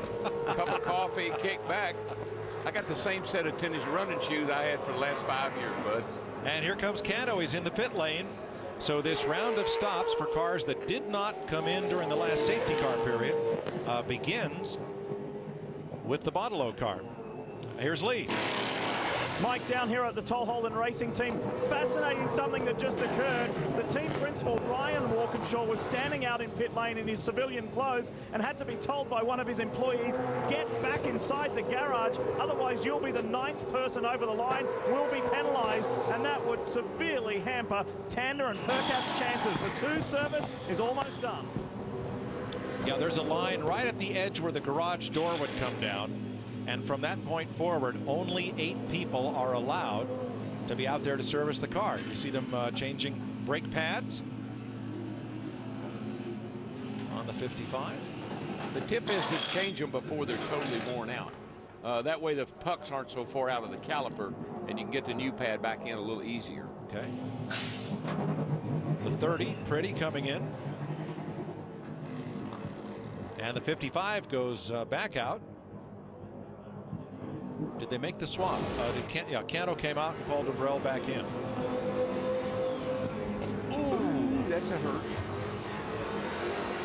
No wonder the 30 car just pitted. Well, we've seen that spot there has been kind of trouble. Everybody seemed to overcook that corner trying to get down in the chase there. A lot of brake lock up getting in that corner. So here's Andrew Thompson.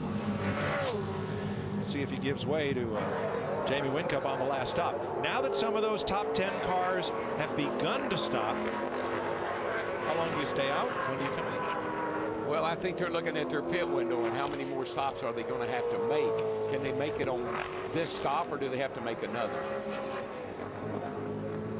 111 complete, 50 to go, so we know there'll be at least one more stop. But I think they're in the window now, Darrell, where it's a one pit stop race. Yeah, and I think right now they're running good pace. They're still running, they're running 2:11 right now, so they're running pretty good pace. Steve Richards in the pit lane, the Orcon Steel Ford. We'll see if he gives way to Mark Winterbottom. Cal? Okay, Stephen Richards done a superb job here after the momentary stall on the grid. Frosty, Mark Winterbottom getting ready to do his duty. He's really a driver in the prime of his career. He's had 15 career wins in V8 Supercars. He's a pole Meister, 4 in this year alone, but he's getting ready to potentially get his first podium and maybe grab the big one. The one here at the Mountain, the great race, the one that all of these drivers won. Great job by Steve Richards. He's a 2-time winner here. Now the team goes to work. They're freshening this car up. Fresh Dunlop tires, fresh front pads, fresh rotors as well. Look how quickly they can change those things over, about 15 seconds, but you have to work in unison with the guy on each front corner. It can so easily go wrong. You can pop a piston if you don't get it right and the pressure is on, but so far so good for the FBR guys. So here are virtually all the top 10 that had not stopped except Andrew Thompson. Lee. Standing by the Pepsi Max crew, Mike, and Greg Murphy has just taken over from Alan Simonson. I have never seen Greg Murphy so angry in his pit box. They went from being a contender down into the high teens, and Murphy is blaming his pit crew. He said, we were about 8 seconds too slow on that last stop, and he said, I'm going to have to put in the drive of my life to give us a chance. He is 16th and comes back on track, well off the lead pace. Changes in the offing, just about everybody making a driver change here. And just like Murphy, I mean, tempers are starting to flare a little bit. Tension's picking up. Guys are starting to realize, you know, what are we going to do here? This is a tense moment in the race. And there goes Murphy. Pepsi Max car, he goes out. Thompson continues to hold the lead. And again, because everybody behind him is now pitted, that lead stands at 28 seconds. Here he comes. And this will make it a one-stop race. Whoa. Whoa! Big crash and fire. Oh my, that's going to get right to the car. Get out of there. Get out of the car. The 17 has gone in very, very hard. The Steve Johnson car. And that'll be safety car, medical car. Likely be dispatched.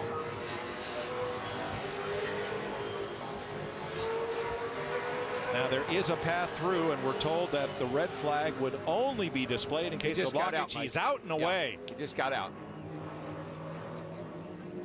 Thank goodness.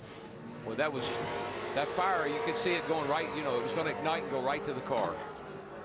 We're told that was Besnard, Stephen Johnson's co-driver, who backed it in very hard, and that's at the uphill at Griffin's Bend, turn 2. Here's your leader.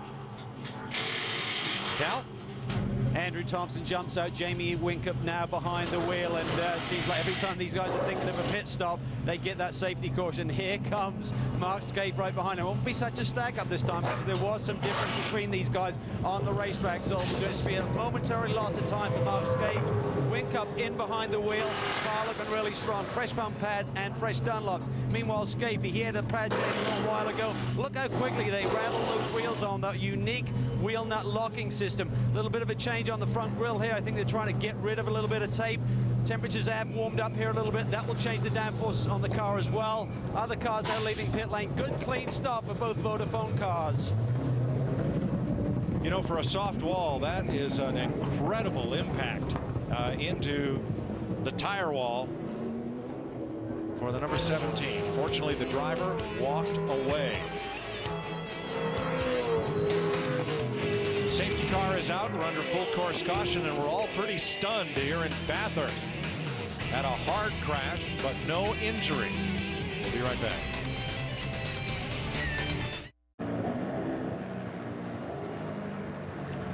You're looking at David Bernard's car, the Jim Beam number 17. from Dick Johnson Racing, and we're told that he had just made a pit stop. He was on his out lap with a full load of fuel and cold tires. Yeah, that seems to really upset these cars. You put all that fuel in the back on cold tires. We've seen a number of incidences, not any like this, but that's Dick Johnson's car. You know what his lucky number is? 17. He and I have something in common. And his son co-drives that car. But not today. 17, not so lucky. Here's what we have of it. Quick turn by the cameraman to catch it in progress. Very, very hard hit as he misses Griffin's Bend, that sharp turn to the right up the hill from the mountain straight. And there's the trail of fire from the spilt fuel. But the most important thing, David Bernard climbed from that car uninjured.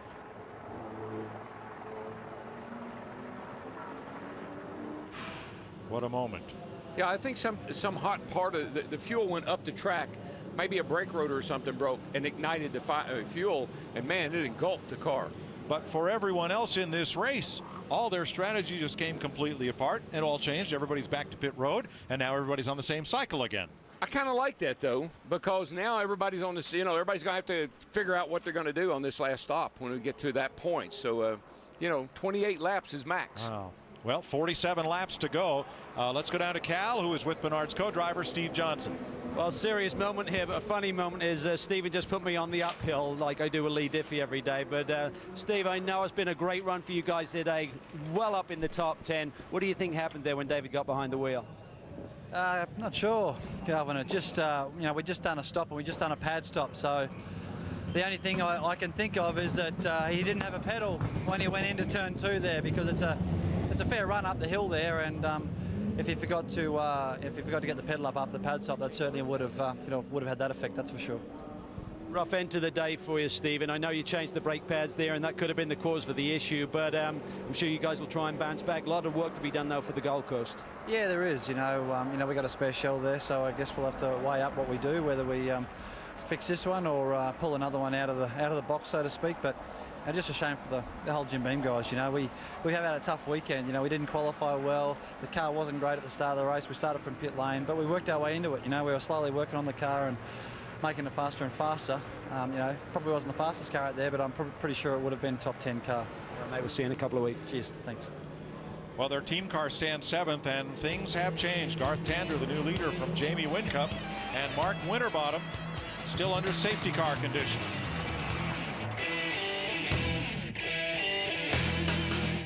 NASCAR said we're still under the safety car period. There is a ton of speedy dry at turn number 2, Griffin's Bend. Lee Diffie.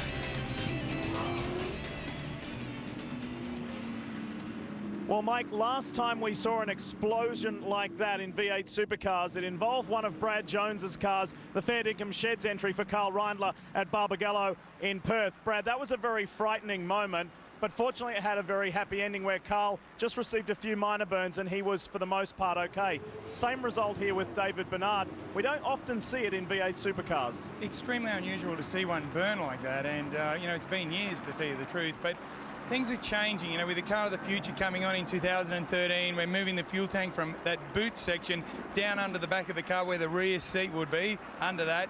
And so it'll be a bit more captive. You'll still get a spill and possibly a fire, but it just shows you how safe the cars are when you can tear the back off the vehicle like that, spin it around, everything's on fire, the bloke jumps out and he's okay. The cars are pretty safe. Good stuff, and as we said, it is a happy ending as far as David Bernard was able to get from that car and walk away, Mike. Absolutely. There's not a lot of crush factor back there. That sail sets pretty close to the rear bumper. They're going to change that in the new car.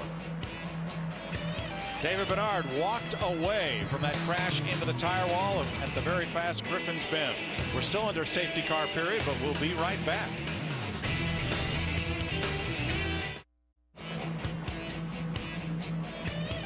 Welcome back to Bathurst during this caution period. They're sweeping the track, putting down oil dry, and they're trying to reposition that tire wall, pull it out a bit so it gives a little bit more protection. All of those tires are bolted together and interlocked to try to create a form of soft wall, so we may have another lap or so before we go back to green. There has been a lot of requests on the internet and elsewhere for Darrell's wild ride. They have a bungee jump ride here across the pit straight. It's not in operation right this moment, but I can imagine your ride with Jason Bright would have looked a lot like that, minus the upside down part. Let's have a look. Well, we're rolling down pit road here. Getting ready to take my first look at this famous racetrack, Mount Panorama.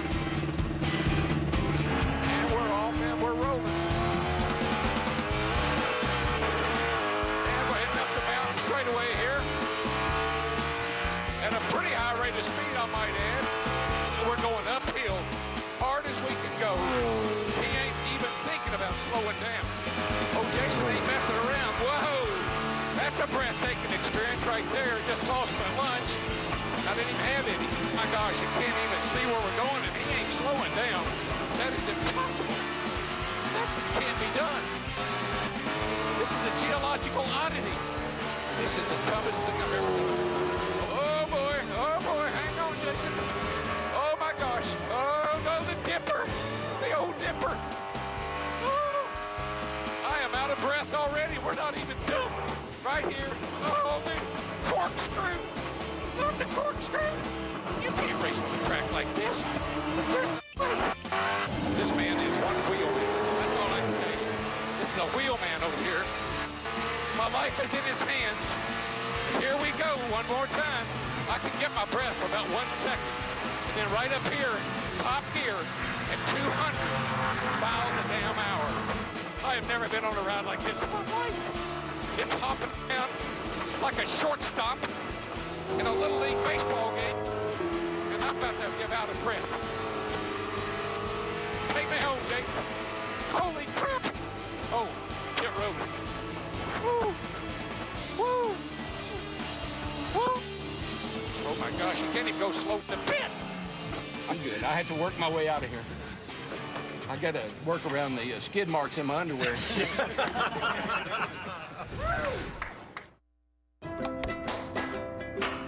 My sunglasses. Fox NFL Sunday. The Eagles look to get back on track, taking on the surprising Bills. Or Saints, Panthers, Seahawks, Giants, or Cardinals, Vikings.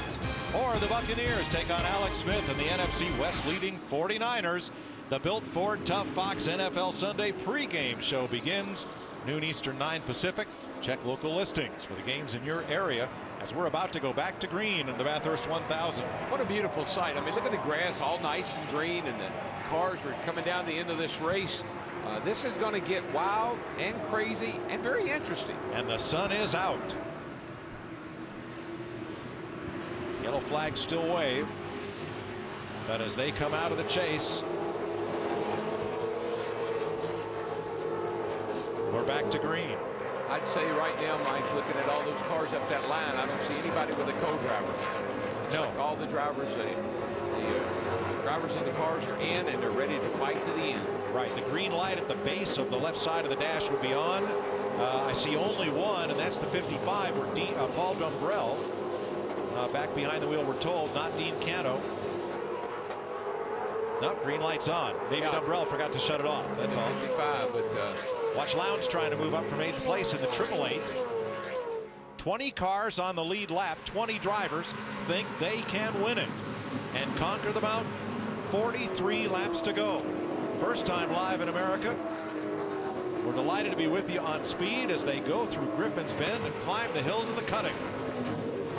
Well, it's a little early to do anything drastic. But I tell you, if somebody gives you a little opening right now, you're not going to hesitate. You're going to stick it in there. There's Craig Lowndes, 8th place, right behind Moffitt. Kelly ahead of him. There's still a bit of strategy. There's still a bit of pit strategy to play out here. You know, we still got to make one more stop. When to make that stop, that becomes, if I think once I got in my pit window, I'd come. As soon as I thought I could make it, I'd come. You don't have to put so much fuel in that way. You won't be in a pit lane too long. There's Caruso, the 34, right at the tail end of the lead lap, and he's 10 seconds back of the lead. Plus, Mike, these cars, believe it or not, they slow down a little bit as they burn that fuel out of the trunk. That big old spoiler, that big old wing on the back, as the fuel burns out, the back of the car will get a little higher, put a little more drag in the car and slow it down.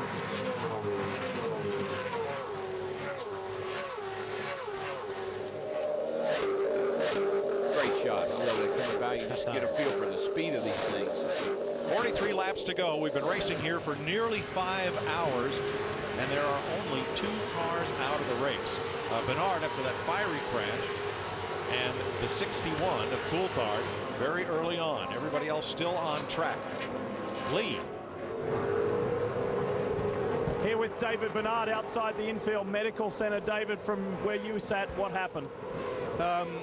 Basically, we did a pad change, and at that point, the engineer, Greg, lost his radio, had a radio malfunction. I wasn't told to pump the pedal up. It went out, had no brakes, got into turn 1, had no brakes, pumped them as quickly as I could to try and slow the car. They finally came up and I got brake pressure, and it just locked the rears and sent me into the wall. So just bad timing for the radio to malfunction. And it's an amazingly lucky escape, and you can see in David's eyes here, they aren't tears. It was a fire extinguisher. Dust got all up into his face. But as you can see, David Bernard is okay. Certainly good news to see him climb out of that car after a very bad crash. And Mike, you might say, well, didn't he know? Sometimes the driver in the car is not aware of the pad change. They do it so quickly. It's on a fueling tire stop, and he just wasn't aware, and they didn't tell him, and he had no brakes. Oh, good point. Garth Tander is your leader for the Toll Holden team. Jamie Whincup, who came within a car length of winning this race 1 year ago in second. Frosty Winterbottom in his Ford third. And there's the surprise of the day, Paul Dumbrell in the Bottle, number 55, in fourth, just ahead of defending series champion James Courtney in the second Toll Holden. A little further back in eighth, defending race winner Craig Lowndes has got to make some time up and quickly if he's to have a shot. One more pit stop in the offing. 42 laps from the checkered flag. Yeah, I think some of these guys are really depending on that last stop and the strategy and when to make that to get them in a position to win this race. Cal?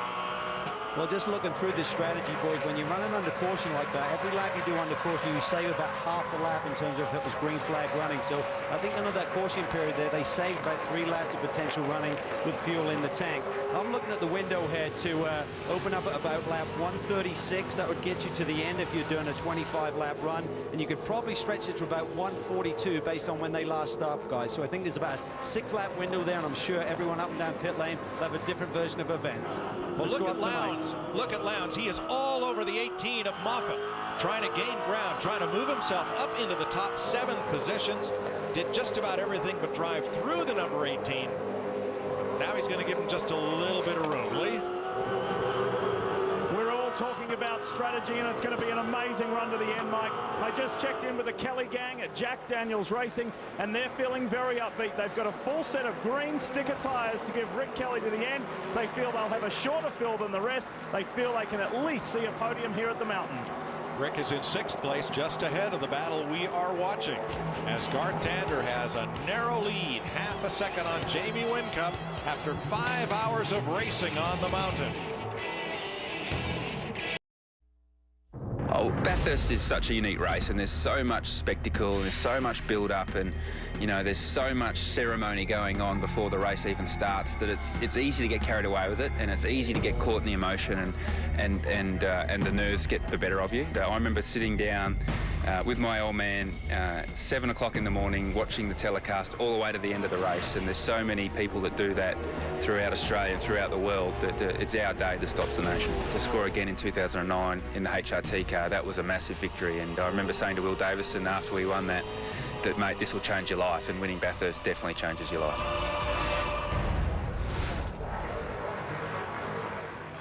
Garth Tander is your leader, trying to win it again. Jamie Whincup right in his tire tracks, but a little bit of added drama down at the Chase, where Steve Owen has lost a tire let go, coming down the hill here into the Chase, and put a lot of rubber and tire carcass and fender debris on the racetrack.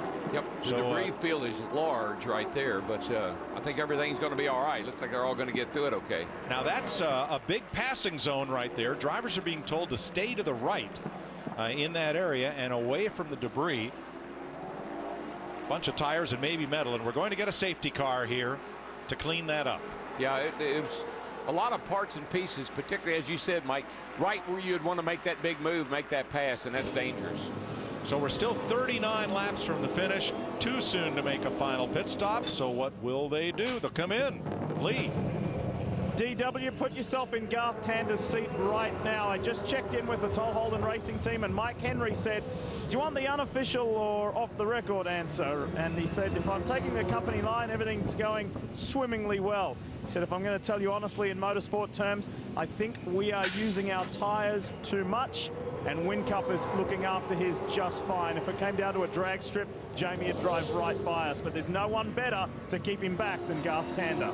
Garth Tander is no pushover. Let me tell you, the man's got 49 wins, and that's what I would remind him of. Garth, you're a 49-time winner. You can do it. Tander is the leader. Jamie Whincup second, Mark Winterbottom third, Paul Dumbrell, James Courtney are the top 5. We're under caution.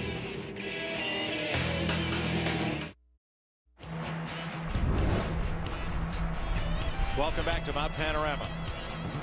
Wow, what a day it's been. 5 hours of racing. Feels like we just started, but 123 laps are in the books, and there's only 38 to go. Cleaning up a safety car period, and yeah, we've had some action. Patrizi into the cat litter at Murray's Corner. And this is bad. Bad. Two-car crash. 3 cars wide. That was bad, bad, bad. This is good, good, good. And this, not so much. This is wrong, wrong, wrong. And then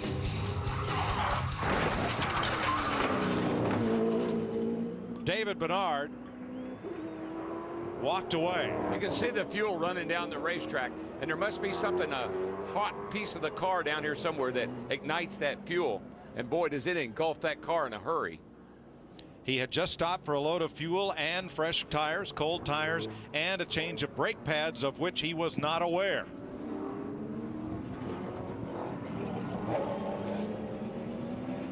So we're cleaning up from tire debris down at the chase. And just as soon as we're set to go from Steve Owens' car, lost a left rear. Mike, they're going along Mountain View right there, and as tense as the ride was I was able to look over for a second. It will take your breath away. It's like being on top of the Blue Ridge Mountains. Well, there's a look down at pit road in the grandstands. You can see down. Yeah, into the 4 distance. down below down there. Gosh.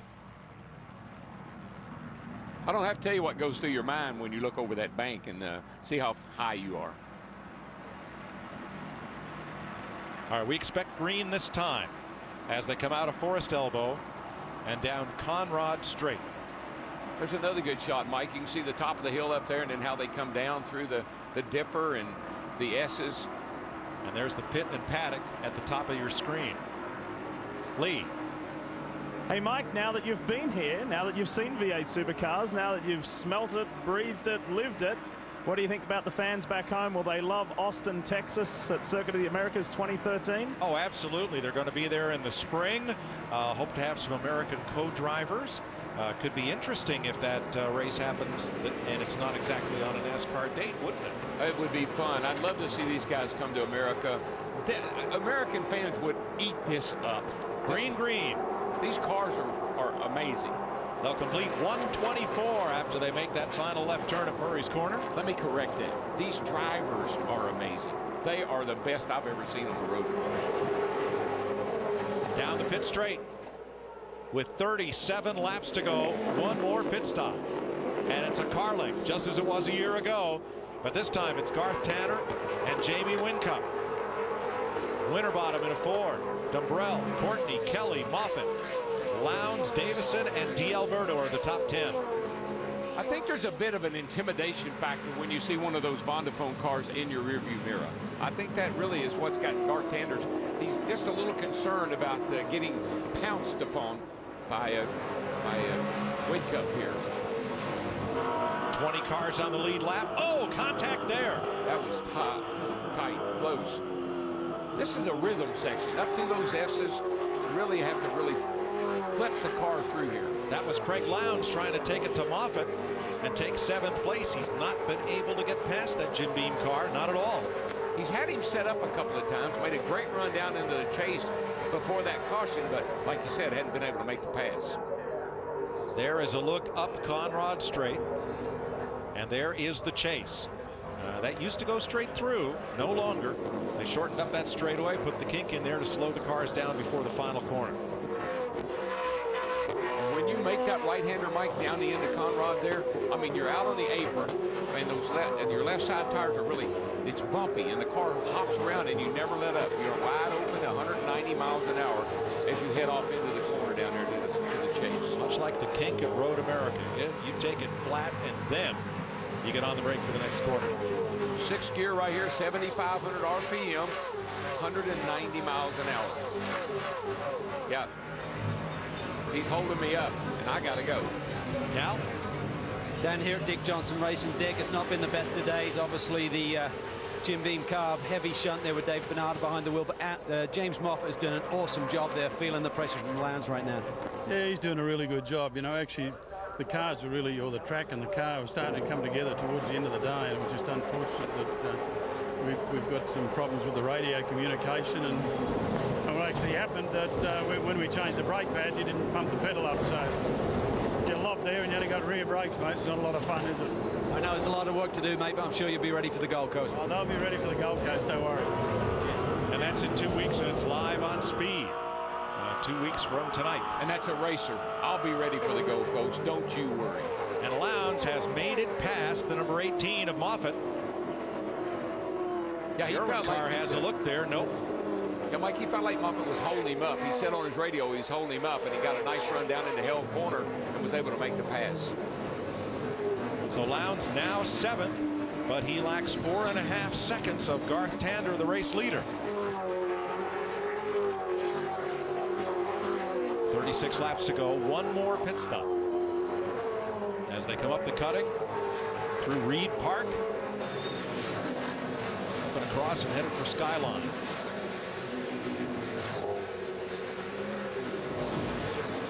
Here's a look at the pass. Here we go, down into the first turn here at the end of pit straight. They call it Hell Corner. And I don't think that was taken kindly, but nonetheless, the pass was made. No, Moffat tries to squirrel him up a bit, and Davison in the number 4 almost takes advantage. You see the Irwin Tool car poke the nose out and almost get the advantage of Moffat there. Nice aerodynamics on the Irwin Tool car. Oh, well. What the heck? It's still going. That's right.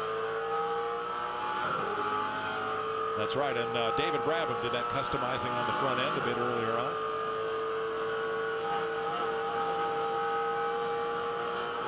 Garth Tander has just run his fastest second sector of the course. That's up and over the top of the mountain that he has run all day. He's trying to get away from Jamie Whincup.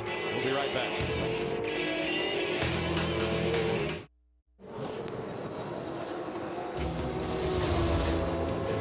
The Speed Dream Ride's coming back. Marathon weekends of our best shows. Plus, you can go on a Speed Dream Ride yourself with rides, drivers, and thrills you'll never forget. Speed Dream Ride starts this Thanksgiving. Mike, the pace is really quickened.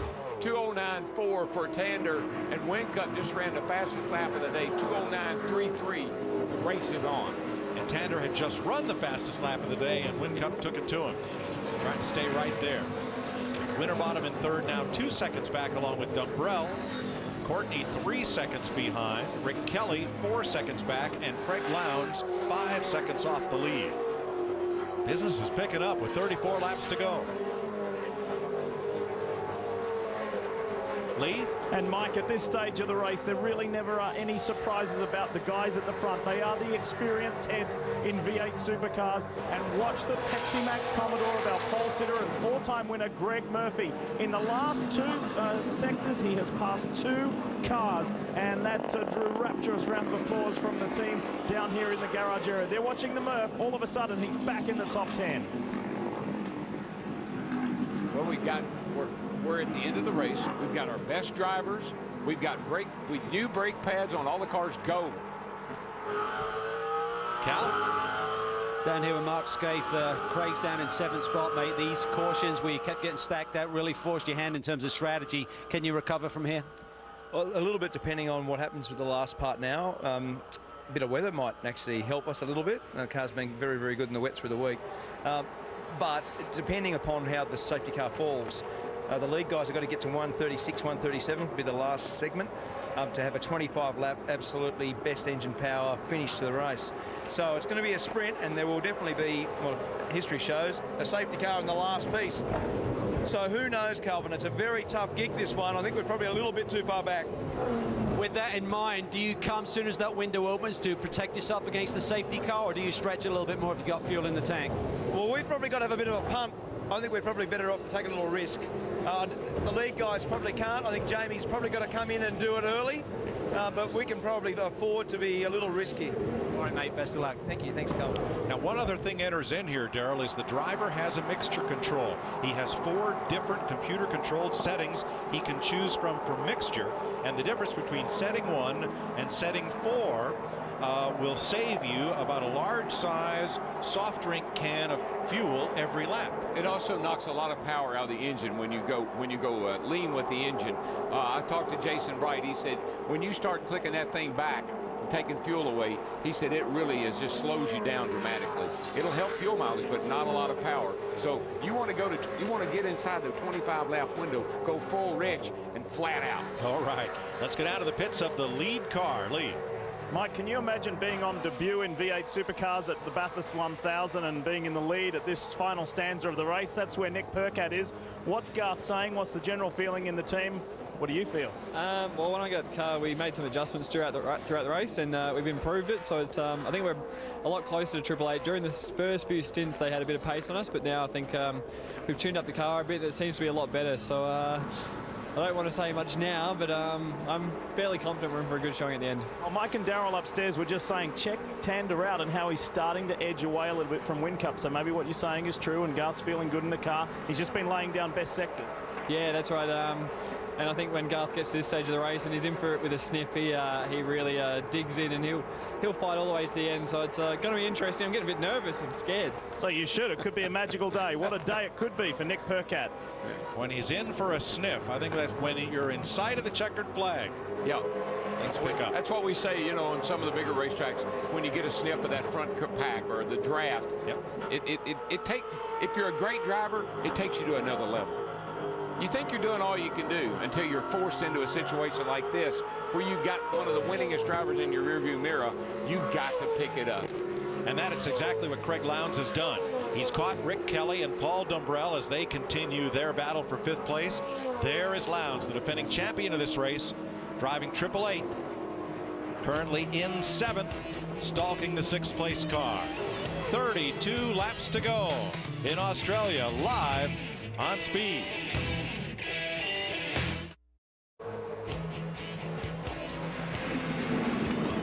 Later tonight on Speed, the Grand Prix of Japan. Tonight, 2 a.m. Eastern Time and only on Speed. Mike, we're watching the Triple Eight here of the Lowndes. I just don't see the speed in that car to get by these guys in front of him and make any effort at all to get up to the front here. It's going to take pit strategy or some miracle for that car to be in contention. Well, the pit window will open for the final segment in about 6 laps. Lap 136 would be 25 laps to go, and that's about 5 or 6 laps away. Come early or come late. Lee? Mike, to your point, I just checked in at the Holden Racing team and asked the guys about Garth Tander's strategy. Do you come or do you stay out? And they're just tossing that up there. They are not definitive, because history suggests there's always a safety car in this final run to the checkered flag. You roll the dice, stretch it, stay out for that safety car. Well, then there could be others who roll the dice the other way and come in as soon as their window opens. You got to trust the data. The trends of this race. I mean, this race has been run for years. Trust the trends. If you think there's going to be a safety car, trust it and go with it. Great battle here. Oh, and around goes Van Gisbergen. Look at that look of disgust. Stone Brothers. A little lean on there as the number 3 comes through of D'Alberto. Parts flying everywhere, and it's going to get worse. And this is all battling from about 8th on back. I've seen several of these races, Mike. The end of them are hair-raising.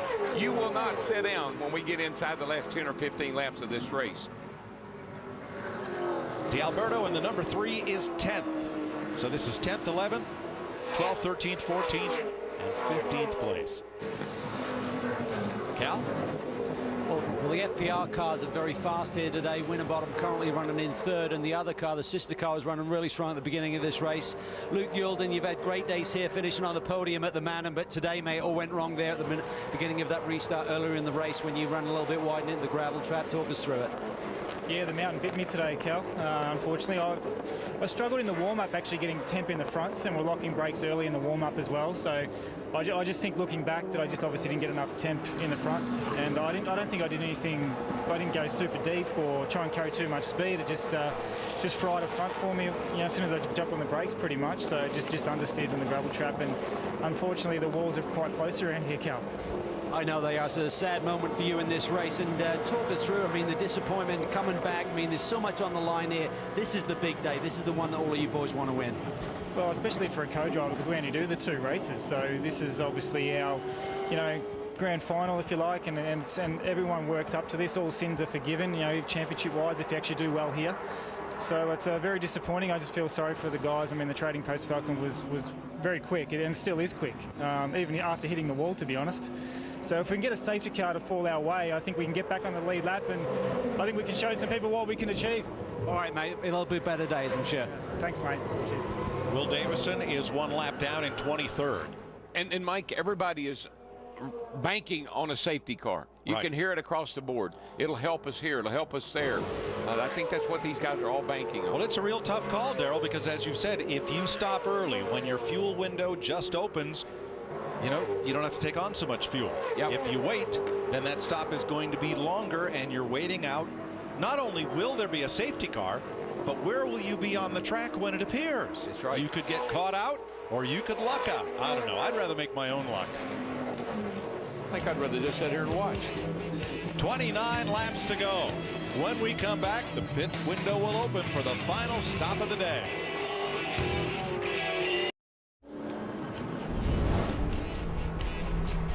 "28 laps to go. Jamie Whincup came within a car length of winning this race a year ago. He is within 1 second of the lead right now, held by Garth Tander. There is Tander out the windshield of Whincup's Vodafone Holden, and they are the 2 to win it. Third place car, Mark Winterbottom, 4 seconds back. Courtney, 7 seconds. Then Dumbrell, 9 seconds behind the leader. Mike, what I'm seeing here is he is working really, really hard. He's really fighting the wheel. You see those are shift lights that come on up there on his computer screen. They use like a PI system like we test with. You see down on the steering wheel a track map. I don't care how many times you've been around a racetrack. Sometimes you need to have a track map to tell you exactly where you are on the course. So, but he's working hard, and here we are going down Conrad here, and he is giving it all he's got. You see the lights come on? That means he's hit the rev limiter. That's 190 miles an hour.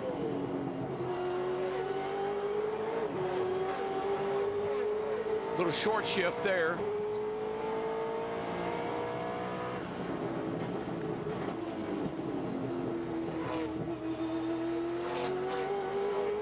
Coming on the pit straight here, and I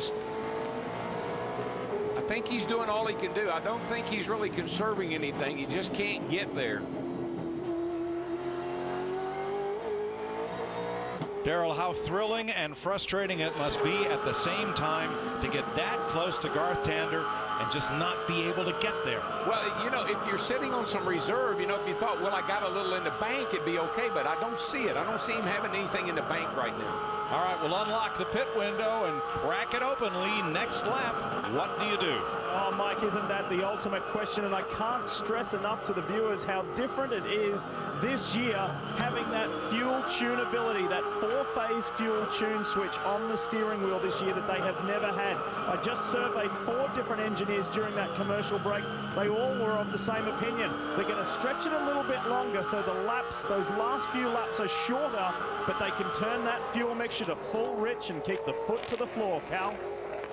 Well, Lee, within a lap or two here, that fuel window certainly opens to be able to top someone off and get to the checkered flag. It will not be a full 120 litres. There'll still be fuel in the tank if anyone makes that pit stop early. They're looking at about 25 to 26 fuel load needed to go into the car to top him off. Now, if you decide to stay out and run the tank dry, maybe go another 6 laps, you will then not need a full fuel load. You will not top him out. It will be a time stop of about 26 seconds. So there's no difference in the amount of fuel that needs to go in, whether you stop early or late. The one thing I'm looking at for those leaders, if they decide to pit early, you got to wonder about if you come out in traffic. That could absolutely kill you. Well, Paul Dumbrell is making his own luck. At the beginning of the fuel window, he is in for his final stop of the day in the bottle O number 55. And one of the things that also was discussed, well, they call them green tires, we call them stickers. Whether to put stickers on, you can see we're holding here for fuel. Long stop, but it's all for the fuel. These cars fuel very slowly. Now he will drop to the tail end of the lead lap, 20th position. As he comes out, that's his last stop for the day. And we'll keep an eye on where he cycles through. There's Dumbrell at work. Lee? Hey, Mike, remember the whiteboard we showed you before for the information for the team about stops and strategy? I just poked my head in the Jack Daniels pit box there for Rick Kelly, and I asked his father, when's he coming in? He pointed to the board. It said, lap 136-ish. Well, that is next time by. But look at this lead battle. 5.5 hours of racing, a couple of caution periods, nose to tail. You know what? Bartenders is wondering and thinking, is that guy behind me, is he really holding back? Is he saving anything? Is he going to charge on me here with a few laps to go? That's what he's worried about right now. Tander and Whincup. Both factory supported Holden teams.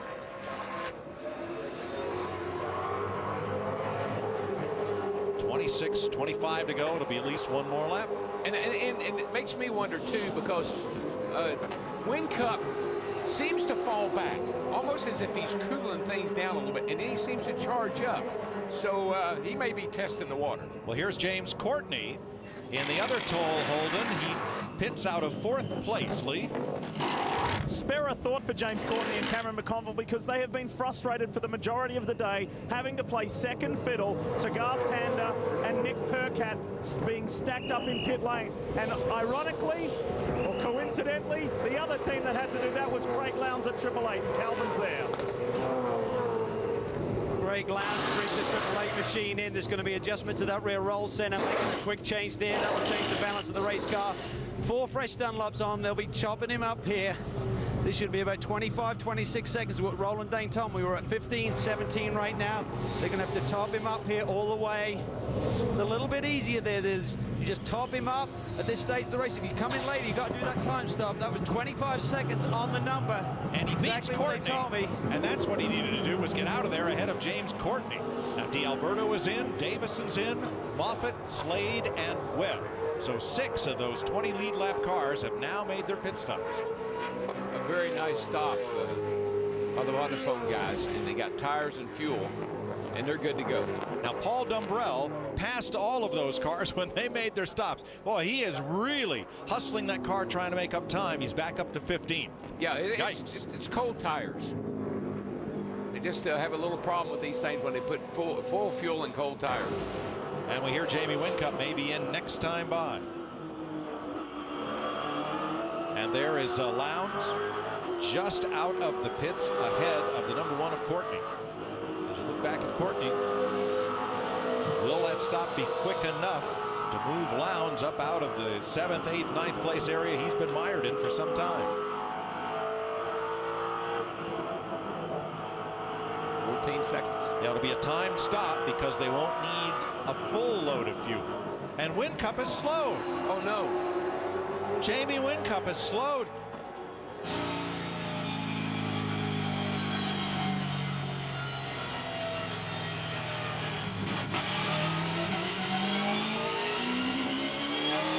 The 5 is in.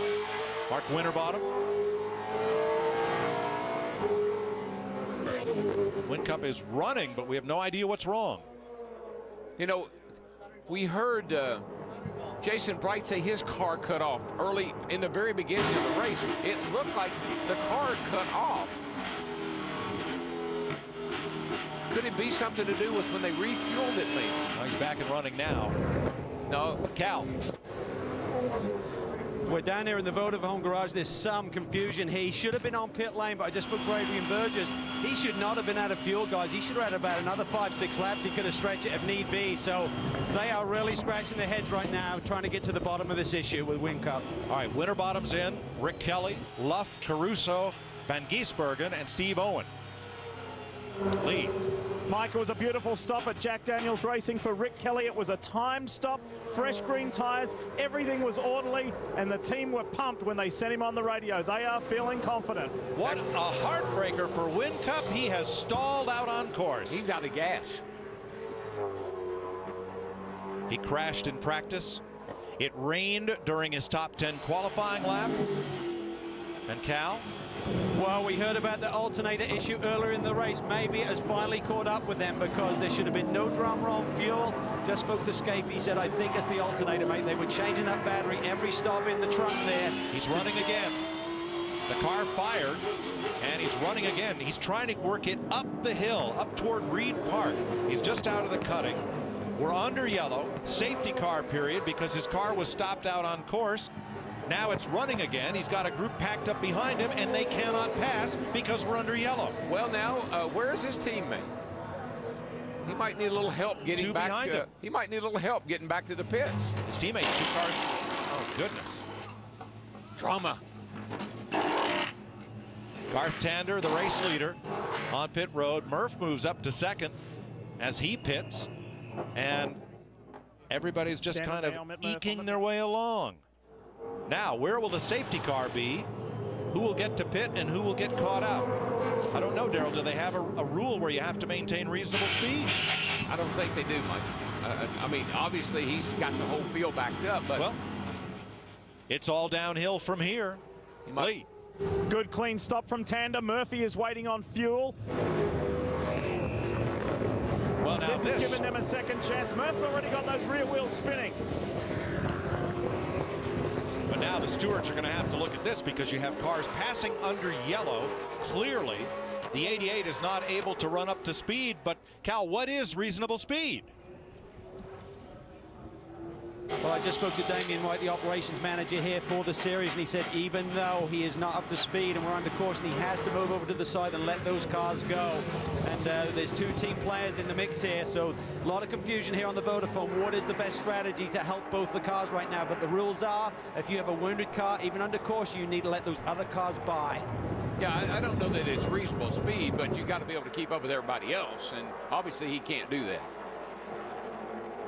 Well, there's a similar rule in NASCAR where you have to maintain pace car speed, and if you can't, you drop your car. Don't you drop your car down with a wheel over the line, which indicates cars can go round.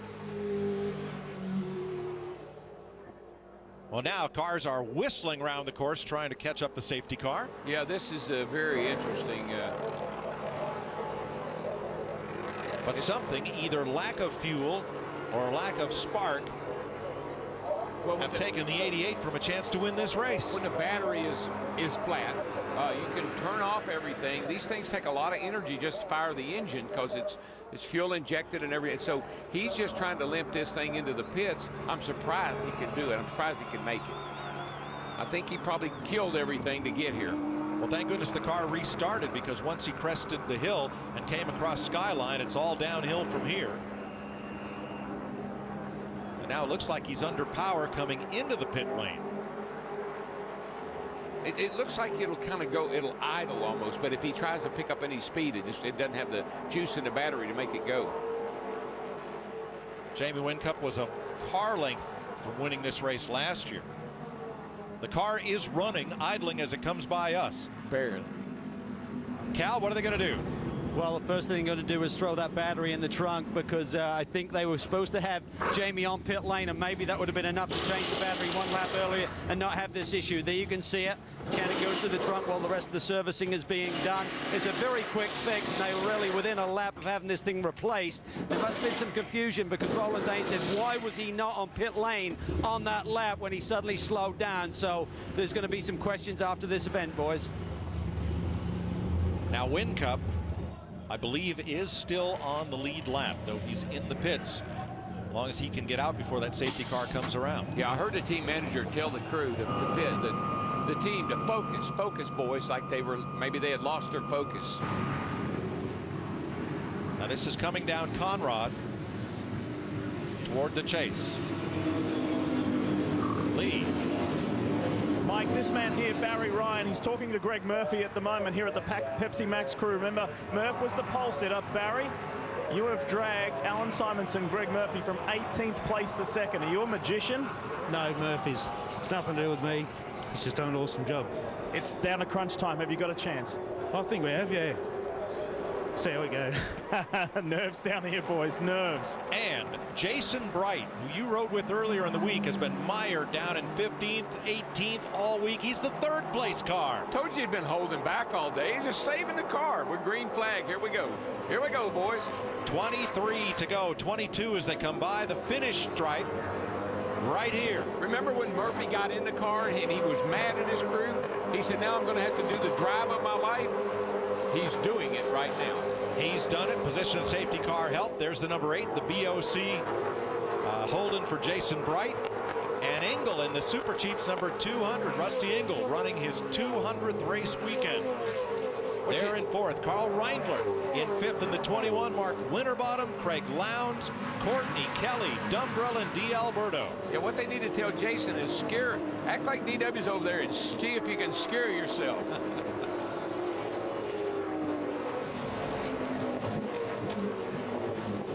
Jamie Whincup, we're told, is still on the lead lap, but is a minute and 43 seconds back. Yeah, he's mired now. No chance to win.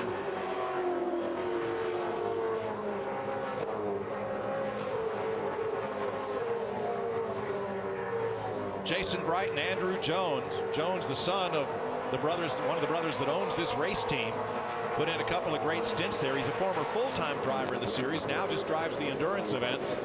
And Brighty, who came over to this team and has done a fantastic job. He's been to the top of the podium this year, and he finds himself in 3rd with a car that has been lackluster all weekend. How much does he have for these final 22 laps? Garth Tander, Greg Murphy, Jason Bright, 22 to go in Australia.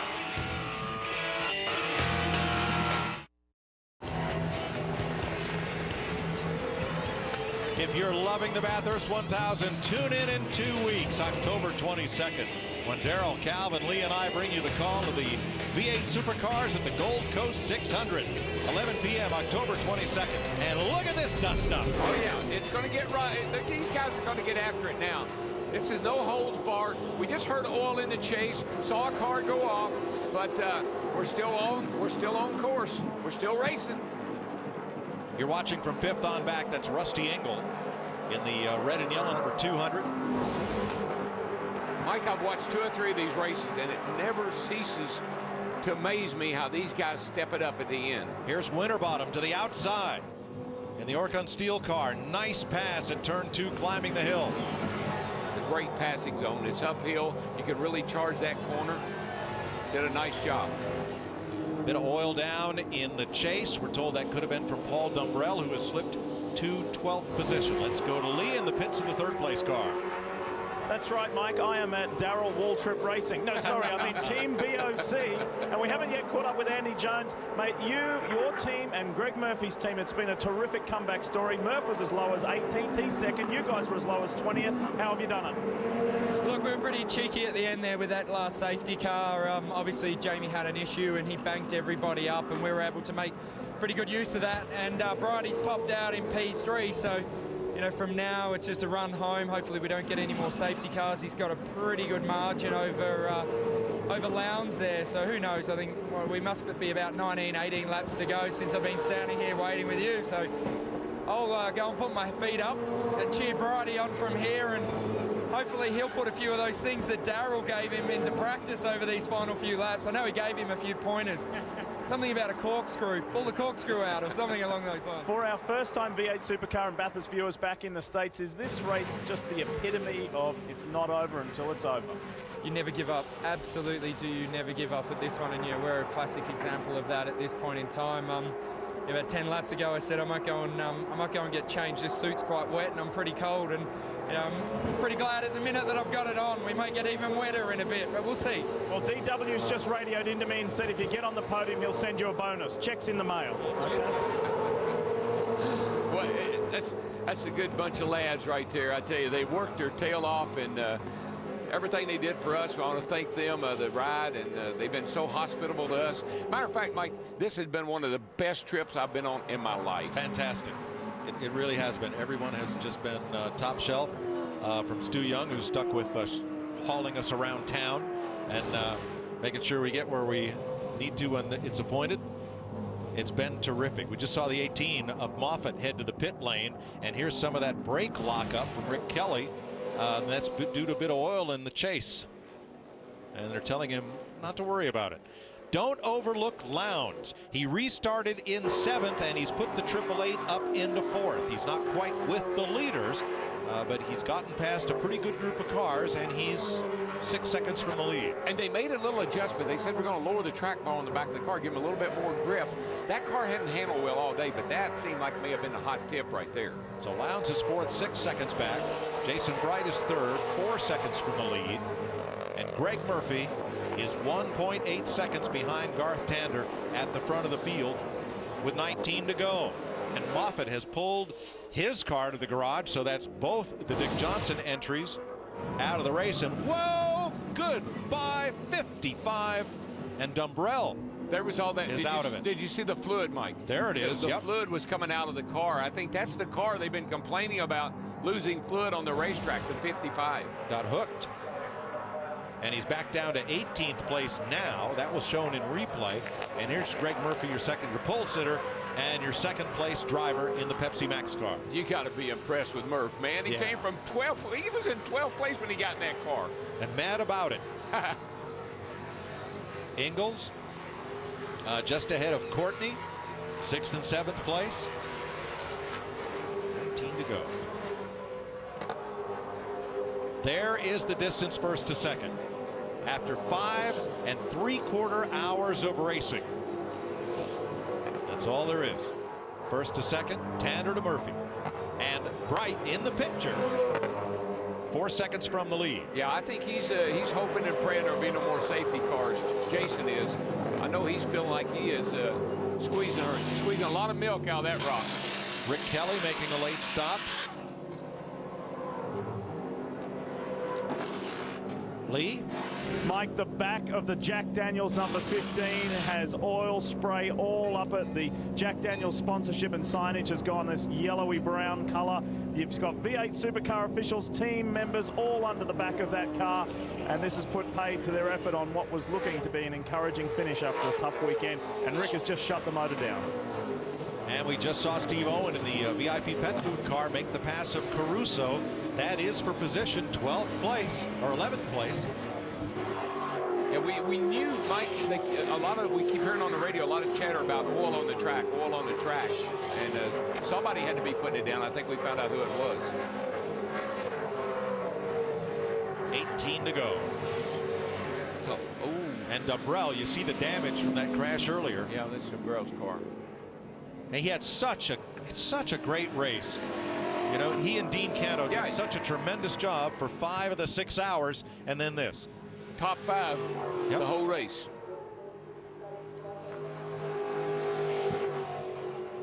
He's down to 17th with Kelly's long stop. He's picked up 1 spot, but won't figure in the results today. 18 laps to go in Australia, live on Speed. 3rd place car, Greg Lowndes, heading up that mountain straight. He's closing down on the 2nd place car of Murphy. Lowndes moved into a podium position by passing Jason Bright. There is the pass for 3rd. And it happened right at that same spot. Griffin's Bend, turn 2, where Lowndes has done a lot of his passing today. Lee? Mike, the Toll Holden Racing team is the most iconic team up and down this pit lane. It has had 199 victories in this season. Team manager is Mike Henry. Is today going to be 200? Of course. I like the optimism. No, but Garth's pulling out. It's almost 3 seconds the gap. He's got Lowndes coming up on Murphy. Murphy might make it difficult for Craig and assist Garth. This is one of those places, mate, that all could change in 2 seconds around here. It's an unbelievably difficult racetrack. Weather's still an option. Craig's obviously quick, so long way to go yet, but we're quietly confident. I know you've got to get back on the comms with Alistair McVeigh, the engineer, and the rest of the team. Good luck. Thank you very much. And boys, just quickly, the weather is changing. The wind has picked up dramatically, and the ambient temperature feels like it has dropped about 10 degrees Fahrenheit. Garth Tander, 3.6 ahead of Greg Murphy. Craig Lowndes is coming. He's 5 1/4 seconds back. Probably won't catch the leader without a safety car period, but Lowndes is letting it all hang out. Yeah, he's made some he's made some gains, Lowndes has, but too much. It's going to be too little too late, I'm afraid. And you see Jamie Whincup, what a heartbreaker that car brought out a safety car, and Whincup is way back in 17th. Now here's Lowndes. Yeah, and here's Murphy right here. He's going to get Murph. He's closing up on him. That's going to put him up to second. 10-2s is fast. 15 laps to go, second and third, right there. Well, this is where Lowndes getting into turn 2 right here. He really burns it down in there. Makes a lot of time up right there. That's where he made the pass on Jason Bright a few laps ago, and you can see that he really closed the gap on Murphy right there. Lowndes' last lap, 2 minutes 10.1. Tander's last lap, 2 minute 10.6. So half a second quicker is Lowndes than Tander. But to make up a gap of 4 seconds in 15 laps, well, it's possible. If he can maintain that pace and Tander doesn't pick it up, it's possible that Lowndes could be there at the finish. It is, but he's going to have to deal with Murphy first, and that's going to hold him up a little bit, and that's going to be the difference. But he's wheeling that thing. Watching Lowndes tracking Murphy, and wouldn't you like to be saying with 1 lap to go, where did he come from? I think every one of these guys know when they see one of these Vodafone cars coming in a rearview mirror, they might be in trouble. But I am following up a little bit on what Calvin said. The wind has picked up dramatically. The trees are blowing, the flags are blowing. It's almost like a hurricane going on out there. Whincup is in pit lane again. His day just continues to get worse. Car went by, sounded like it was the battery again. Great race for second. There's Whincup. Cal?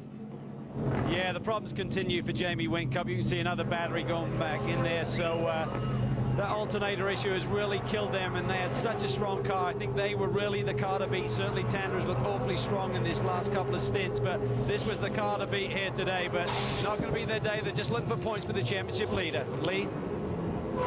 And Cal, that is a pertinent point you make. Looking for points for the championship leader, because Craig Lowndes is chasing his teammate down in that championship. Double the points on offer here today, 300 in total just with the single race. And Lowndes, this could have championship implications for Jamie Whincup. Lowndes looking on Murphy to the inside. No, Murphy shuts the door at Lowndes' favorite passing place. That's it, man. I mean, he's really good getting up the top of that hill into that second turn.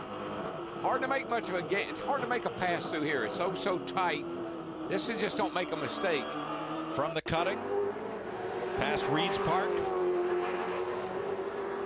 McPhillippy, named for the family that donated the land for the parks on which this racetrack is built. This is sort of a setup. You want to get this guy, you want to get Murphy set up. So when you come out of the elbow onto the Conrad back there, you got a head of steam, and then you can make the pass. So much elevation change. The suspension does so much work coming down the cutting. and just nose to tail, headed for Forest Elbow. When you see those blue walls, that'll be the elbow right here. And now onto the longest straightaway, and this is where Lowndes should have a chance to draft past and into second place. Yeah, I think he will, Mike, because he got a nice run out of the elbow, draft up here, maybe make this pass before you get to the kink. If not, try to drive down in there, get underneath the Murphy, and take the spot. Yeah, we're going to make the move. Going to make the move right here, side by side. Cars are bouncing. He had to let him go, Mike, or he had a force. Lowndes would have forced Murphy right off into the dirt. If not, they would have both wrecked. Exactly. So Craig Lowndes goes into second place, but it cost him a lot of time. He is now 5.2 seconds back with 14 laps to go. Cal. Yeah, well, Mark Scapey, that was quite a move your teammate put there on Murph. Well, that's a very, very fast corner, that one, 300k corner, and both very, very good drivers. That both of them gave themselves enough room to race, and in the end it was very, very close, but it was a very bold move, that one. I got a piece of debris in my pocket, mate. How much do you want me to throw it over the wall? Exactly what we need now is a safety car. All right, mate, best of luck. The certainly game is on, Lee. And Mike and DW, this is what Bathurst is all about. A 4-time champion defending from a 5-time winner. And guess what? They both got their first victory together here on the mountain inside the same car. Yeah, you know what? They're all wondering, where are those dadgum kangaroos at? Let's show you that pass once again for second place. This is forcing your way by, Mike. Got to run, you got to get up here, but watch these two cars as they go into this kink. That could have been big. That could have been disastrous. And we saw from outside how it just overloaded the suspension on Lowndes' car. Well, you're going around that kink at 190 miles an hour, and you got a car beside of you, side drafting off of you. That makes both cars very ill, very hard to drive. But now Lowndes is in clean air, and his segment time, first sector, on this 148th lap was about 0.2 quicker than Garth Tander. Second sector time, Lowndes about 1.5 tenths slower. So he's not gaining any measurable ground on the leader, and he's only got 13 laps to work with. Yeah, he's got to hope that Tander would, that Garth would run into some traffic, hold him up a little bit, or make a mistake. That's the only hope he's got. Jason Bright under pressure from Frosty Winterbottom.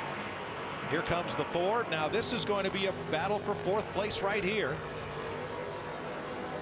And Winterbottom is there. Bright's able to hold him off for the moment, but this is fourth place at stake. Mike, let's take another look at that pass, because I don't think you realize just how treacherous this was right here. This is a big, bold move down into this corner. Both cars bottoming out. The cars bounce around a lot as you go around that little kink right there. That was huge. That's two great drivers giving each other a break. Absolutely. I might say that Murphy gave Lowndes the break. A better way to maybe put it.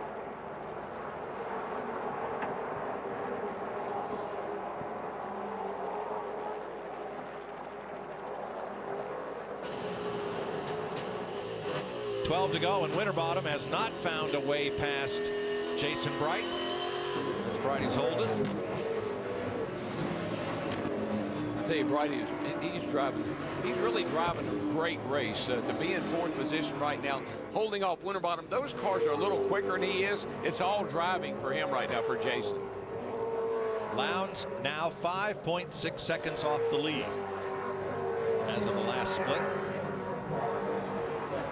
Yeah, kind of about the best thing you can hope for now for Lowndes is you can see a car bottom out and a little smoke fly off of the splitter there every now and then. About the best thing he can hope for is not for him to make the mistake, and maybe Garth will back up to him somehow and he can have a shot at him.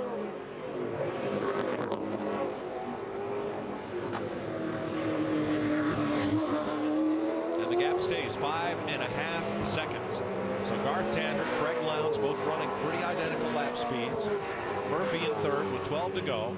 Bright in fourth, holding off Winterbottom. Now the Grand Prix of Japan is coming up, and even though this race is going a little long, you will see the Japanese Grand Prix in its entirety after we conclude here from Bathurst. There's the gap right there. You just saw Tander go around, and here comes Lowndes right there. That's the gap, but it's not closing. Now, this is what Lowndes needs.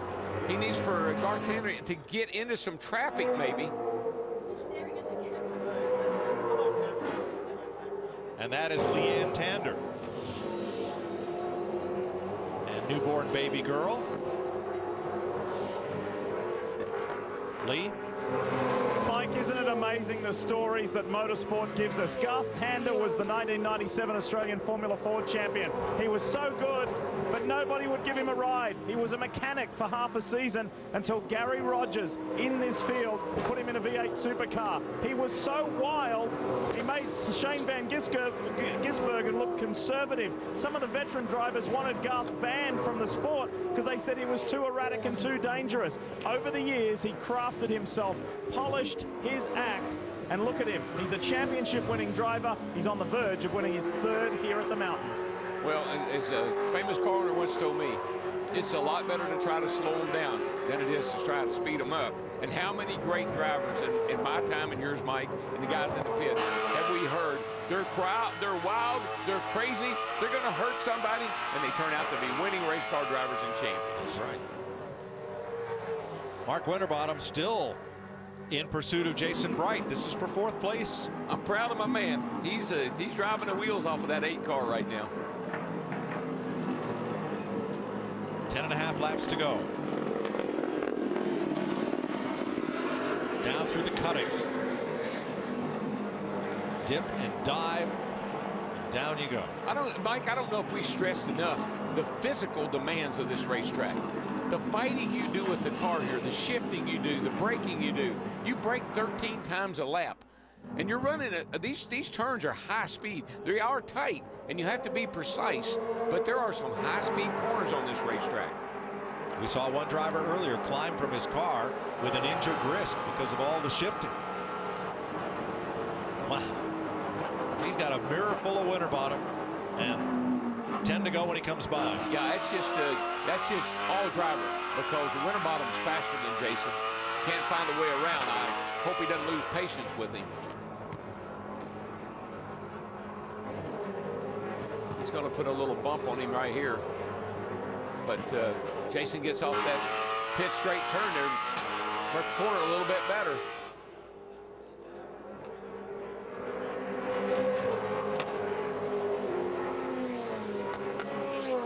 Now they're 13 seconds behind the leader with little shot at the podium, so for bragging rights and championship points. Meanwhile, Craig Lowndes has picked up only 1/10 of a second on Garth Tander.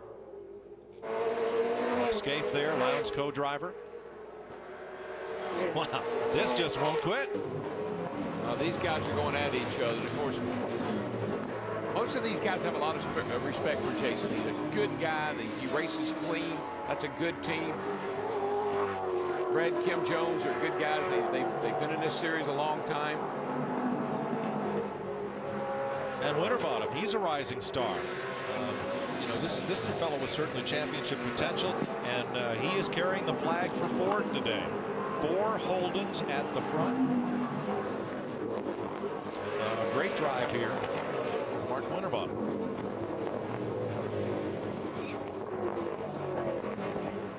Well, you can see here, Jason can get down through these S's and the corkscrew, that I call it, the dipper.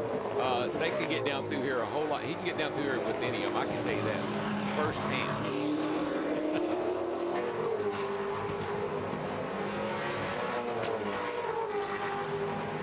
There'll be 9 to go at the line as the 4th place battle continues, and Bright opens up a little bit of daylight. I'm glad that's a good thing, because Winterbottom's a little quicker down the straight. It seemed like the Jason's car is. Jason seemed to be pretty quick through the S's and particularly down into the dipper. Rusty Engel up for 6th in the super cheap auto car. Shane Van Gisbergen for Ford up to 7th. Courtney for Team Toll Holden in 8th. DeAlberto in 9th. Steve Owen, VIP Pet Foods in 10th. Boy, that looks a lot closer than 4 seconds to me.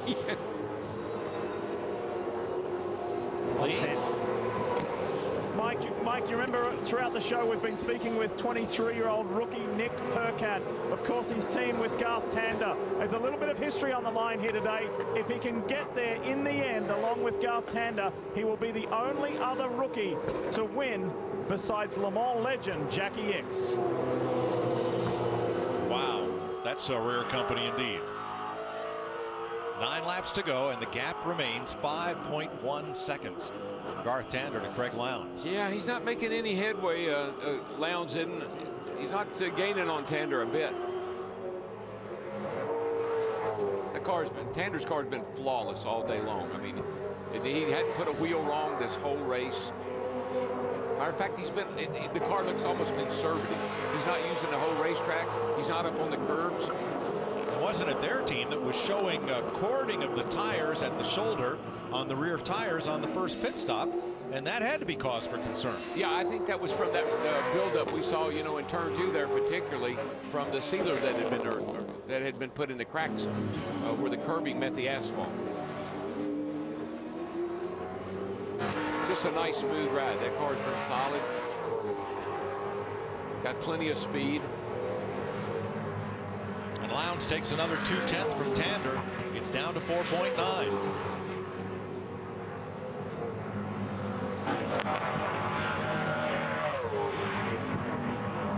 Well, lock up. Whoa, you don't need that. Boy, you surely don't need that. What's going on here now? This is exactly what... 8 laps to go, and what happened? Man, that's going to make a big difference in the... I bet you, look how much that Lowndes closed up here on Tander. What was he thinking? It was 4.9 seconds was the gap. And it's down to 3.7. Oh, yeah. Now, this is when you start looking in your rear view mirror, and when you start looking back, you start slowing down. Brake lockup, missed shift. What do you think? Brake lockup got him. It just messed up his rhythm getting in that turn. Just when I said he hadn't put a wheel wrong all day, he locks up. And here comes Craig Lowndes, winner of 4 of the last 5. Look at the people on the fence. Look at everybody. And now look at Skates. He's saying he's there. He's going to get there. He might make it. Going for Lowndes' 6th and Skates' 7th victory. There's Ryan Walkinshaw, owner of the lead car of Garth Tander. 3.7 is the difference. 8 laps to go. It's going to be close. I think he might just make it. He might get there. It's going to be if another mistake like we just saw, and Craig Lowndes could be all over this guy. He's stalking him. I know that.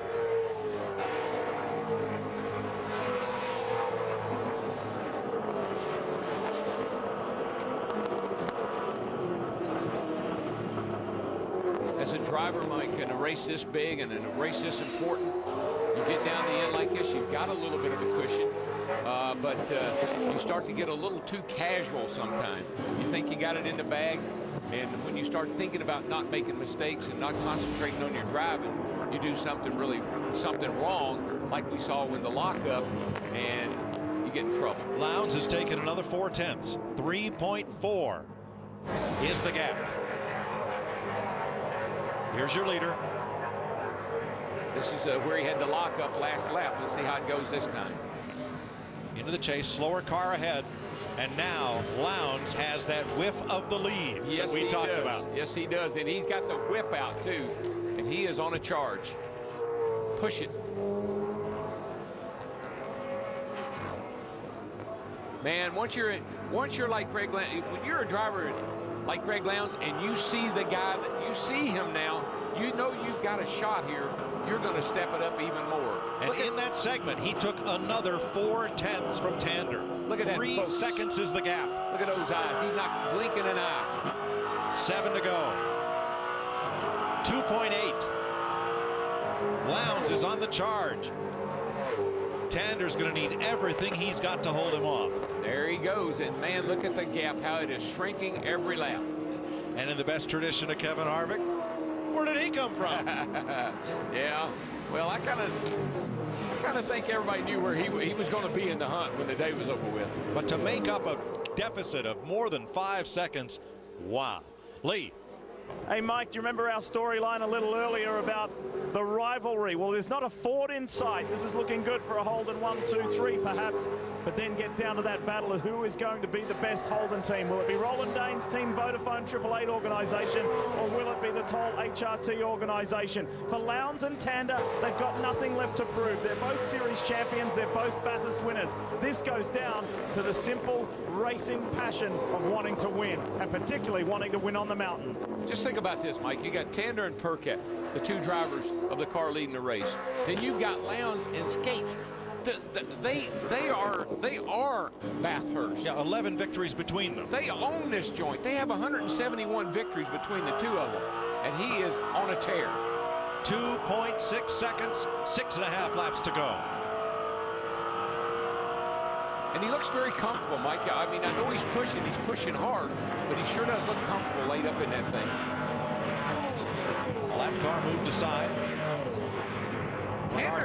Tander just looks like he's not getting into the chase as good as he was. I think that lockup really is distracted him. 2.5. Murphy is third, 8 seconds back.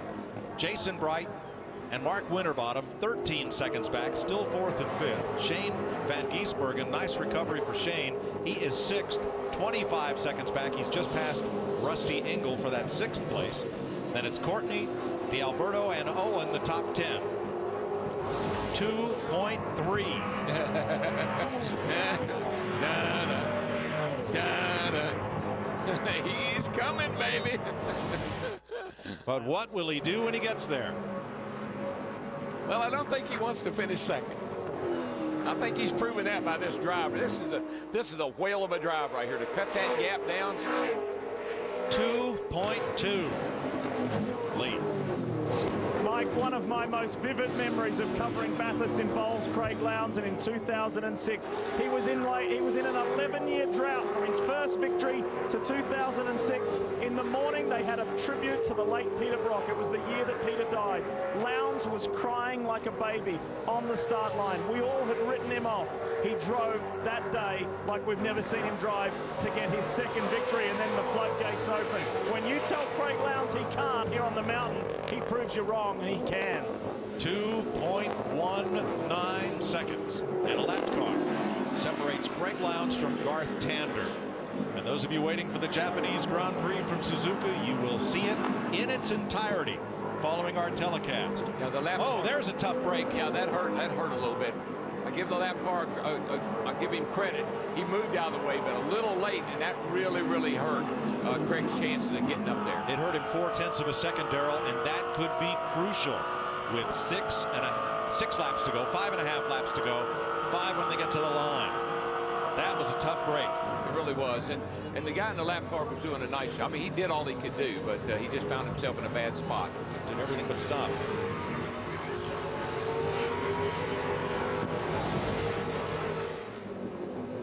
Yeah, this right here, that's all that you could do, but it was just in the wrong place. Yeah, Fiore did everything he could to move aside, but there was really nowhere to move to. These co-drivers are walking the floor, aren't they? But that is a big break for Garth Tander, because now 5 laps to go, and because of the lap car, Tander has picked up 0.3 of a second, and that could be huge. That could be the margin of victory.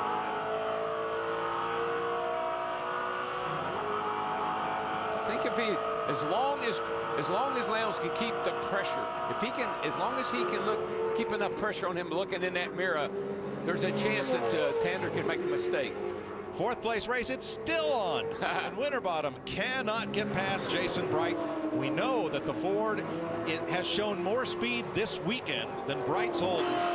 But Bright's driving the race of his life to hold him off and salvage fourth of a day that found him mostly in the mid-teens. Well, he really knows this racetrack, Jason does, and he does a nice job up through here.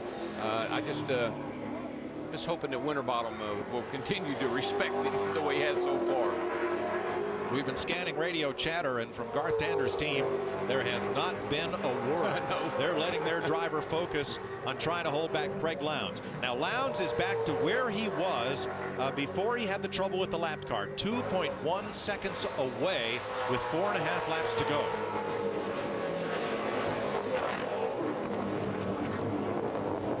Still, this this has been a great battle. We haven't seen much of it because it's not for the lead. We are seeing a lot of this. That is Garth Tander. He's a little smaller in the view of Craig Lowndes than he was. Yep. But as you said, Darrell, he's not getting through the chase that well. Now coming to the chase, Lowndes is 2.1 back. Let's see what they are at start-finish, and it'll be 4 laps to go. I mean, really, Tander's in a kind of between a rock and a hard place. He can't afford to ease up. He's got to keep pushing, but he doesn't want to make another mistake like he made a couple of laps ago, or he'll be in trouble. Lowndes has picked up 2/10 in the chase. It's down to 1.9. There's Murph, the third-place car. Greg Murphy, 9 seconds back. Here's Tander to the stripe. Here's Lowndes across, and it's still 1.9 seconds count. Well, down here in the Vodafone garage, and Mark Scaife keeps bouncing around here from one monitor to the other. The gap is getting very close. It looks like Tander's having a bit of an issue getting down into the chase. How critical is that in these race cars? It certainly is a big issue there. It's so fast, and because there's a big trail of oil in there, the guys have got to choose the line. So Craig's diving down the inside of it, running narrow and taking a lot of curb, and keeps the mid-corner speed up. So at the moment, I mean, he's doing a fantastic job. He's doing qualifying laps. Do you have enough time, mate, to catch him? Very close, very close. We agree. 3.5 laps to go. Yeah. 1.7 seconds from Garth Tander to Craig Lowndes. I think my answer would be he got time to catch him. I just don't know if he's got time to pass him or not. Last year, Lowndes won by 1 car length over Jamie Whincup. 1 car length after 6 hours of racing. We've been at this now 6 hours, 20 minutes. There's the gap, 1.6. I think this is a situation, Mike, where whichever one of these guys doesn't make a mistake. I think Tander is going to be pushing. We know Lowndes is. And can he push Tander into making a mistake? That's the question, because he has closed the gap even more. Greg Murphy solid in third, 9 seconds back. Jason Bright 15 seconds back. Winterbottom 15 and a half. Van Giesbergen is 27 seconds from the lead. They're at 6th place. Darrell, not only has your adrenaline got to be at peak, but what about fatigue? Yeah, we've been at this 6 hours. You're talking about 1,000 kilometers, 621 miles. I certainly haven't been in the car all day, but this joint will wear you out. The twisting, the turning, the elevation changes, the shifting of the car, the braking. These guys are on ragged edge right now physically. Final corner, 3 to go, 1 1/4 seconds. Oh, he's definitely going to catch him. I'm surprised. I never thought he'd be able to close that gap down, but Lowndes is running him down, and he's doing it really on corner entry, really driving hard into the corner, and we're coming up to his favorite corner. He's going to make a big gain when we get up here to the top of the hill. Faster up the hill and faster down the hill than Garth Tander, who still is running laps of 2:10.6, doing an admirable job. It's just that those lap times are about half a second slower than the man chasing him. 1.1. Just got a little wide there, Tander did. You see, they kicked up the debris along the edge of the wall. Almost kissed that wall that time by. Who do you want to be, Darrell, the hunter or the hunted right now? Well, when I know I got a guy like Craig Lowndes that's closing down on me in that particular race car, I just don't want to make a mistake. I don't want to give it to him. You're going to have to earn it, dude, and I'm going to make it as hard as I can. 1 second with 2.5 laps to go.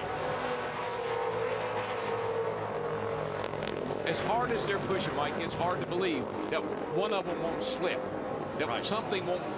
That will be the difference in who wins this race. Right now, they're both right on, spot on. Into the dipper, down toward Forest Elbow, and onto this long straightaway where Lowndes has made more than one move today. Would you have thought several laps ago Lowndes was 5 seconds back? Murphy, between him and the leader, had to get by Murphy, that he would be where he is now at this point of the race, closing down here with a good chance to win this thing. 0.8 of a second. It'll be 2 laps to go when they come out of Murray's corner. Oh, he's got the chase. He got the sniff that time. He got the big sniff that time. Whoa, whoa, whoa, did he close. 7/10. It's down to car lengths now. Yeah, I think that lockup 2 or 3 laps ago there with Tander has really slowed his entry to the chase down a lot. He doesn't want to have that mistake again. And here it is with 2 laps to go. The race for the Bathurst 1000 comes down to 5 car lengths, first to second. It's going to be absolutely, I think the pass will be made going into the chase. They'll get side by side going down through there, and then it'll be the best man come out on the other side. He'll have 2 good chances. The other will be at this next corner on the next lap. Coming up to Griffin's Bend, climbing the mountain. He will be on his back bumper, Mike, when they come out of the elbow this time. He's there. He makes a lot of time up in that turn. That's been his favorite turn all day long. He might get him before we get to the elbow.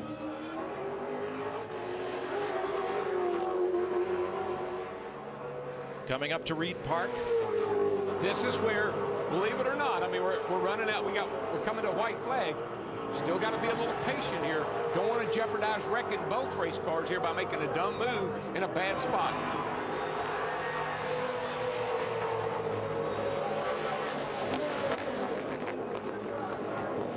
See those things come off the ground when they come over the top of that hill? Front tires up in the air. Down the dipper. Down through the dipper. And then here's where you really need to get the launch. You know what? Tanner gained a little ground there. I think it may be a layback. I think Lowndes is laying back, wants to get the big push, right? Get the big run right here. Try to draft up now. He's not quite close enough to pull the slingshot here, is he? Yeah, he's back a little further than I thought he was going to be. You might be right. He lost a little bit of ground there. He's going to get up to his back bumper. Coming hard, coming hard. He's going to be looking. He's going to be looking. Not this close time, enough. right? Not enough. I don't know. Don't overdrive this corner. Coming to 1 lap to go, less than a car length. Tander hit that. He hit the chase exactly right that time. Perfect. Got in there with a lot of speed, no lockup. Now through Murray's. 6 hours, 25 minutes of racing. 1 lap to go. 1 car length the deficit. White flag in the air. Here we go. This is for all the marbles. Through Hell Corner. No more Mr. Nice Guy. This is for the win. Climbing Mountain Straight. Turn 2, Griffin's Bend. That's where Lowndes has done a lot of his passing today. He may take a look at him. He's close enough. He's close enough. Is he going to try it? He's going to try it. Here he goes. But he's up on the outside. That's not where you want to be. It's a setup. He's going to try to cross over under him right here. Can he do it? No, it's not enough room. Can't do it. Tander holds him off. He's looking on the outside. Now it's pretty hard to make a pass here unless the guy gives it to you. And that's not going to happen. He's trying anyway. He's going to the outside. No, not there. No, you know what he's trying. Here we go. Here we go. He's trying to just get in. He's just wanting to worry him to death. Where am I? Am I outside? Am I inside? He needs to be right on Tander's bumper as they exit Forest Elbow. That's his 1 shot. Yeah, he can't be back as far as he was last time and trying to make the draft down the back into the chase down there. He's got to be on it. Across Skyline. Into the dipper. Boy, Tander got off he hit the curbs hard there. Cost him a little bit of time. He's got a half a car. He's got a full car length. Will it be enough? Got to get through here. Got to make the run. Forest Elbow. Lowndes is there. If he gets the jump here, he can draft past to the lead. He's going to do it, Mike. He's going to do it this time. He's close enough. Well, Tander got a good jump. Yeah, he did. This is going to be wild. Tander breaks the crazy. They're going to be side by side when they get to the kink. Trying to break the draft. He can't give Lowndes the inside. Here he comes. He's looking. Which way is he going to go? Outside, inside, outside. No move. Got to outbreak him. Got to do something here, man. You're running out of time. Through the chase. 2 more corners and it's over. He's not. It's got to be here. It's got to be a bold move. That's all that's left. You got to make the dive. You got to dive right here. Drive under. 100 yards from the finish line. Lowndes gives it his all. Tander is going to win the Bathurst 1000 in one of the most thrilling last laps ever. Wow. What a finish. Murph comes home in 3rd. Great run for him. Winterbottom finally got by Jason Wright, but Jason finishes 5th.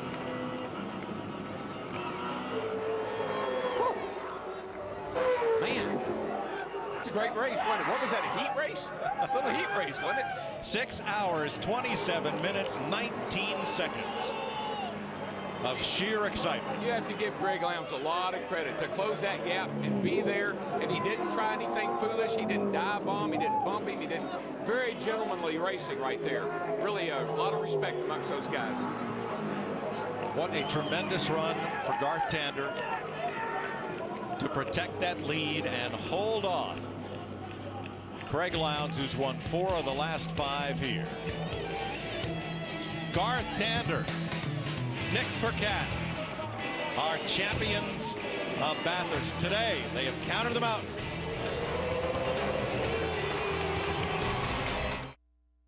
Right, Garth, awesome. Thanks, mate. Cheers.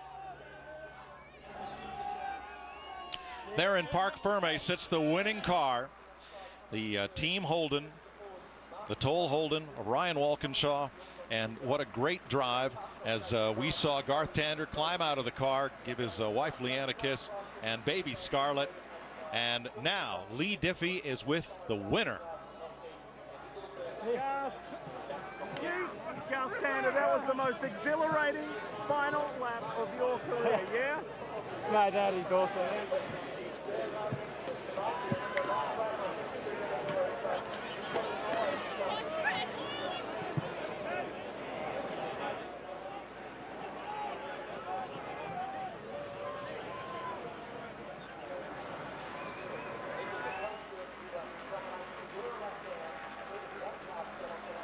Greg Murphy and Craig Lowndes both came in to congratulate Garth on that fantastic drive. Nick Percat becomes the rookie winner as well. 200 race wins for Team Holden. What a day. What a race. I tell you, Mike, I didn't know what to expect when we came here. A 600-mile race on a road course. I wasn't that familiar with these cars. I have seen the race of my life on a road course today. All day long, this is the race, the best road race I've ever seen. Calvin with the runner-up. Well, it takes two to make a great race like that, and Craig Lowndes, what an awesome final hour of this race. You put the pressure on, but GT just hung on there. Yeah, look, congratulations to HRT and Garth. Like, they did a great job all day, and of course to our guys, it was a little disappointing. Obviously, our sister car with Jamie and that had some electrical problems or something going wrong because they were running strong all day. But to our guys and to Vodafone and all our team, it's been sensational all day. Like, I need another 2 more laps. That's all I needed. You closed in on him, mate, but it just didn't seem to be the opening. He is really positioning the car very well doing those final 2 laps when you're right on his tail. Yeah, look, you know, coming down into the chase, down Conrod, down into the chase, there was all that strip of oil down on the right-hand side, so a little bit hard to attack there, and I thought I could get him out coming out of the chase, but my rear tyres were just starting to get burnt up, and of course his was. But look, you know, that's racing. Like, hopefully we can come back tomorrow and do it all again. Big day for the points too in the championship. Yeah, look, that's been sensational. Look, you know, as I said, Jamie's car and him obviously had a malfunction somewhere, but it is good for our championship. And, you know, I'm not too disappointed with second. It's been a hell of a day. You're looking forward to Austin in 2013? Oh, definitely. I'm looking forward to getting over there and showcasing what we've got and what we can do. We loved it, mate. Cheers. Thank you. Last year he won by a car length. This year, second by a car length. Understand we had some technical difficulty with Lee Diffie's winner interview. Let's rerun that for you right now. Garth Tander, that was the most exhilarating final lap of your career, yeah? Mate, that is awesome. Lowndesy was coming, he had good speed, and thanks. Greg Murphy just congratulating Garth Tander. Murph knows what it's like to drive for HRT. Describe it, mate. Describe it. Oh, mate, that is awesome. It was so good because so many people had said that HRT were finished, so come back at the biggest race of the year with the co-drivers. Never done 1,000 Ks around here before. Absolutely ecstatic. Took on both the Vodafone cars and beat them both. There's a little bit of history because here comes Craig Lowndes to congratulate him. That was an amazing one. Nick Percat has become the first rookie since Jackie Hicks to win this one. So you wrote a little bit of extra on your third victory. Mate, that's awesome. I mean, Percat did such a good job. He really did. And so many people were down on him, said he didn't have enough experience. And man, did he prove them wrong. And you got your little girl, Scarlett, and your wife. Celebrate, Garth. Awesome. Thanks, mate. Cheers. Garth Tander, the winner. Craig Lowndes finishing up second. Greg Murphy is third. Mark Winterbottom fourth for Ford, and Jason Bright picks up fifth.